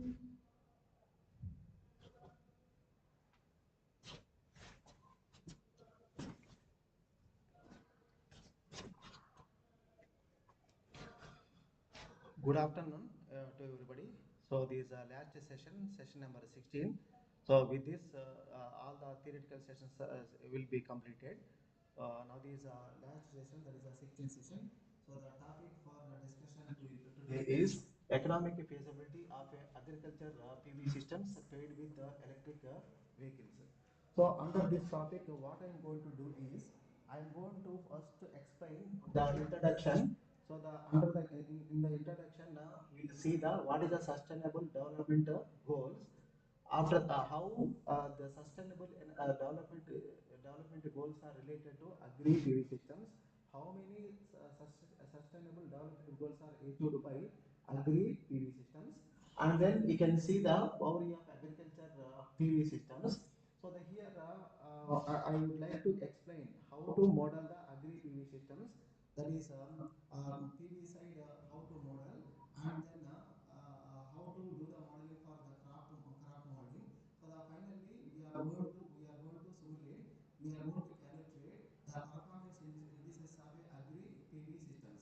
So now this is the aim of this topic. So the after that we can see the importance of a pairing of agri PV system with the electric vehicles. So if time permits, we'll discuss the scheme, the government, the subsidies given by the Indian government for agri PV systems and electric vehicles. So now this is the thing.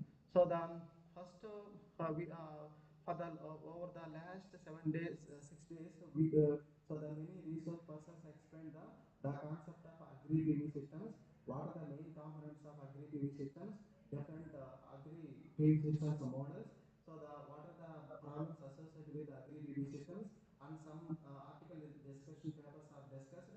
So therefore, with the simulation related to the agri PV system, that is the economic aspects of a agri PV systems are not discussed. So that's why I would like to explain the economics of agri PV systems. Before that, before explaining the simulation, let me explain the sustainable development goals. Something that is some important points related to agri PV systems. So the later we are going to see the modeling, mathematical modeling of agri PV systems. How we are able to simulate the agri PV systems by using the software. After that, I have taken one system I simulated. So we discuss the performance indices of a agri PV systems. Okay, now here you can see now these are United Nations in the year 2005. So they set the global goals. These are also known as a sustainable development goals. Now these goals are framed by the United Nations for achieving the sustainable development. These goals aim is to end poverty, protect the planet, and ensure the peace and prosperity for all by 2030. The Sustainable Development Goals consisting of seven interconnected goals, each addressing the broad range of social, economic, and environmental development issues.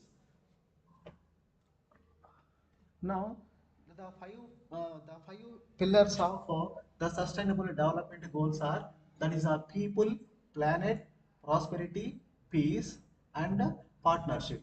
So these are the five pillars of to achieve the sustainable development. Now these are the 17 sustainable development goals. So the why are discussing the sustainable development goals means, so some of the goals are achieved by agri PV systems. So that's why we are discussing the all 17 sustainable development goals. So the first we will see the list of sustainable development goals. So the first one is no poverty. So the main aim of this one is the goal is to eradicate extreme poverty and reduce the number of people living in poverty in all let's say dimensions. So the next sustainable goal is zero hunger. So the at end the main aim of this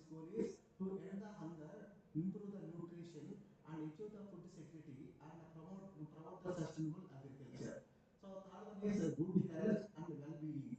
So to ensure this lives and promote the well-being for all ages. So the next one is we are belonging to this quality education.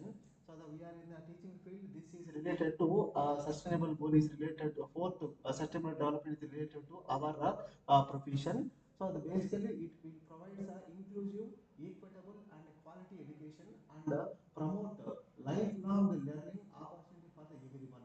So our principals are many times in the meetings he will explain about the this point, that is this goal, that is quality education.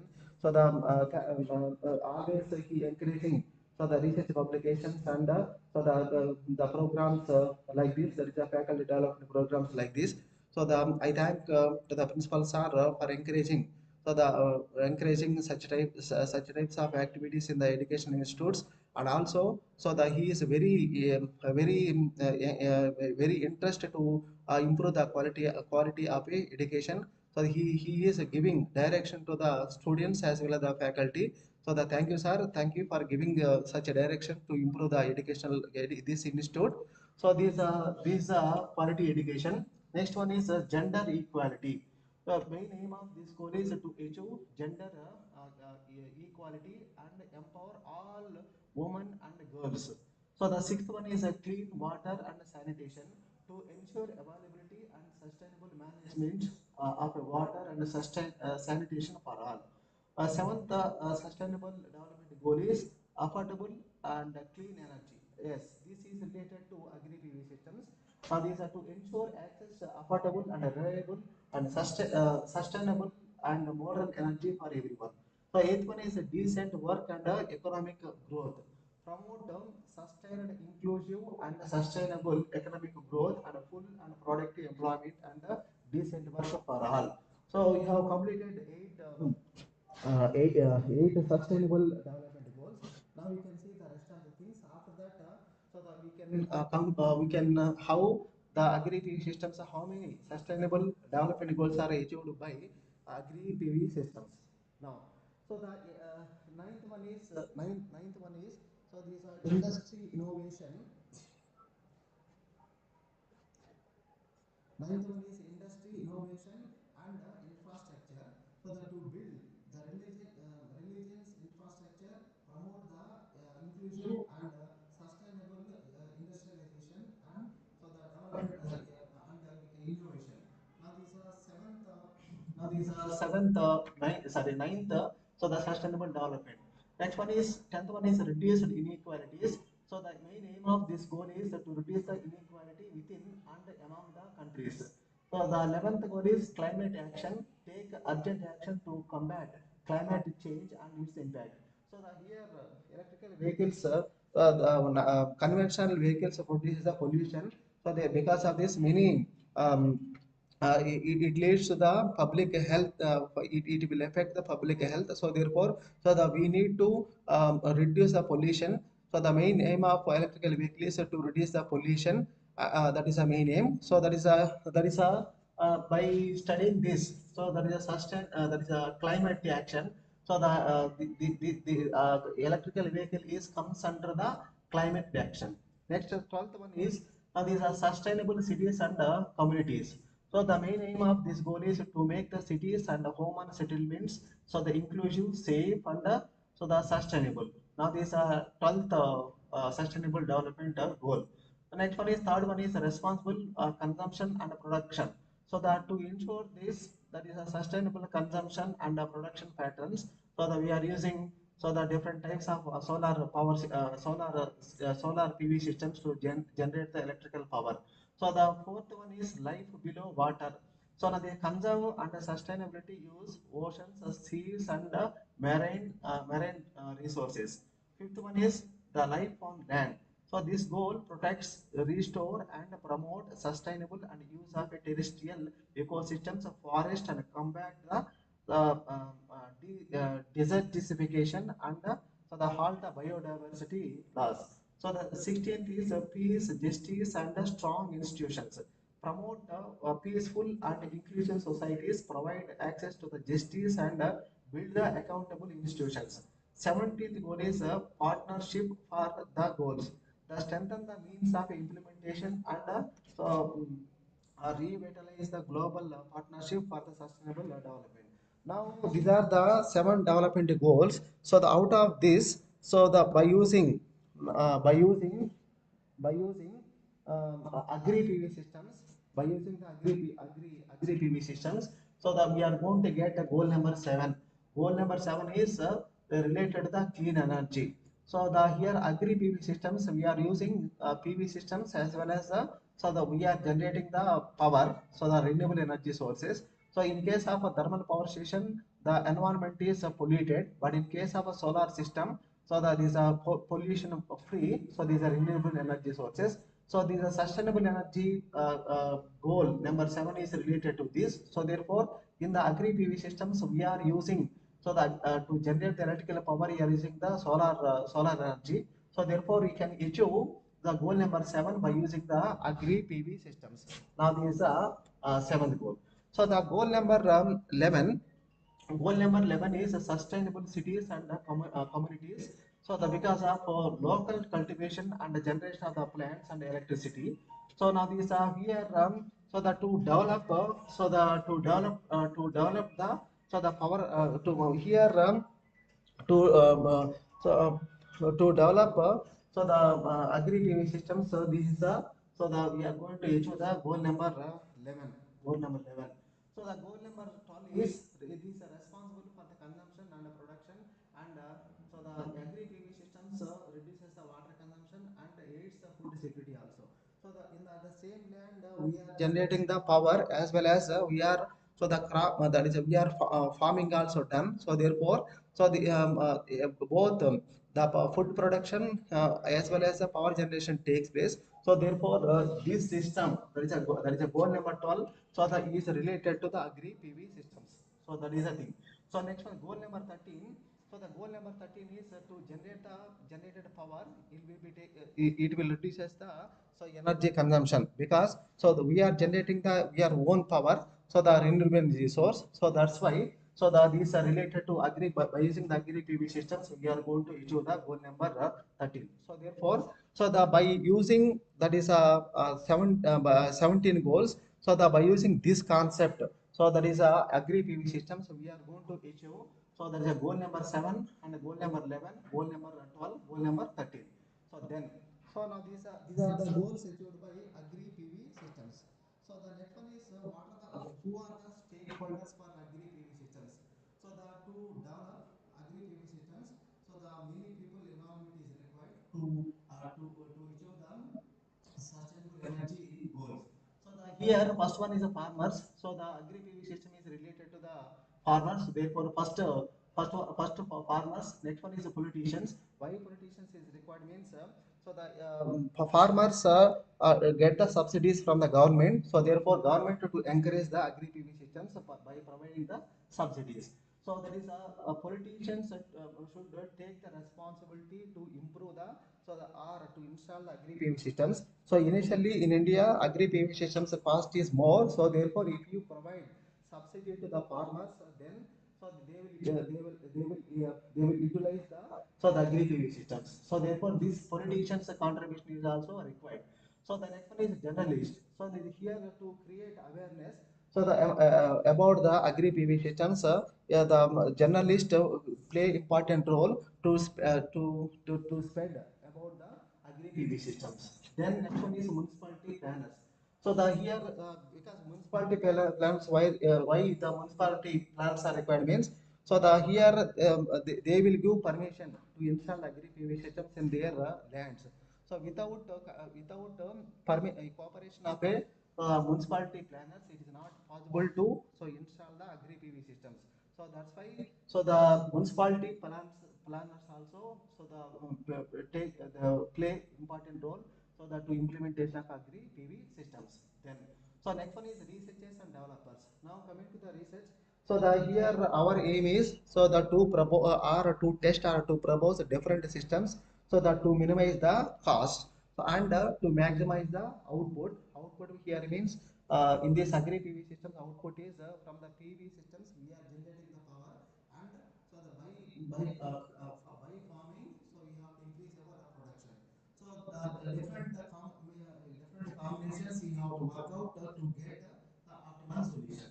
So the here in this in this point, so this one of the tilting angle is one of the optimization problem in the agri PV systems. So the by using genetic algorithm and TLBO, by using these two techniques, we are going to get the optimum tilting angle to maximize the power production as well as the crop production. So I will show you at the end of this presentation how to calculate or how to optimize the tilting angle to maximize the output. So that part, these are the different so the problems involved in the agri PV systems. Therefore, so the lot of research work has to be done. So in the area of agri PV systems. So the actually these a new concept in India, but old concept in the advanced countries. So the advanced countries already agri PV systems are installed and successful agri PV systems also available. But in India, this is a new concept.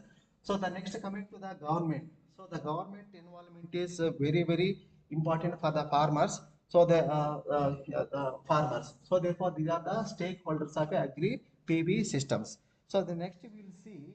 Next we will see. So the what is the exact meaning of a agri PV systems? So the in simple words, if you see the figure, now this land is it for so the farming. So this land is it for only so the farming. So the next to generate the electrical power. So the here the thing is as the population is increasing day by day, so the food requirement is more as well as so the energy requirement is also more. So therefore, so we need so the more power and we need more food. Means that so then here the food that is a food. So the food by farming we can get the so more land is required to produce the food. So therefore, so the here the to generate the more power by using the PV system, so the more land is required. So therefore, here the point is there is a competition for land food to generate the power as well as to produce the food. Okay, so that is the thing. So the one solution to this problem is so the combining both, that is farming as well as solar PV systems. So that takes place in the same land. Then so this is called agri-voltaic. So the simply it is refers to the practice of a growing crops and plants under the solar plant. So where both can be produced simultaneously. So now these are the basic concept related to agri PV systems. Then, so the next here the aim is not to explain the theory. Here what I am going to do is we are going to model the so the agri PV systems. So the how to simulate the agri PV systems or how to calculate the different parameters, that is the performance indices of agri PV systems. Though that is the aim of for this presentation. So the next one is suppose you have a 10 acres land, for example. So in the land, so the PV systems are arranged like this. So the first advantage of so the PV systems is so we are going to generate so the power. So the some amount of a power is utilized for so the own consumption. For example, so we need for so the water pumping. So we require the electrical energy. So therefore, the sum of the electrical power generated by the PV system utilized for your own consumption. Okay, so that is the first thing. Then, so if the next one is if the next aim of agri PV system is the near to the agri PV system. So the here for example here is a colonies or you can say this a house, a number of houses are there. In the house we need the electrical power for the different operations. For example, in the night time we require the light. Okay, then so the heating purpose heating purpose also electrical devices are required. So therefore, so the for home the electrical energy is required for performing the different operations. So for that also, so by generating by generating the power using the solar system, so there it is possible to transfer the power to the local. Okay, so that is a second advantage of a agri PV system. And then third one is if even the plant is the power PV agri PV system is the capacity is more, then it is possible to so they give the power to the so the grid. Okay, so that is other these are the three components of so agri PV systems. Then so the next one is Next one is next we see. So the here what are the applications of a solar system? So the if you see the solar system, different so the applications are there. So the first one is first you can see the agri PV systems. So these are today's topic. So the next one is road integrated PV system. Okay, suppose you have a road, so it is possible to so the place the PV systems here. It is possible to generate electrical power. So now these are road side. Now these are road integrated PV system. Then so the next one is of course here vehicle to integrated PV system on the top of the vehicle. So if you place a PV system, it is possible to generate the power. Okay, so these are so it's one vehicle. It's one vehicle. For vehicle we require the electrical power. These are so the other other application of a solar. Then the next coming to the building integrated PV systems. Okay, nowadays many houses we are observing. So the top of the building we are going to see the PV system, solar system. So the solar by using the solar, government is also encouraging so that to place the PV systems on the rooftop PV systems. So therefore you can generate the electrical power. So this power is utilized for the building in the building within the building. So that kind of system is called building integrated PV system. That is a thing. Then so next one is urban photovoltaics. So now this here and yeah, suppose we have a so that to so the where the electrical power is generated by using the okay, conventional ways, so the pollution is more. In that case you can generate so by using the solar system you can so generate the electrical power. So the other this is a new this so the Dr. V Sandeep sir explained the floating PV system. So he explained the very nice way. So there's a floating PV system. So they are the different ways to integrate the solar system, solar PV systems for the different applications. And then next we will see. So the yesterday this is published in the ENAD paper. So that is a what this is a hotel Warner. So this is there in the Tanuku, right, in the Baymaram. So the here generally what you are going to observe is the PV systems are placed at the top of the building. Okay, he placed so the PV systems are the side also. Okay, we can see that see this these are side also. So the he placed the PV system top also he placed the PV system. So now before installing the solar PV systems, the owner hotel owner paid the so the current bill is 80,000 approximately 80,000 rupees at the end of the month. So he current bill is he is getting current bill is 80,000. So after installing the PV system the top as well as the side, so he is paying so the only 25,000. Okay, 25 means that there are a lot of saving is there. So that is this type of systems also. So the popular coming up. So this is yesterday paper only I have read. So these I want to share with you. So that these economics involved in the so the solar system. Then so here you can see the different types of agricultural systems. So the Elam Shastri Garu and the different resource persons explain the in detail about different types of agri PV systems. So there is a crop production. Next one is animal husbandry, economic economic services. So these are the different types of other configurations. So available for agri PV systems. Then so the next one is all of you go through the all of you observe the figures. So the here so the first one is regular reinforcement mount. So the see here under the land. So we are going to place the panels like this. So this type of design is called so the regular reinforced mount. Next, so the all of you see the figures, then you can understand. Next one is the vertical. So the here the farming is done here. So the in between the solar panels. So this panel is placed in the so the vertical. Okay, so the like this. So this is called vertical mount vertical mount agri PV systems. Then third one is a tracker. Okay, so the previous research persons explained the different types of tracker system. So there is a single tilted. So the like that different types of tracker systems in India only. So the fixed tracking system normally used for normally used. Okay, so because the cost is so the cost is more for other systems. That's why mostly so the single or single or fixed. So the tracker system is normally used in agri PV systems.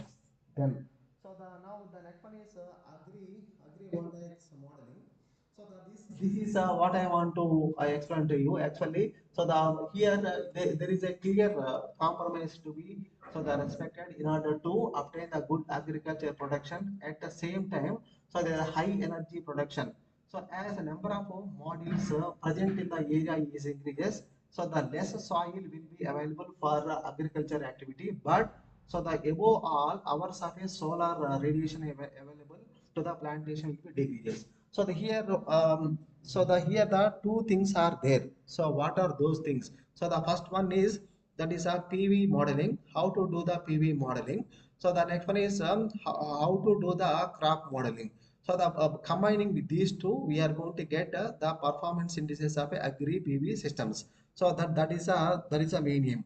So the PV systems modeling. So the many mathematical models are there to model the PV models. So the PV systems. So the here in the agri PV systems, most popular model modeling we are going to take now. So that is the first. If you see the what are the steps involved, okay, in the agri PV system modeling is, so the first we have a PV plant. Okay, the next one is we have a so the agronomic plant means that which is related to the crop. So the first you have first step is system definition.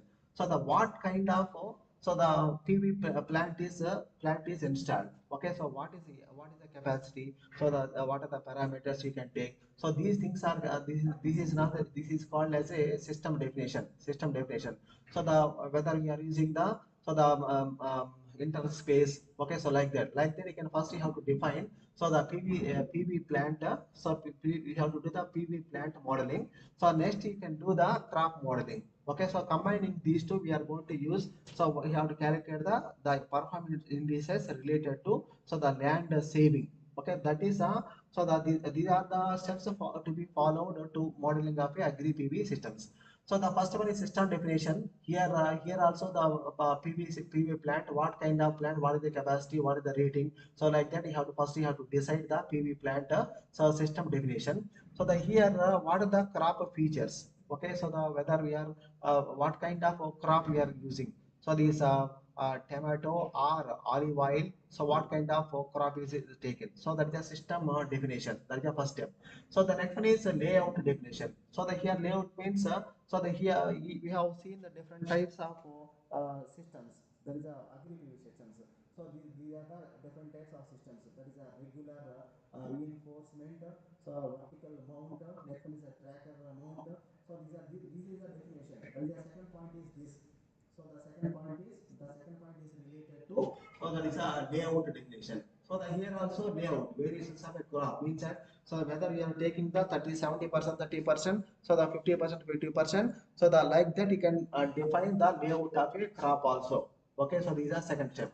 So the third step is a shading effect. So the shading effect is plays an important role in the agri PV systems. So the here you can do by using the so the simulation software. So if you have a data with you, you can do the you can do the simulation. That is a shadow analysis for PV systems. PV yield. PV means output of a PV systems, and then you can do the so the analysis shadow analysis for the crop yield also. Okay, these are step number 3, shading both PV systems and as well as the so the crop you have to do the so the shading effect. Okay, so the next one is the system production. So the calculate how much power is generated by the PV systems. So the how much crop is produced. So these are step number 4.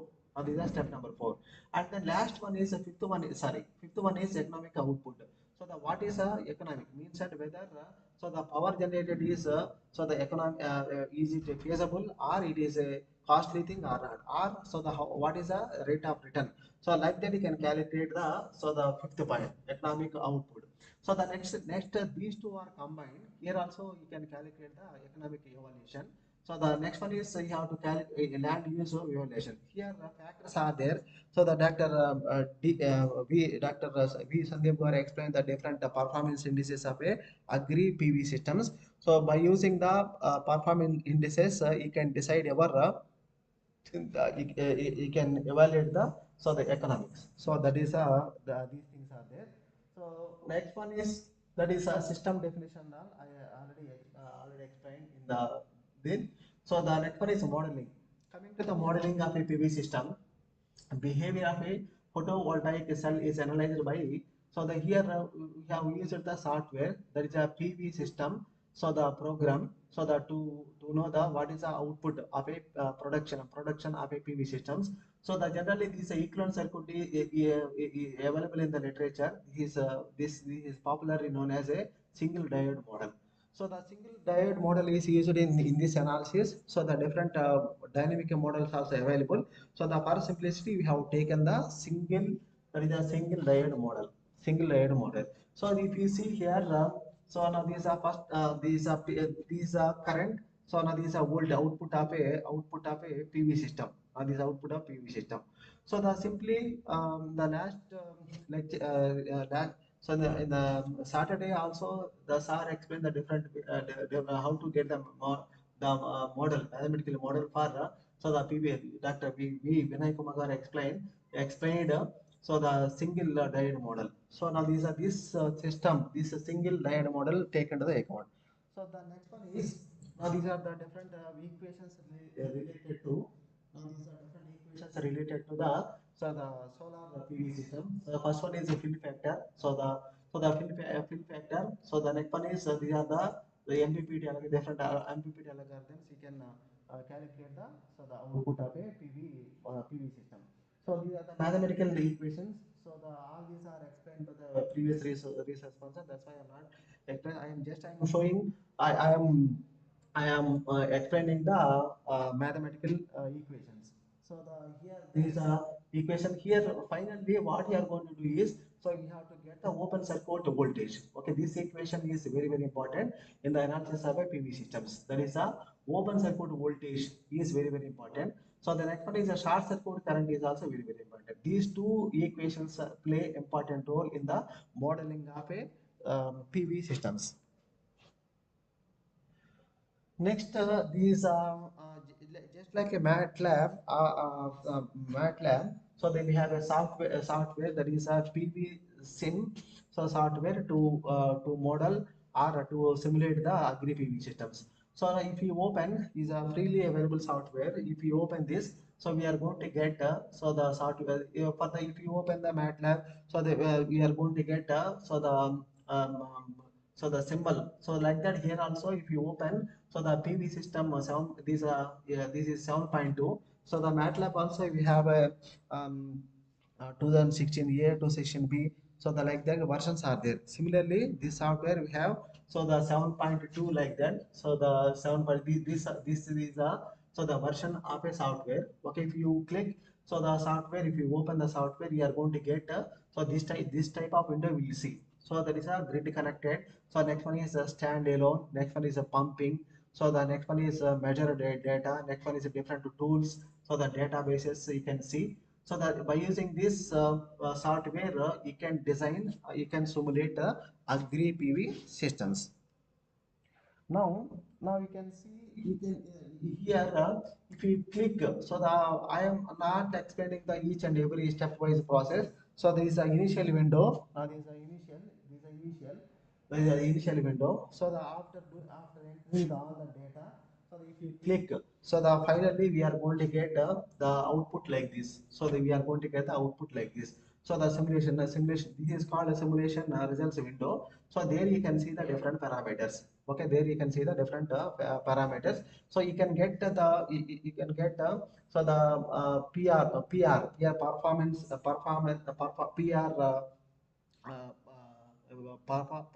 ratio. So the next one is land equivalent ratio.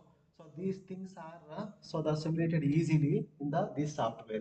So the other softwares not other softwares those kind of analysis agri systems analysis not tool is not available. So therefore this tool so the provides the all kinds of simulations related to agri PV systems. That's why you have taken so that this software you have simulated. Now these are initial and final window. So the next one is by clicking the tables. Okay, so we are going to get this kind of tables we are going to get. So they can choose. You can choose the table. So these are effective incident. These are related to the PV systems. So you can do the inverter losses. Okay, energy user and so the needs. So the these kind of tables you can get. Okay, so so the you can choose the table, then you can get the results. So the next one is eight parameters are defined for this table. So the you can define so the what are the variables. Those things are already yeah, placed in the software. Then you can get it. So these are by clicking. So you are going to you can analyze. You can get the graphs also. Okay. So these are the so the different kinds of graphs. Now these are you can do. So this topic is related to economic evaluation. So therefore, these are the economic innovation as a table. So by clicking this, we are going to get so the different economic performance factors. So that kind of analysis also you can do. So the finally, so these results analysis for the financial calculation. So you can do the carbon saving also. Okay. So the next one is a calculation of a crop yield in case of a shadowing. So this is the so the this you can see. So the main factor that influences the climate alteration under the panel is shadowing. So among all the possible parameters, the shadowing is a dominant one. The shadowing effect is evaluated as a fraction of a usual irradiation that a crop would receive. Therefore, model proposed in this paper we have taken, there is a agrivoltaic farm design, vertical bifacial, so tilted monofacial photovoltaic panels. So this paper, okay, this paper they have given so the model, okay, so mathematical model for crop modeling. Okay, so these are crop. These are very in the agri PV systems. These so the as of now, so many researchers are using so the crop modeling by using this paper only. Okay, that is another important point. So the next one is these are the equations related to crop modeling.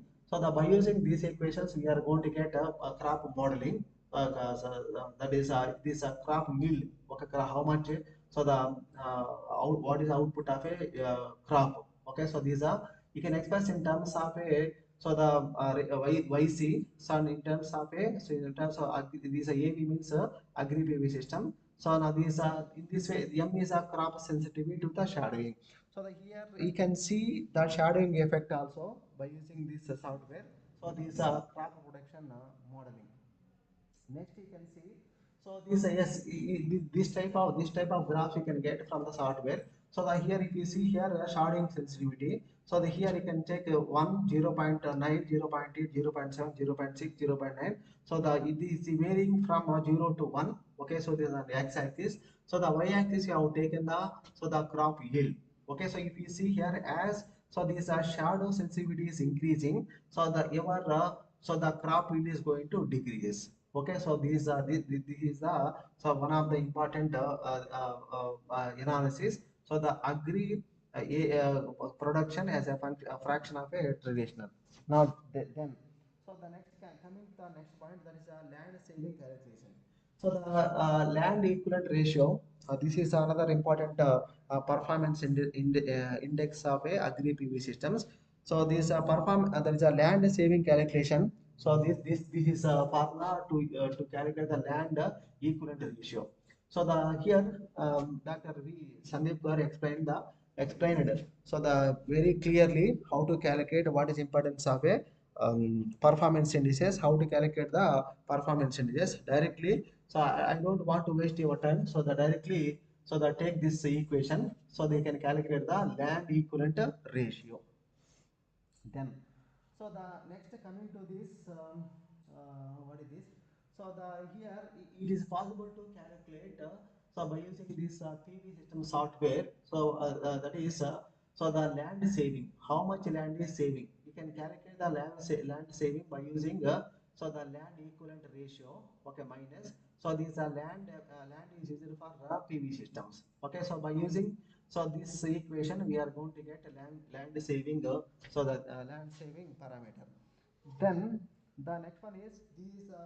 So the, if you see here, this table compares that is a LER. So and the land saved using the AV technology. So that is a here if you see here these are the traditional production. So the here you can see here PV and a crop. So these are 100% land is used for here. Here also 100% land. So now we can see agri PV systems. So the both on the same land you can grow the plants and so the generation. So the you suppose here so 70% crop, 10% PV. So then LER ratio is 0.8. Okay, so land saving is -20. So therefore, so it is not economical solution. Similarly, so if the PV is 20% and crop is 70% and your LER is land equivalent ratio is 0.9 and then so the land saving is minus. Therefore, here the important point is so this land saving may be negative. Don't go for this type of combination. So that is the thing. Next one is so the 70% combination here. So the land saving is 0. So the next so the here if you see the positive values here, now this is a negative value, now this is a positive value. Okay, so the as so the PV system is increasing. These are 40% and the crop yield is a 70%. Then your LER is 1.1 means that so the 10% is a saving. Okay, so these are positive value. Similarly, so this PV system is 50% as so the PV system is increasing. So the see here, so the your land saving is increasing. Okay, after this, okay, all have to try see the results. So now these are 50%. Now these agrivoltaic production, both PV and crop. So these are 50%, 70%. Now these are LER ratio 1.2. So the here you are getting the 20%. Then so the here as a PV is 60% and the crop is 70%. So your LER ratio, land equivalent ratio is 1.3. So the here the land saving is 30%. Then so the next one is 70% PV. So the 70% is a crop production and then LER ratio 1.4. So these are 40% saving. So these are if you take a combination of 80% of a PV system and 70% of a crop, then you are going to get 1.5 is LR ratio. So the by using this formula, you can get these values. That is 1.5 here. So the land saving is 50%. So the here 90%, 70%. So the here LER is 1.5. So the here observation is as a PV, so the is increasing as PV is increasing. So your land saving after this, your land saving is increases. So this is the so that means that by using the table, so the here if we see here exactly, so the 30-70% so the no line, no gain, no loss. Okay, so that is the thing. Next one is so here as a PV as a power increase power generation is more, so the your land saving is so increasing. This is a conclusion from so these are this table is a conclusion from this table. Then so the next coming to the financial analysis of a agrivoltaic system. Here the many methods are there. So the agri PV system, so we are going to use the net present value. Okay, so this is the in research papers also you can observe. So the these are most important and popular parameter. So that to calculate the financial analysis of agri PV systems. So the this one also that is this are popularly known as NPV. Okay, net present value. Okay, net present value. So here the standard formulas are there. So by using that you can calculate so the net present value. Net present value. So these equation is for so the NPV. So that's a net present value. So these equation. So the RT is the net cash inflow outflows during the so the single time step. So the I is nothing but I is the interest rate charged by commercial banks and other financial institutions. So the here T is a time step considered in the analysis. Okay, so by using this parameter, by using you can do the financial analysis by using this equation. Then next coming to the payback. Now these are payback period. So suppose if you invest something, so the what is a so the how if you invest 10 rupees for example, Okay, after how many days or how many years, so you can get back. Okay, so that is that kind of so the thing is also there. So these are payback period. Okay, so this in the MEPA subject, I think most of the MEPA subject we are going to use this parameter, that is a payback period. Okay, here also we are using so the payback period. So that is PB is nothing but the payback period. So the C count is nothing but total expenditure. Now this expenditure divided by so the net cash flow. Okay, so by using this we are going to calculate the payback period. Next, coming to this return on investment. That is this ratio is also very important. So there is a ROI, return on investment. So it is a trace of a return on the total investment of a company. It is one of the R aggregation. It is a most frequently used balance sheet. So the indices in the profitability analysis. It is obtained by making the ratio between operating results and so the total net operating investment in the capital. So this is a formula to calculate a ROI. So ROI. These are this parameter also very important. So next now I'm that is specifications are not shown in the slides. I will explain how to do the analysis. These are we simulated this system. So you have taken, so these are figure number one, this is a configuration number one. So in the configuration number one, the distance between these two is the 6 centimeters. So the distance between these two sectors is 7.5. Okay, so this type of this data is so the given to the software. So we have calculated the different parameters. Okay, which is related to the agri PV systems. Next, so now this configuration B. So here the PV systems are fixed and tilted. Okay, so the here we are considering so the two type configuration. One is the distance between the so that these two circuits are 7.5. So the configuration one is that is 6.0. Okay, this data is so the placed in software. Okay, so you have done the all kind of analysis. So now first one is first kind of analysis is so now this here crop analysis of a crop production. Okay, here so these are this color indicates the configuration number configuration A.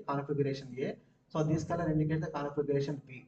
So here we are analyzing the crop production. We have taken the two that is a olive. Okay, so this is a configuration one, configuration number two. So you have drawn graph between so the shadow sensitivity. So the here olive production. Okay, so the x-axis you have taken the shadow in sensitivity, y-axis you have taken the production. Okay, so now so the if you see here now these if you almost linear. Okay, this is almost decreasing. Okay, now these are olive. So the configuration A as a configuration B. So these are almost these are decreasing. Okay, this is decreasing, this is also decreasing, right? So the now here the our interest is a production means suppose this color indicates. So if you compare these two, okay, this compare the configuration A and configuration B. So this configuration is B is better. So in point of a crop production. Okay, so these are this kind of analysis you can get from so the software. So these are graph we are getting from so the software. Then so the next one is next one is you have so this oil production. Another you have taken the oil. First one is olive. So the next one is oil you have taken. So you see the difference between the previous one. These previous one is linearly decreasing. Okay, previously linearly decreasing. So the here now these are exponent. These are so these if you see here they are non-linear. Okay, this if the waveform is like this. Okay, waveform is like this. These are non-linear. So therefore, so now x-axis production. So there is a x-axis shadowing. Sorry, so the shadowing sensitivity. Y-axis you have taken the production. So therefore, so the all of you try to compare the previous figure and this figure. So the previous figure is linearly decreasing. So these are so the non-linear. Okay, non-linear in nature. Okay, non-linear. So the here the first figure and second figure if you see configuration wise. So the here the configuration B. Okay, so up. So the in the second one, so these are so the configuration B. Okay, configuration is so the upper. Okay, right. So now these are this kind of graphs you can get from the software. So the next one is the analysis of energy production. We have so far we have discussed the crop production by so the entering the total data, then into the so the software you can get the tables from the table. It is possible to draw the graph. Okay, so the crop production crop modeling completed, analysis also completed. Next, second one is you will see, now you can see the energy production. Okay, how we are able to so the analyze the PV systems of production. Okay, now we can see so there are configuration A, configuration B, configuration. So the here five types are compared here. Traditional one, next one is these are fixed. So now these configuration A and configuration B. So now this is a configuration B. So there is a no, okay, tilt a no. So the tilting tilted case. So what is a so the if we see here the energy production, now this x-axis. So the x-axis is the configuration. So the y-axis you have taken the energy production. So if you compare here, what is the highest value? If you see here, now these are traditional we are getting. So this are more as compared to the so configuration A. Okay, almost we are getting configuration A. So the we are getting almost equal to these two are almost equal. Okay, so these are the so the energy point of view configuration A is better. Configuration A is better. So the crop point of view, you can see if you can observe. So you can see here. So the configuration B. Okay, so in the production point of configuration B is a better. So the both the oil as well as olive oil. Okay, here also you can see. So now these are B. Okay, B. So therefore, so the crop production point of view, so the configuration B is better. So the for the energy production point of view, so that is a configuration A is better. Okay, so this is a conclusion. That is a crop analysis as well as the energy production.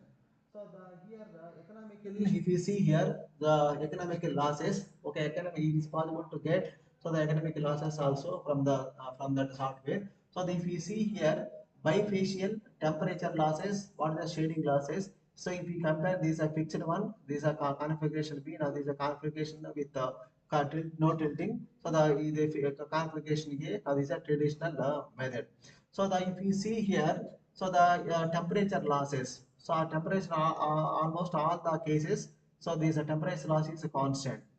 Then sharding losses, if you can see, so sharding losses are less. Okay, so less for so the 0.18.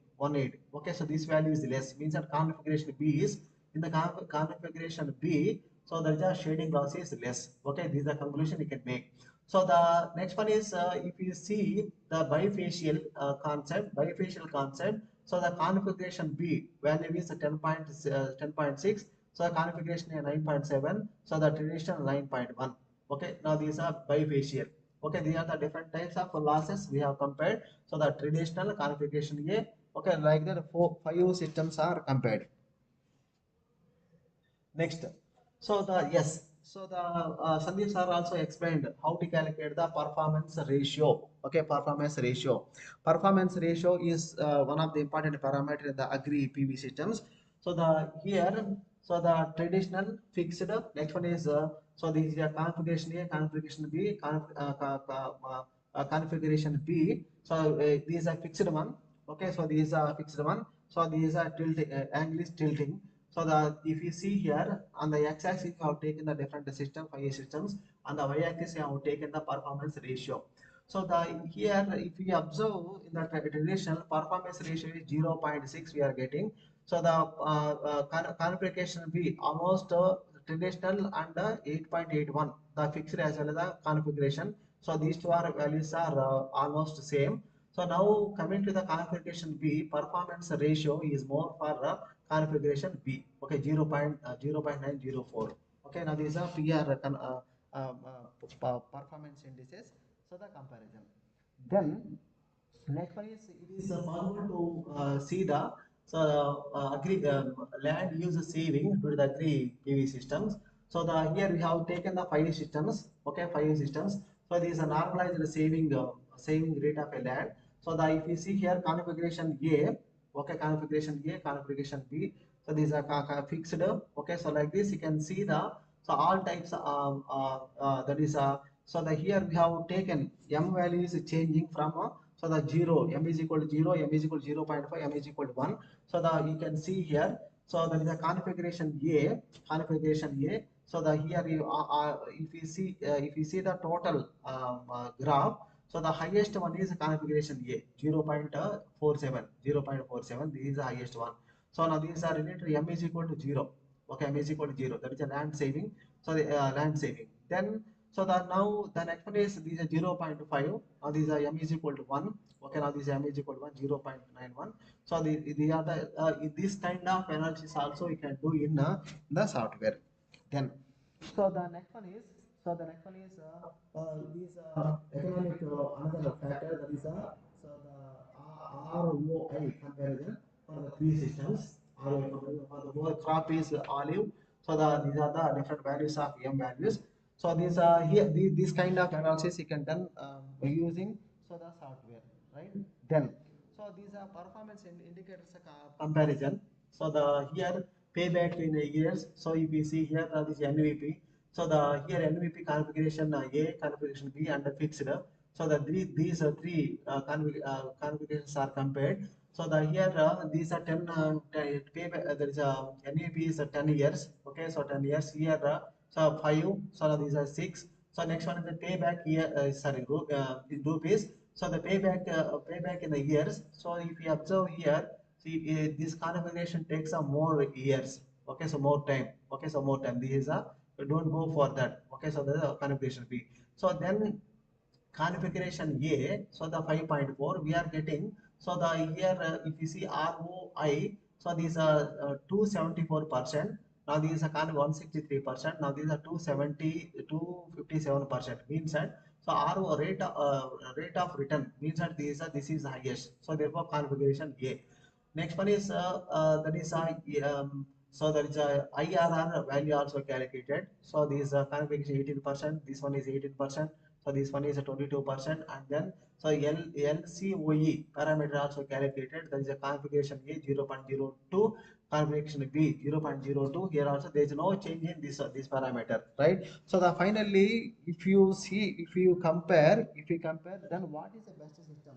So here we compared the crop production. Then we compared the PV generation. We have compared. So the finally we have calculated the different performance indices. So final conclusion here is the final conclusion.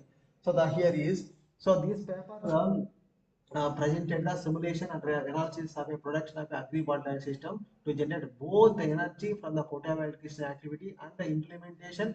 So the olive product. So the here why I have taken means here this olive data is available. So in the online. So that's why I have taken that data we have simulated. So the next one is this yield analysis. So the yield analysis has analyzed the agri PV system with the configuration A. Okay, so we highlighted all the parameters. We have compared all the parameter configuration A, in which the distance across the string is 6 meters. So the previous second configuration we are going to take the 7.2 7.5 meters. So therefore configuration A is would produce the so the more as compared to the B, as compared to the traditional one. So therefore application of land equivalent ratio method. So we illustrated the agri PV system technology. So these are saving is up to 47% of land is configuration A, configuration A. Okay, so this rate of return at end economic analysis is come from validity of a project. So the reaching the high NVP values and the profitable result for the ROI and IPR in all the configuration of a PV systems. Okay, so this is this is a conclusion of this paper. Then you can see here. So the what is the importance of a pairing? What is importance of pairing of agri PV system with the so the electric vehicles? So the actually in so the assume that assume that you have a land nearby road. Okay, nearby road. Okay, assume that now you have a land. So that you have a land nearby the road, right? So now the crop is growing, and then it is possible to crop can be done, and also in the same land if you some part, okay, the some part is so the PV systems are placed, it is possible to generate the power here. So the yeah, now so the suppose here the agriculture land, this agriculture land now, so this power generated is for here the charging stations are placed here. So the when the if this road is a highway or okay, so then it is possible to charge the electrical vehicles. Okay, so the main problem with in India, the main problem with electrical vehicle is there is no charging stations. Okay, the means that public charging stations are less. So therefore, in that this is a one solution to adopt the more number of electric vehicles, or to so that to avoid the anxiety of a battery charging. Okay, this is a one solution. Agri PV system is a solution, one solution. Then so this here that this concept is completely explained in this paper. So this paper. So if you want more details, you can see this paper. So these are solar photovoltaic energy for the agriculture operations and farm energy. So this paper gives lot of information, okay, related to the agri PV systems. So the how to calculate the PV systems, what is the production. So the each and everything is explained in this paper. So and also in the in the performance indices of different factors also explained in this paper. So now this economic, even in the economic here this topic is related to the economic considerations. The economic considerations also, so they have explained it in this paper. Okay, so of course, so we done the analysis based on the performance indices. So that the different performance indices are calculated and compared. So finally, it is possible to do the analysis. This kind of analysis you can do once you have a data with you. You can do the by using the software. You can do the this kind of analysis. Next one is so the next one is so this paper you can see. So the one plus. Okay. Okay. So okay, I will show you. So the Indian government giving the incentives. Indian government is giving the incentive. I will show you. So the let me open. So PM Kusum scheme. Let me open.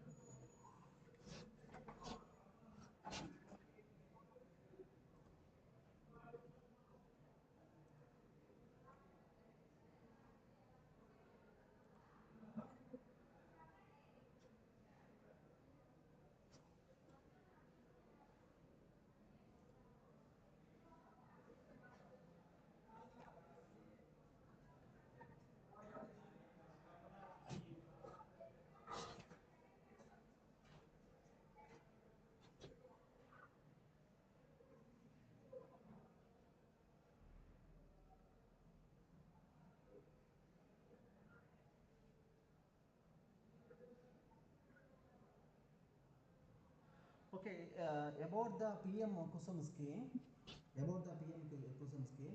So the here first one is component A, component B, component C, component C. So the first one is grid connected solar power plants. So the actually this Kusum scheme is for different farm sectors, enhancing the income of a farmers. Under this scheme, central government subsidy up to 30% to or 50% of a total cost is given for installation of a the standalone solar pumps. Solar they are giving the subsidy for solar pumps, and also for solarization of existing grid connected agriculture pumps. Further, farmers can also install the grid connected solar power plants up to 2 megawatt. So the government is giving subsidy for up to 2 megawatt also. If I have a so the 10 acres land or 5 acres land is it is possible to install. So the agri PV systems, agri PV systems PV we are getting subsidy. So the scheme, so that this scheme provides the so the many what do you call, so they are providing the subsidy for so the four categories. Okay, four categories. So the first category is grid connected solar power plant.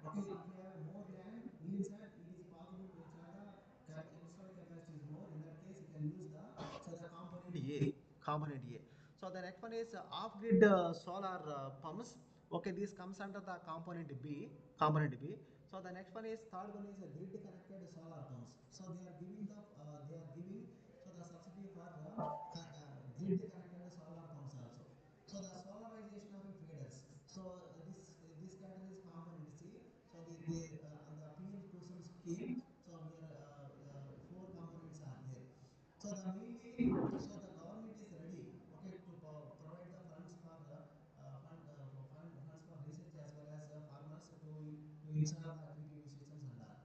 So that is a PV question scheme. What? Yes, harmonic analysis you can do. But I think your doubt is harmonic analysis. I will show you. How to do the analysis, harmonic analysis for with integrating the electric vehicles. So this is my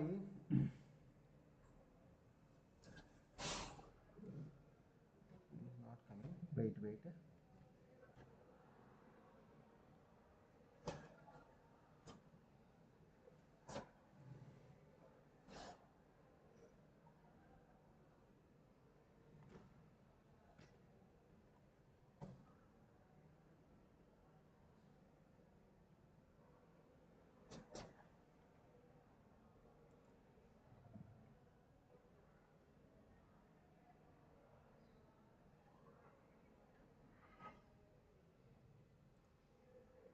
Okay.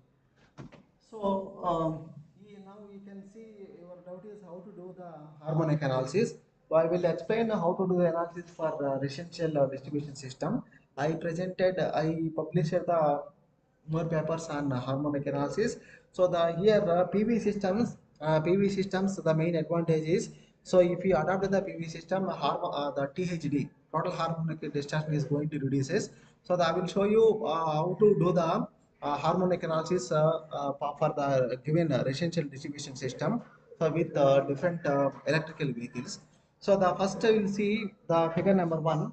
If you see the figure number one, so these if you see here, so normally what is a power system? We are generating the power in the power station, and by using the transformers we can step up the voltage. So the here for example 11 kV voltage is generated here. By using the transformer you can step up the voltage. So the 132 kV, 400 kV, like that, based on the, so the distance between the point of a generation and point of a consumption.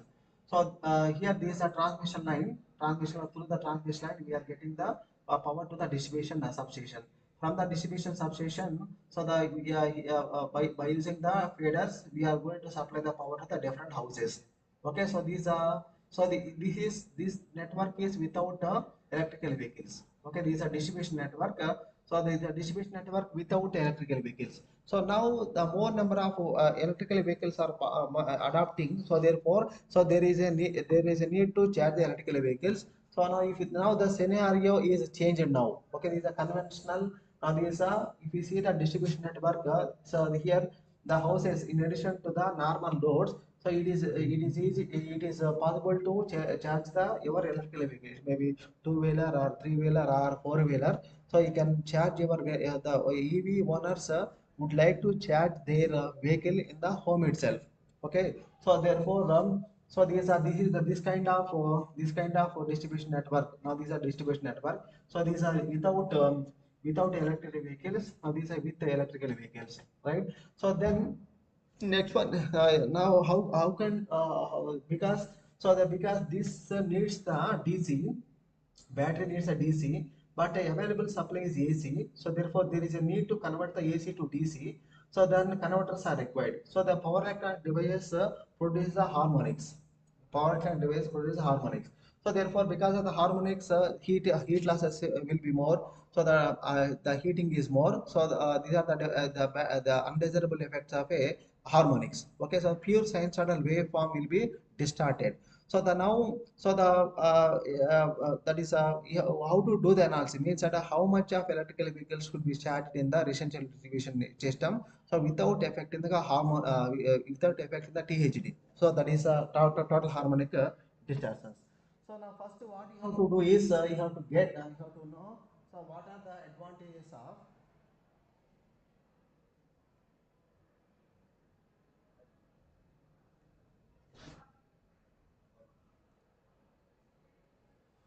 Okay, so the why electrical vehicles are required means so the conventional road vehicles causes air pollution and high air pollution levels negatively affect the public health.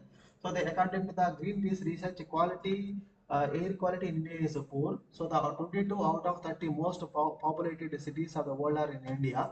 So the number of deaths due to the pollution is much higher in India than so the developing or developed countries. So globally, air pollution is a silent killer. Therefore, there is a need to reduce the air pollution. So the one outstanding solution to reduce the air pollution is by adopting the electric vehicles in place of a conventional vehicle.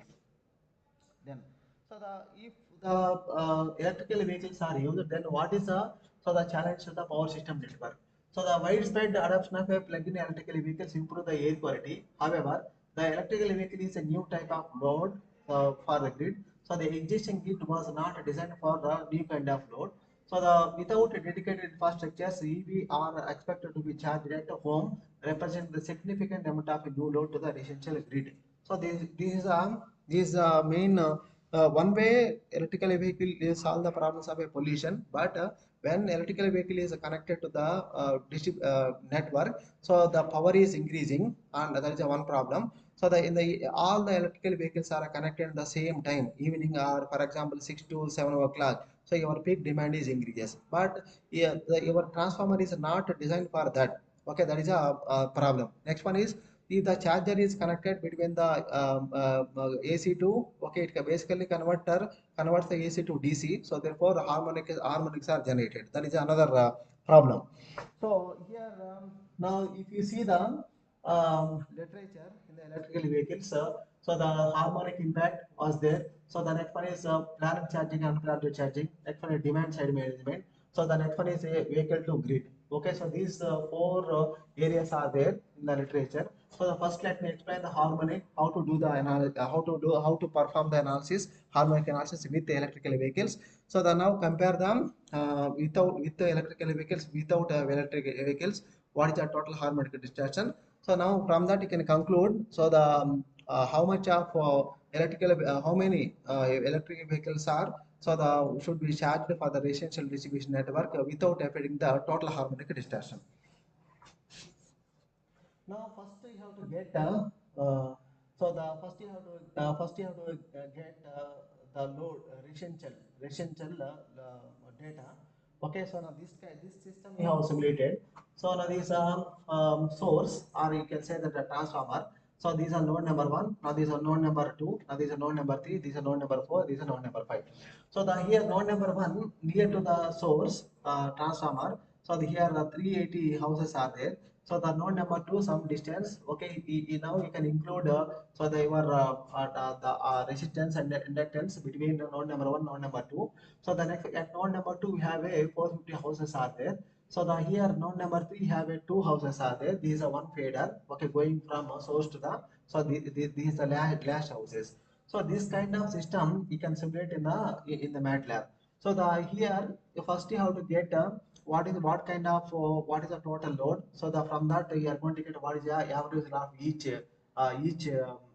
house. So the for analysis you can take the all the houses are practically all the houses the load is not equal. Load is not equal, and also so the next one is daily usage of electrical energy pattern is also not same. Okay, so the some persons are working in the night time, some persons are working in the daytime. So the based on the profession, so they will use the electrical energy in the house. So therefore here, so the total impact we are going to consider total impact.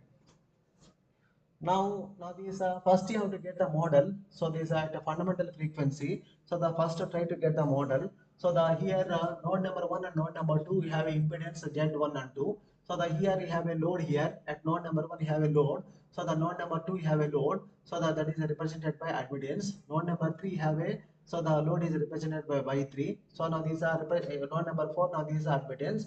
Now these are node number five. Now these are admittance Y5. Okay. Now these are so the modeling of residential distribution network. Now, so the here this is now this source is represented by current source with the admittance. So the next one is these two are combined together. Okay, so for simplicity to get the mathematical model, so the simplified one. So now these are figure number 4 residential decision network we are going to get. So these are simplified model. First you have to get that. So the next one is this is a given data. Okay, so the grid. So always this a one means that that is a 1 at an angle 0. So these we have taken the source is taken as a 1 at an angle 0. That is a so the infinite bus we have taken as an infinite bus 1 at an angle 0. So next one is impedance of a different lines. Okay, different lengths. We have taken impedance values and so the corresponding values are taken into the account to write the MATLAB code. So now these are 5 nodes are there. So therefore you are going to get the size of advanced matrix is 5 by 5. Okay, so from the system configuration, so that we are going to get the first equation. Then so the here our target is to calculate the voltage. So the voltage is equal to so the Y bus inverse into I bus. So this is equation number 2. Next, now the each node can be represented by current source with the impedance. Current source in the impedance. So these are in presence of harmonics we are going to represent. So now these are H is a harmonic value. So these are X is multiplied by the harmonic number. Harmonic number. So the like this you can indicate the you can model the model. So the next one is we are the RMS value of harmonic current. So IH can be represented by IH is equal to CI. The I is a fundamental current. So this is a H is alpha is a value. Okay, so this value you can calculate from the so the distribution harmonic current. So now this is a C value. You can calculate the C value here. C is there. So this C can be calculated like this. So now this he can take this value is di value is equal to 0.2. Then alpha is representing the summation of exponential and its typical value is 1.5. This is so we collected from the literature. We are going to substitute this value here. Alpha is equal to 1.5. Then so the here normally odd even harmonics are not present. Odd harmonics are present. That is so the 3, 5, 7, 9, 11. Okay, these harmonics numbers are taken into account. So here this is limited to 11 because even if you simulate a harmonic number is more than 11, so the means that the total harmonic distortion there is no change, means that there is no appreciable change in the harmonic number 11 and so the more than 11. Okay, so that's why this is limited to so the 11 that is a harmonic number is 11. So the next one is substitute here, that is H is equal to 11. From that one value I have taken here. So like that you can calculate the C value. Okay, like that you can calculate the C value. And then the next one is so the here the at a harmonic components we are going to get this the equation. So that you can by using this equation we are going to get it is possible to get the total harmonic distortion value. So this is the total harmonic distortion value. So the harmonic RMS value of harmonics divided by fundamental. V1 means fundamental value. So like that we can calculate the total harmonic distortion of a voltage. So the here these are the results without integration of electrical vehicles. So the here 1, 2, 3, 4, 5 these are the node numbers. So these are THD value. If you see here without electrical vehicles, so the total harmonic distortion is less than 5%. Okay, if you see here 1.7 and 1.79, so this means below 5%. Okay, normally so the THD value above 5% is not acceptable. Okay, in that case you can design so the active filters and passive filters based on the application. You can choose your so the design passive filter or active filter. Then so the here now these are fundamental voltage. Now these are THD value. Now these are fundamental voltage. So the with respect to the nodes, node number 1, node number 2, node number 3, node number 4, node number 5. So that if you see here, this almost the fundamental voltage is near to the 1. Okay, per unit value we have taken. So means that there is a no problem with voltage. There is no problem with total harmonic distortion. So when electrical vehicles are connected. Okay, so that is first one. So the next one is here we have taken there is a 3.3 kilowatt charger. So the rating is 220 volts and 550 amperes. So in that case, so the here 60% penetration. Now these are 60% penetration. What is the THD value? So what is the fundamental voltage? Here you have to know what is the penetration. Penetration is nothing but suppose you have 10 houses are there. Okay, only 60% of 60% vehicles are connected. Okay, so all assume that 10 houses we have electrical vehicles, 6 persons are connected. So in that case, you can say that penetration is 60%. Okay, there is only 6 persons are using the electrical vehicles. You can in that case you can say that that is a 60% penetration. For example, here 100 houses are there, only 30 houses are utilizing the electrical vehicle, using the electrical vehicles. In that case, you can say 30%. Okay, like that.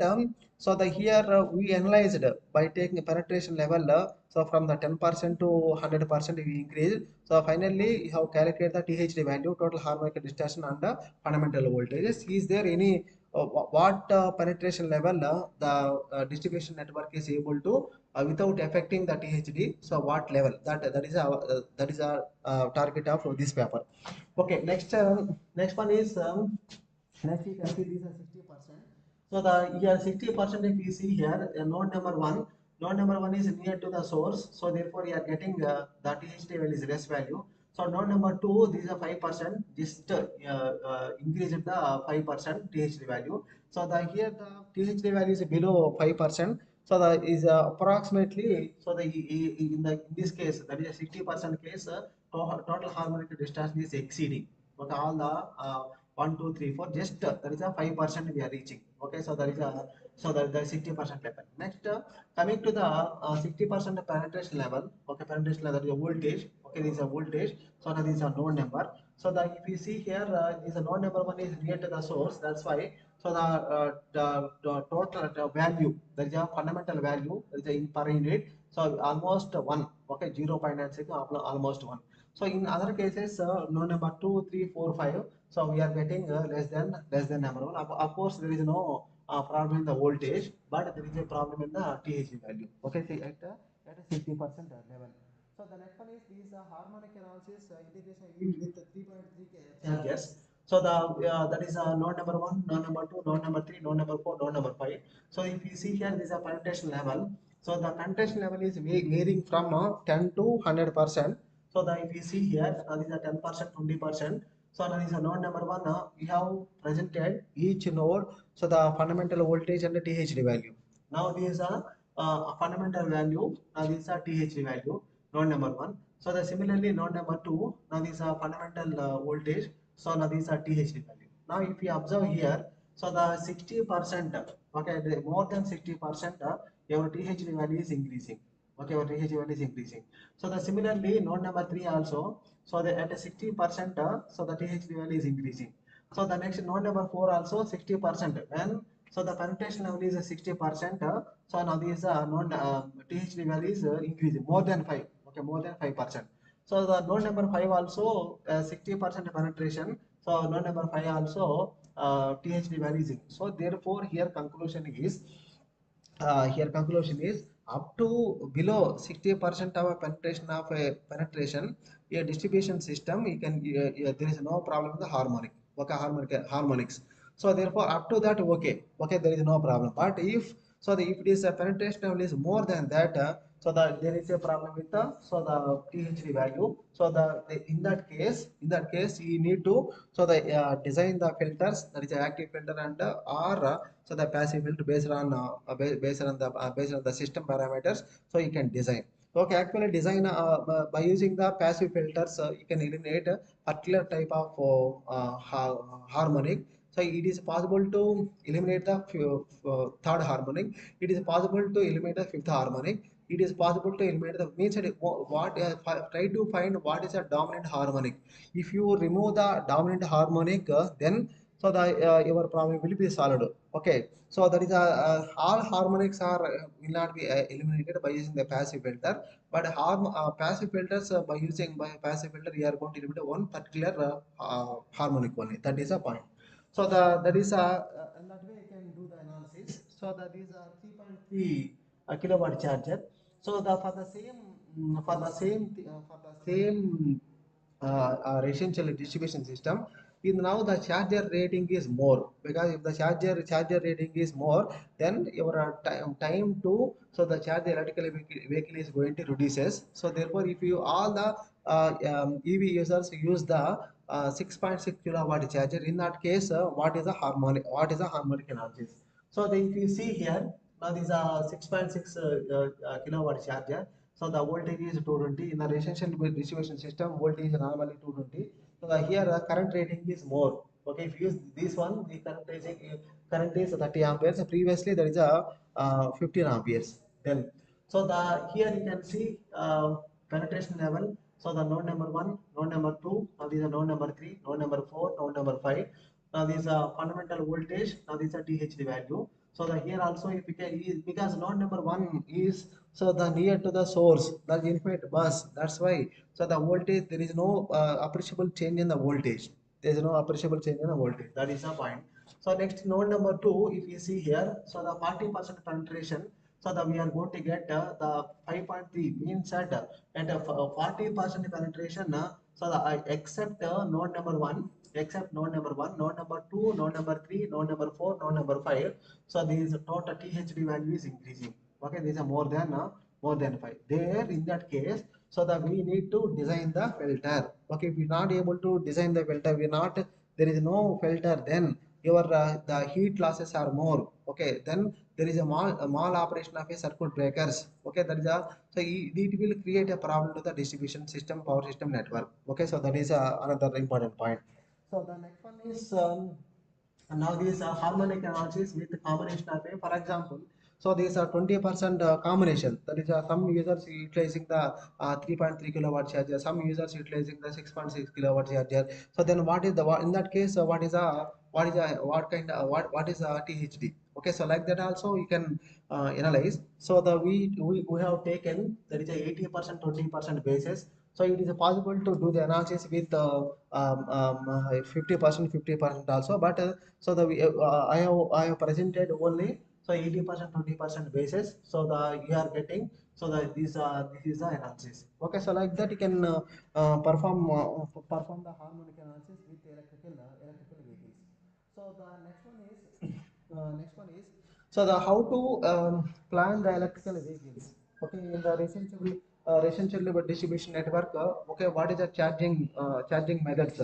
So the without plan. Okay, with the plan. So the with plan without the plan, if you use the electrical vehicle for the charging purpose, what will happen is so the peak demand increase. Okay, peak demand increase. If the peak demand increase, your transformer, there is a need to change the transformer. So you cannot transfer, you cannot okay. So the remove the transformer, you can connect the transformer immediately. So that is a problem. Therefore, so for existing equipment, you have to run the power system network. Okay, so how? So that is that's why. So the one way of so the doing the one way of doing that one is so these are optimal scheduling of electrical vehicles. Okay, so this is there.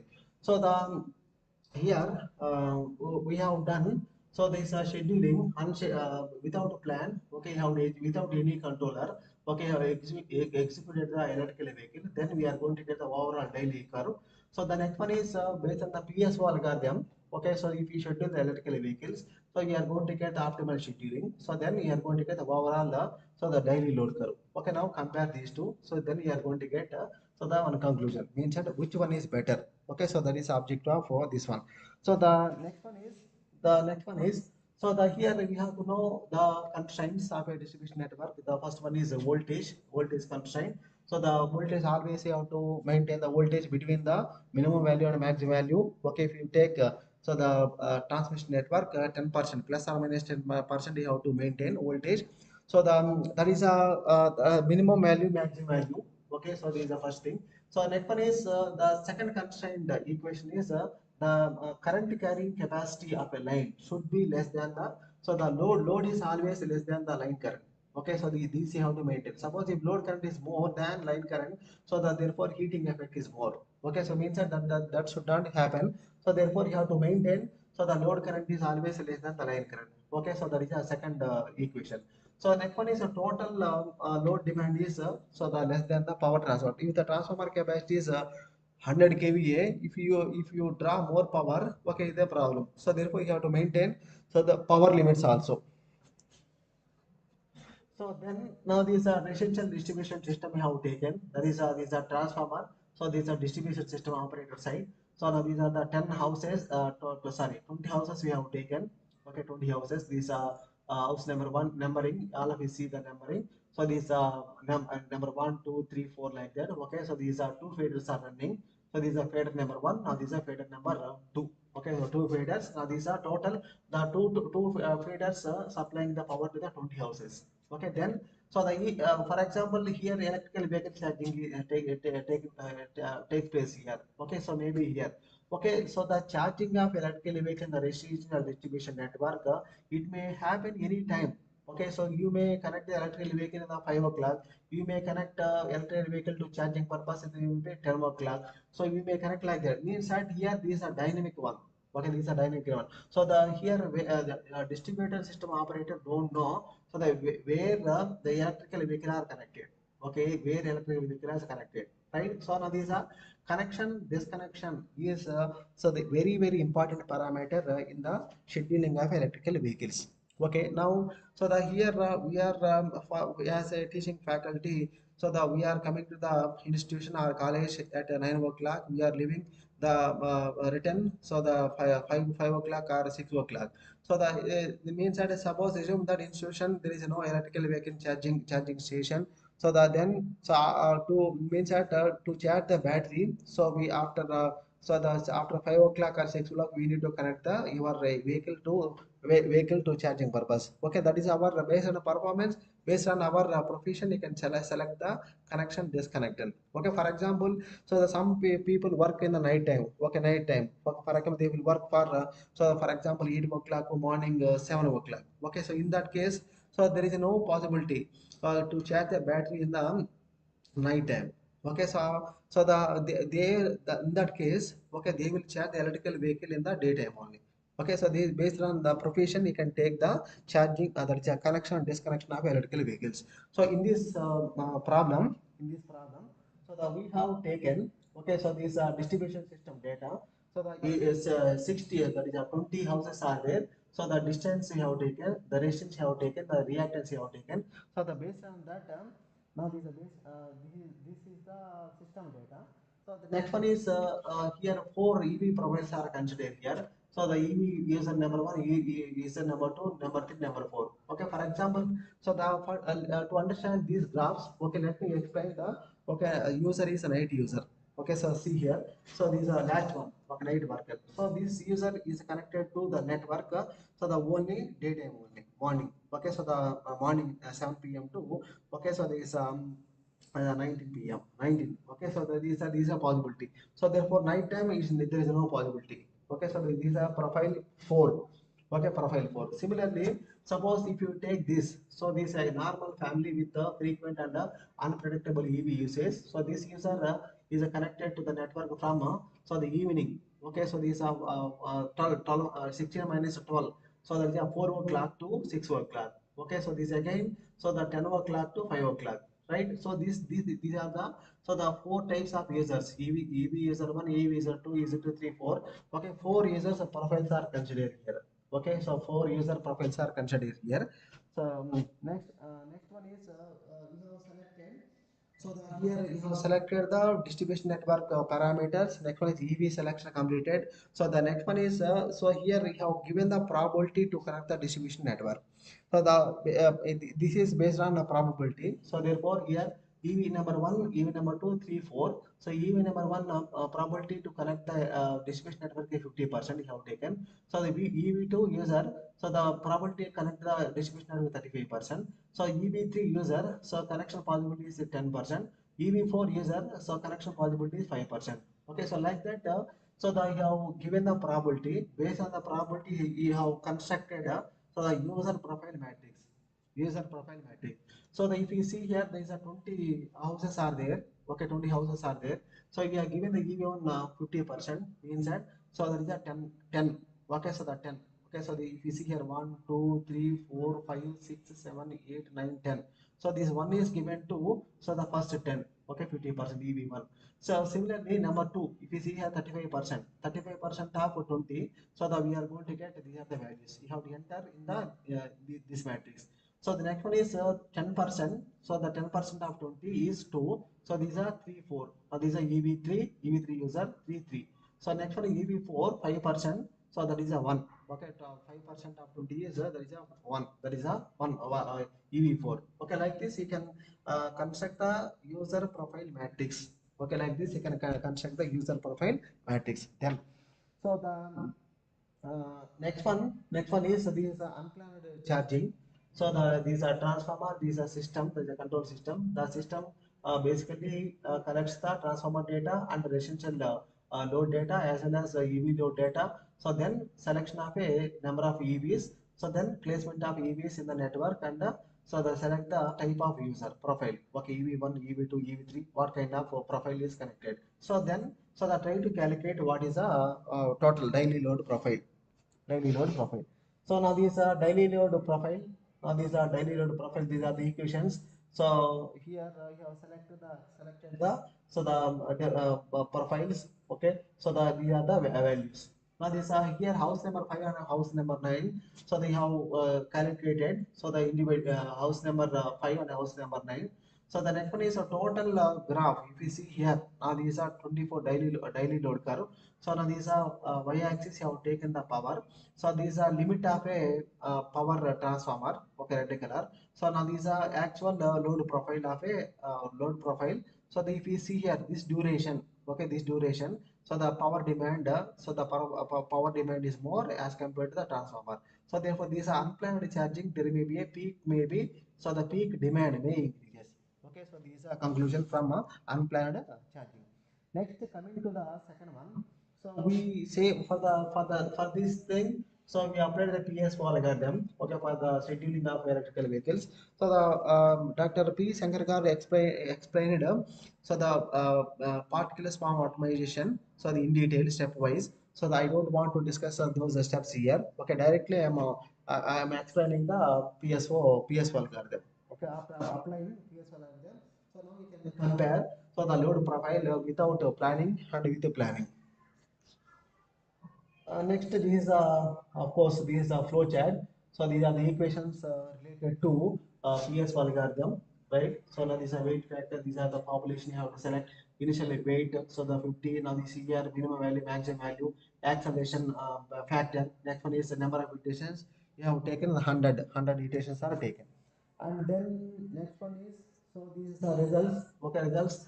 So the if you see here now these are unplanned charging. Okay, so the total demand. Okay, so values. Next one is PSO algorithm. So the total load on the transformer.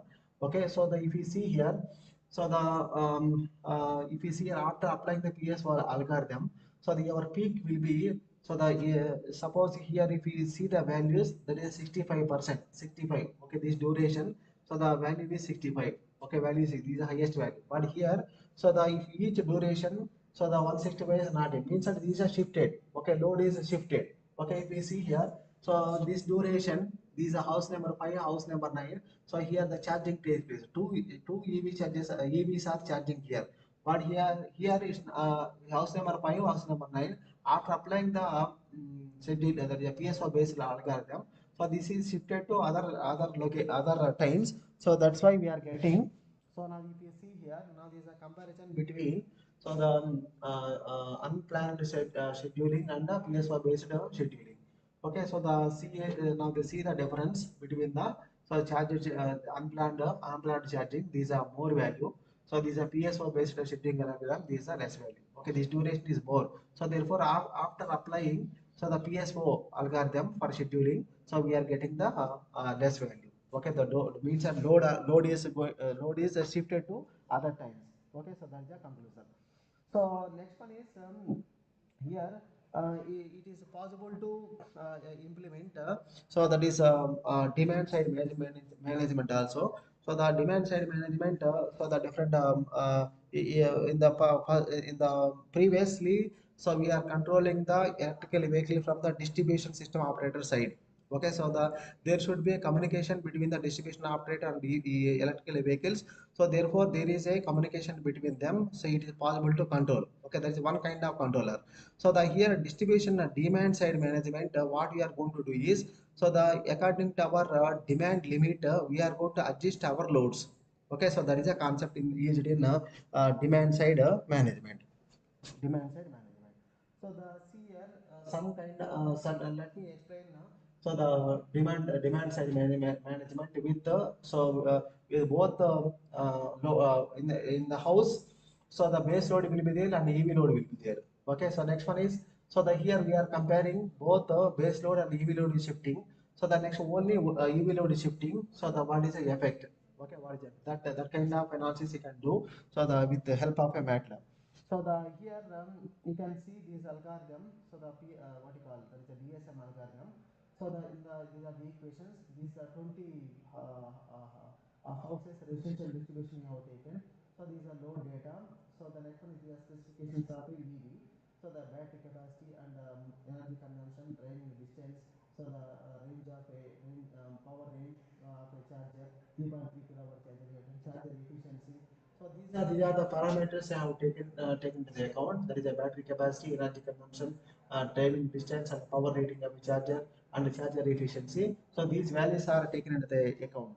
So then we can simulate. These are the demand limit. So the here demand limit actually, so to decide the demand limit for each consumers, so we have to do the analysis. Okay, who will give the demand limit to the consumers means, so the distribution system operator, they will do the analysis. They will give the, so this time you have to use this much of a power. Okay, like that they will give. So that is called demand limit. Okay, so actually the demand limit is so the given by the distribution system operator. Okay, so distribution system, based on that you have to adjust your load. Next, now we are the, so the 24 hours load, total load, these are 2.7. So the daily load you have taken, this load is divided into the three parts. So the critical load, heating load, and the miscellaneous load. Okay, so the total load is divided into, so the heating load, the miscellaneous load, and the critical load. Critical load means it's not possible to shift the loads which is not possible to shift, the shifting is not possible. So those kind of loads is called that is the critical loads. So next one is heating load. So it is possible to shift. Here also miscellaneous load is possible to shift. Okay, so these are this type of 24 hours daily load curve is taken into the problem. So the next one is, these are priority of load. Okay, so the here you have to give the priority. So the all loads are shifted like this. That is so about 16 priorities you can give. Again priority. So the many methods are there. Okay, to give the priority to the load means that what load means that in our house. So the, for example, if you want to cooking, okay, morning cooking is important. Okay, so you have to give the preference to that. Okay, in that case other loads are off. Okay, so the, like that so we are able to shift the load. Okay, so that is the based on the type of loads you can give the priority. So then next one is these are the results. So the if you see here, so now this here demand limit is 4. Okay, so the this hour, okay, this particular hour. So the demand limit is 4. So 8th hour also demand limit is 4. So but original scheduling, so the 4.04, here we are getting the 4.04. Okay, the original scheduling. So the after applying, so the demand side management, okay, algorithm. So the here this 7th hour, 8th hour, so the 0.4 kilowatt is shifted to the okay, so shifted to the next hour. Okay, next hour. Actually, if you see here original scheduling, so 9th hour 3.24. Okay, 3.34. So the 0.38 is added here. Okay, added here means that 0.24 plus 0.08. So we are going to get 3.32. Okay, means that is there any possibility is there? So the this algorithm, okay, DSM algorithm, after applying the DSM algorithm, it is possible to shift the, so the it is possible to shift the load. Okay, so that thing is there. Okay, so like wherever possibility is there. Okay, so the it is possible to shift the, so they have demand limit. Okay, all the things. So if you see here, now these are 6 within the demand limit. These are also within the limit. These are also within the limits. So these are also within the limit. Okay, so like that, if we apply, so demand side management algorithm, so it is possible to get so it is possible to control the electrical vehicle from the consumer side also. Next, so now this shifting of this second algorithm. So the where you can take both EV loads shifting as well as the base load shifting. So these are the okay. So these are the results. Final results are ready. So these are input to the second algorithm. So now this output the second algorithm. So now so the here it is here the this time is so you have taken the minutes. Okay, minutes. In the previously hours you have taken these are minutes. So reason for this one is so we are searching for time. So to charge to shift the shift the load. Okay, so that's why normally the DSM algorithms time frame is we have to take in the seconds. So that's why you have taken in the seconds. Then next one is a power loss compilation. So if we see here, so the seventh hour you have taken without DSM algorithm, with the DSM algorithm. So the here the seventh hour 4.7, here with the DSM of 4.5. Okay, so here loss. So the loss is going to reduces. Okay, here also 28% kilowatt loss is there. So without DSM, after applying the DSM, we are getting 26.48. So the here now this 22nd hour without DSM. So the loss is 12.50. Here with the DSM 11. Okay, so in this way you can analyze the so the system. Okay, in this way you can analyze the any kind of so the any kind of a system. Okay, so that thing is there. Okay, so now so the next one is next let me conclude. So the what is this topic we discussed the different aspects of a so the economic aspects of a electric the agri PV systems. So the modeling of electrical PV systems, modeling of a crop modeling. So the finally performance indices are compared. So this about the performance indicators of a agri PV systems. So the with this this session will be closed.